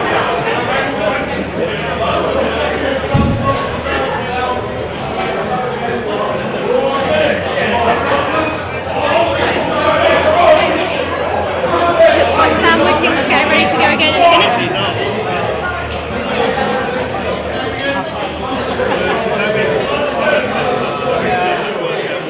Still at 170 at the far lane. Tough, we can't see it very well from here, but world's strongest racer now coming up. Up in the far lane going for 170, successfully did 160. I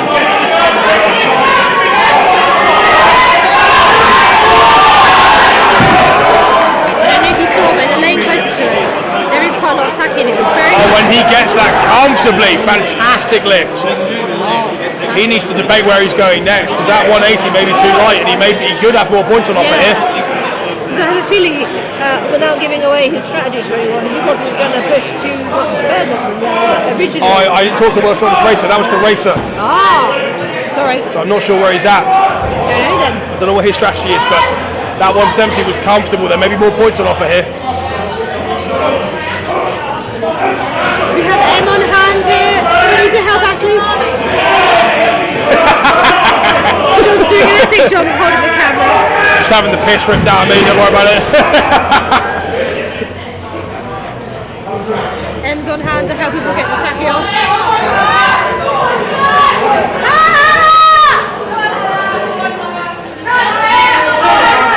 Anna here in the first lane, everyone getting behind her. Love the sport.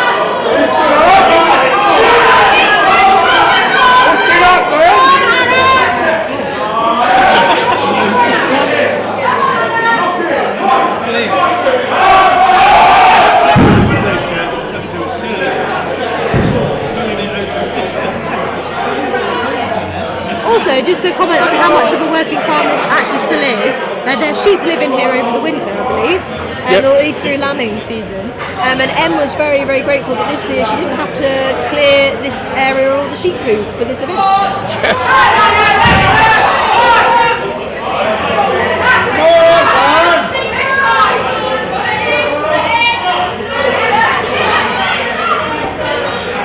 These things are getting heavy now.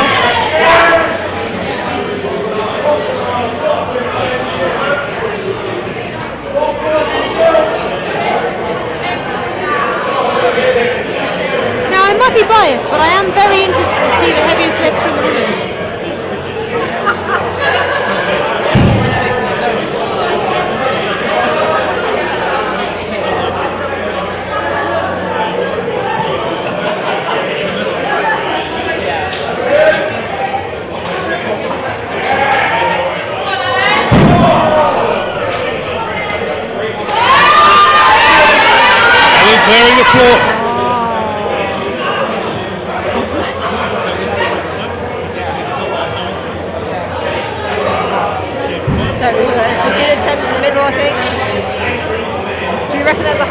140. Yeah, middle lane 140. Can they get it off the floor? Yes.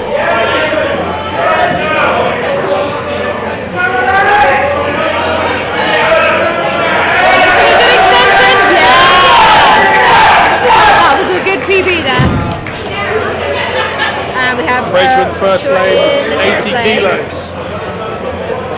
Good from the floor. She can attempt as many times in the 30 seconds as she'd like. The end lane still at 170.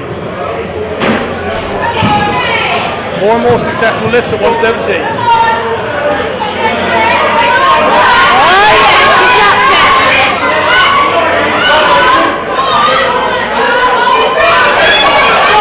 Yeah. We're stuck to her leggings, I think. Good effort from Rachel. Tacky just sticking to everything there. I think everyone's getting a bit covered. That was moving. Right, in the middle, I reckon they've got to 150. Do we reckon that's 150? In the middle? Or has it gone back down to 130? Must be 150 now. That is impressive. Well, yeah, 150 in the middle. Middle lane all there. the way up to 150. Now, I think the heaviest old stone, if that's what we're going to call them. Oh my was word, 180. women here up to 110. Wow. And look how big the stone is.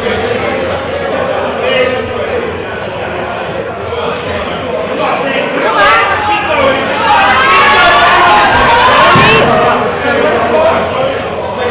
you can see the strength of the tacking. It's pulling people's leggings even when they're like nearly half a foot away from the stone.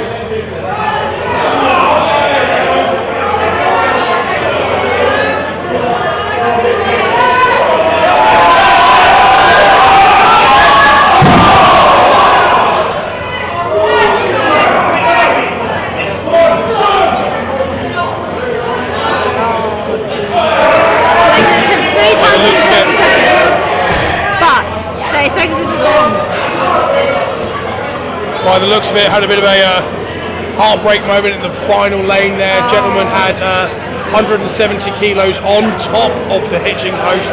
Just took his hands off too early, missed it, fell back down the wrong way, didn't get the rep.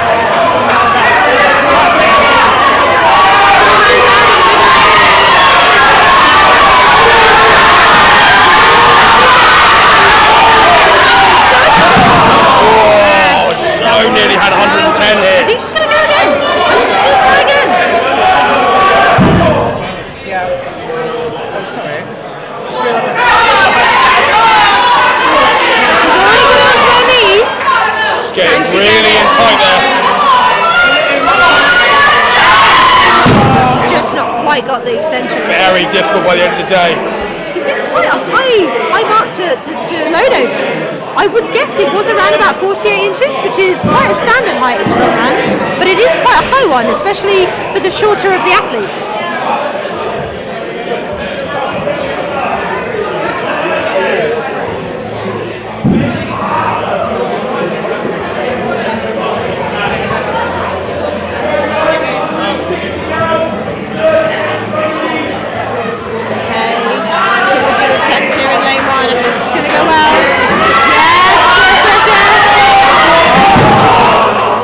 She got her hand up there. Sorry, I felt out of the way there. The temptation is to lean forward, and I do this a lot when I'm picking stones, to lean forward too soon. You've got to wait and extend to the last second really to get that height. Another PB celebration there in the middle, we love it. Remember, this is a really tough event. And these athletes are already incredibly fatigued. They're probably matching their all-time best PBs when they've been rested, when they've been in the right, completely the environment that they can control themselves. And they're matching, if not best, in their PBs when they're fatigued as well. It's fantastic. The final lane, if you can start seeing it come through as we clear up the first two lanes. 180 kilos in the final lane. Sam Whitting. Max Whitting.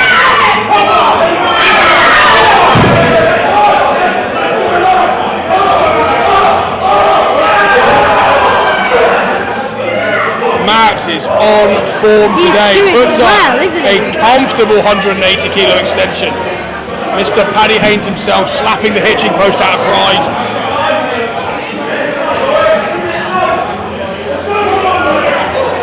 There's a long line for the 180. This is going to pick up, really start separating the points now, the 180.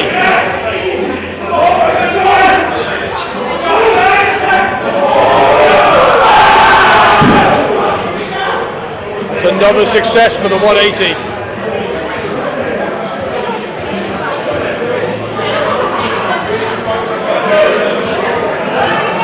Here we go. Now this, I think, is the final attempt in the lane in front of us. Can she hold that stone in? She's not got the height right now.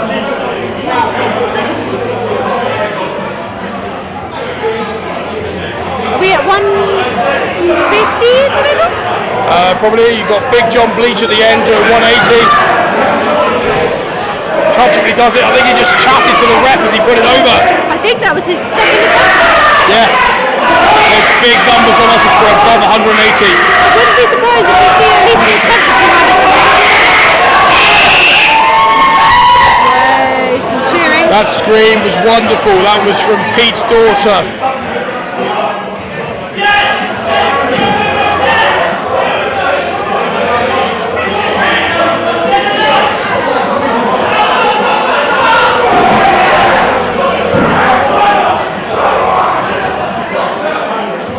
We're seeing all manner of celebrations now.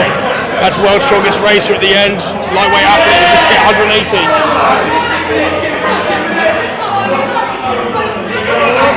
Could you get the three flags?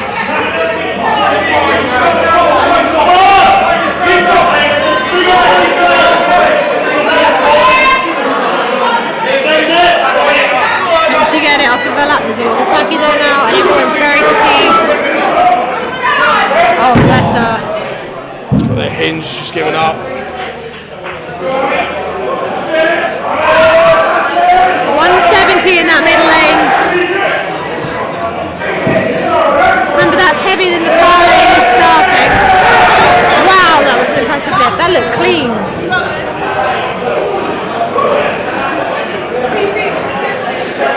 Oh, we've just heard from the lady in red who's lifting in the front that her PB was the 50 kilo stone. So she's already PB'd. She's going to go for an even heavier one, which I absolutely love. Oh, this is looking good. I reckon she's got this. Can she hold that in, squeeze it in? Yes! Double PB. 2 PBs in one day. The heaviest stone she's ever lifted. And then another one. The final lane, far lane is at 190 kilo.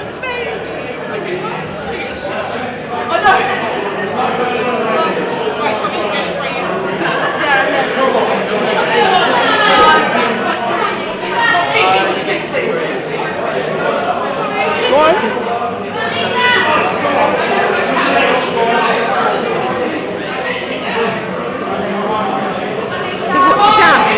190 in the back, yeah?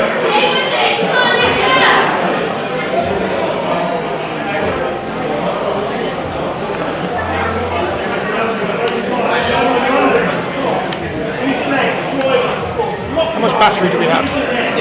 We can go over, I think, when this... Yeah, should we finish this and then go over? Yep, I think so.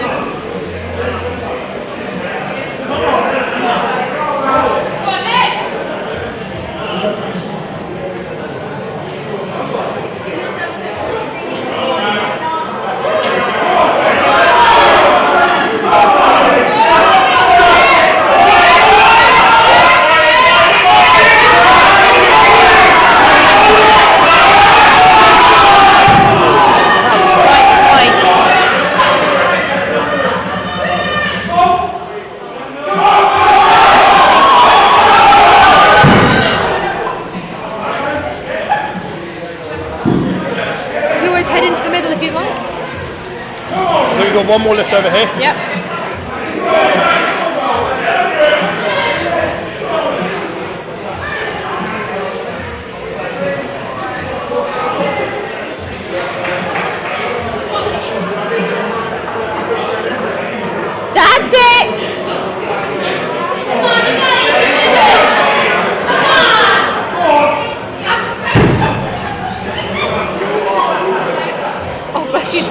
way through her leggings.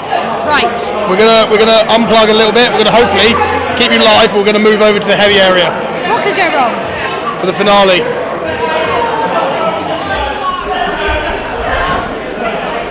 Tell you what, you hold it as we carry. Okay. No, let's go this way. We're gonna go this way. Should we just get this way round? Yep. So. Gonna get a great camera view.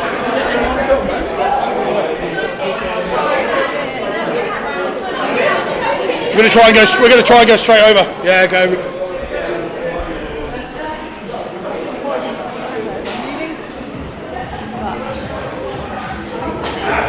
Right, we're over at the final rounds of the final heavies. It's up to 190 kilo stone. 190 kilo stone.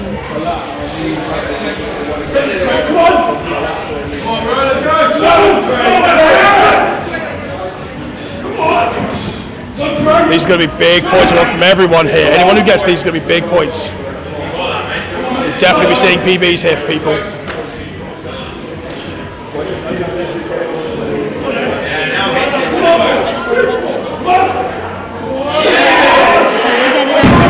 Oh, so close. The size of this thing is huge. Yeah, it's a big old stone. We're bored over there. I want to come see this as well. Yeah. See how the big day finishes out.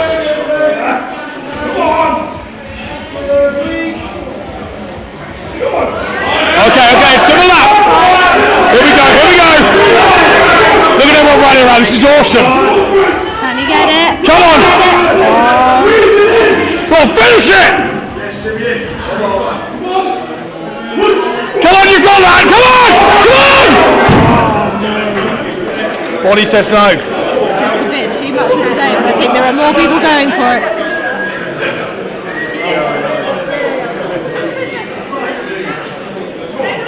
I think I just heard from this athlete that if he gets it, it'll be a 20 kilo PB.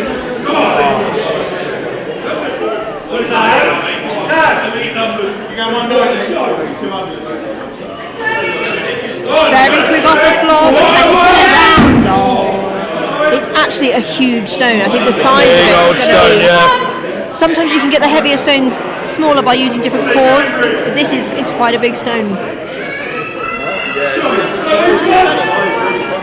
Great lap. That's a big difference now. Just keep it in tight. Get his feet together. Yeah. Yes! Oh, not quite.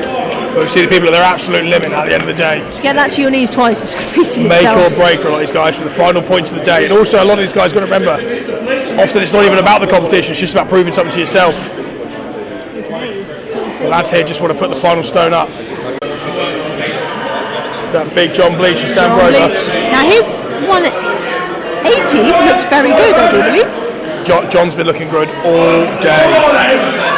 And he's got a big stone, he's capable of a big stone. Go on, Big Bleach! Go on, tuck it in! All day! Yes! Go on, John! Well done. Oh, Sam Grover sees and raises! How big these things are.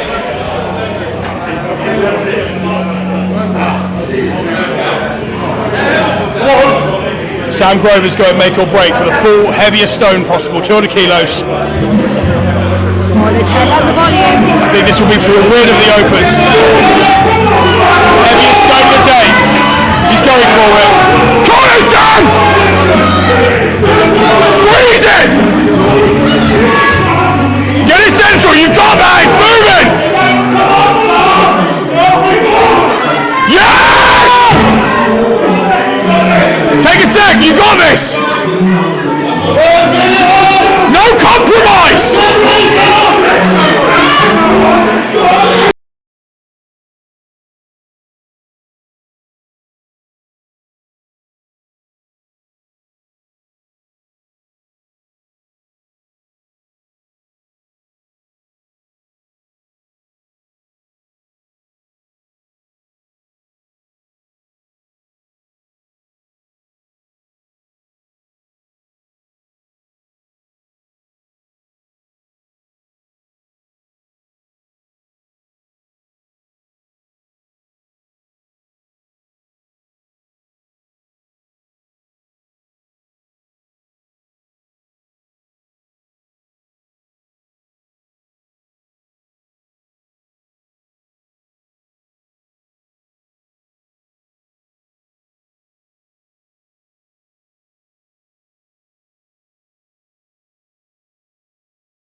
neat as we can.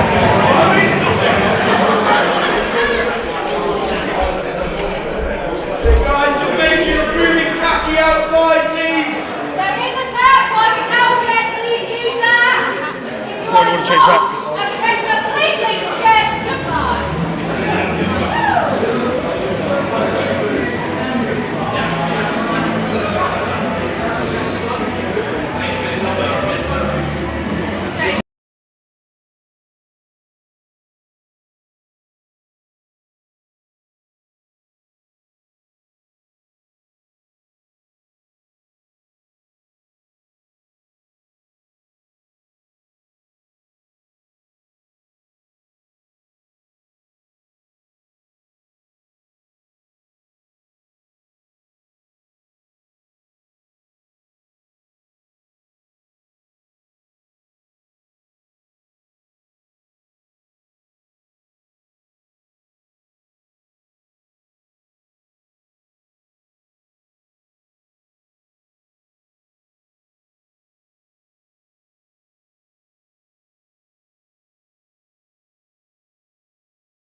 So we are about to get the results. We do not know how anyone has placed, but we have our podium ready. Paddy's about to call everybody in. I will turn up the desktop or the background audio so you can hopefully hear everything. Thank you to everyone that made this happen. It's been another fab year.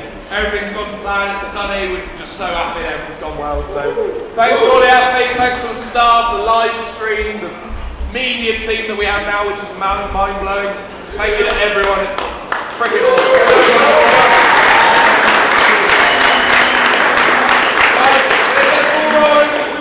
I'm just going to announce podiums, but the full results come straight results any second, so you'll be able to check your places on there. So without any further ado, in third place in the women's novice, Eve Wallace.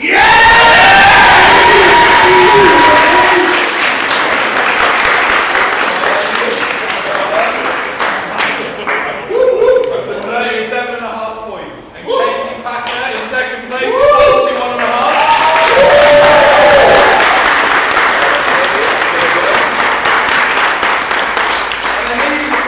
With 45 points, Lisa Watson.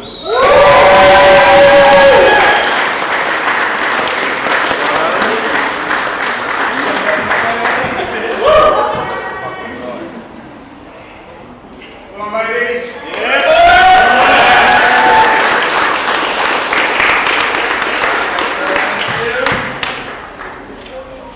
Right, and then we have the women's inters. So in third place with 8.5 points, Ellen Davies.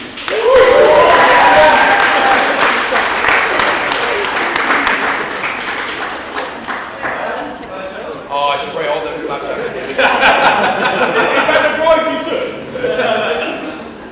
Then in second place with 13 points, Laura Thackeray.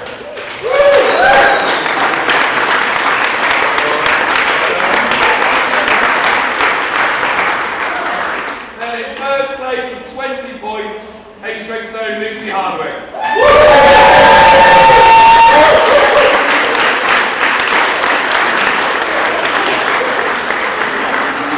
That is her child.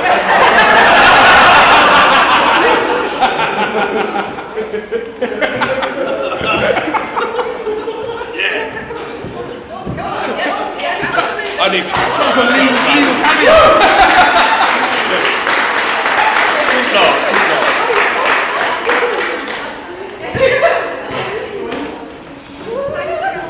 Thank you guys.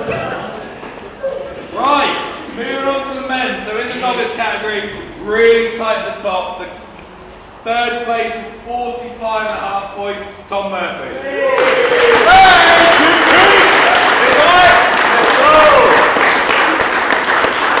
I'm going to give this guy a special shout out because not only has he never done strongman comp, he's never done anything on strongman.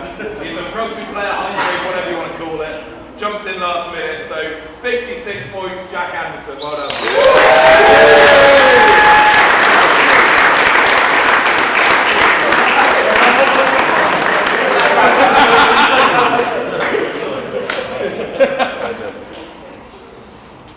Right, and then with 59.5 points, so only 3.5 points clear, Phil Woodward.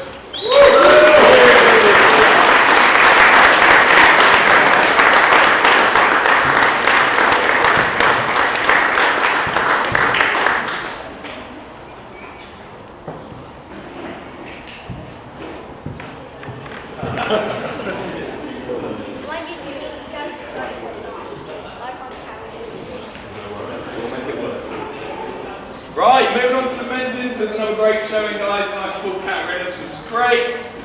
Third place, 57.5 points, Mr. Kean Fuller. Yeah.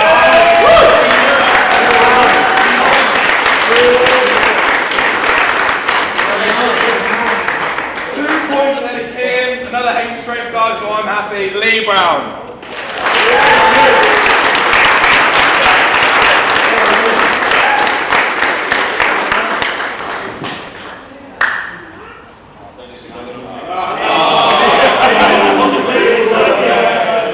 And then amazingly 5 points clear of Lee, consistent all day, amazing performance of this guy, Toby Lively.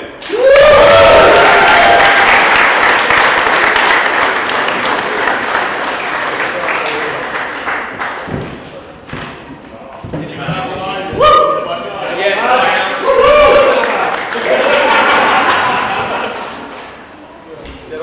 Right, then moving on to the biggest boys. Again, there was 6 points in between 7th and 2nd. So it was really tight. 3rd place, I'm thrilled to say, 27.5 points, Max Whiting.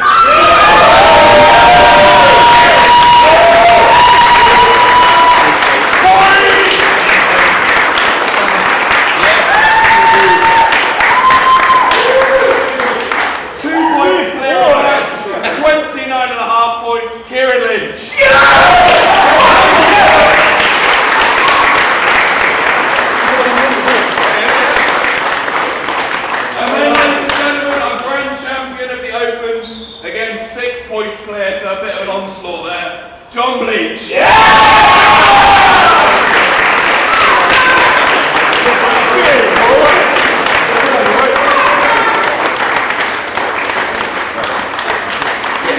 Guys, huge thanks to everyone. Safe trip home. We love you millions. We'll see you again next year.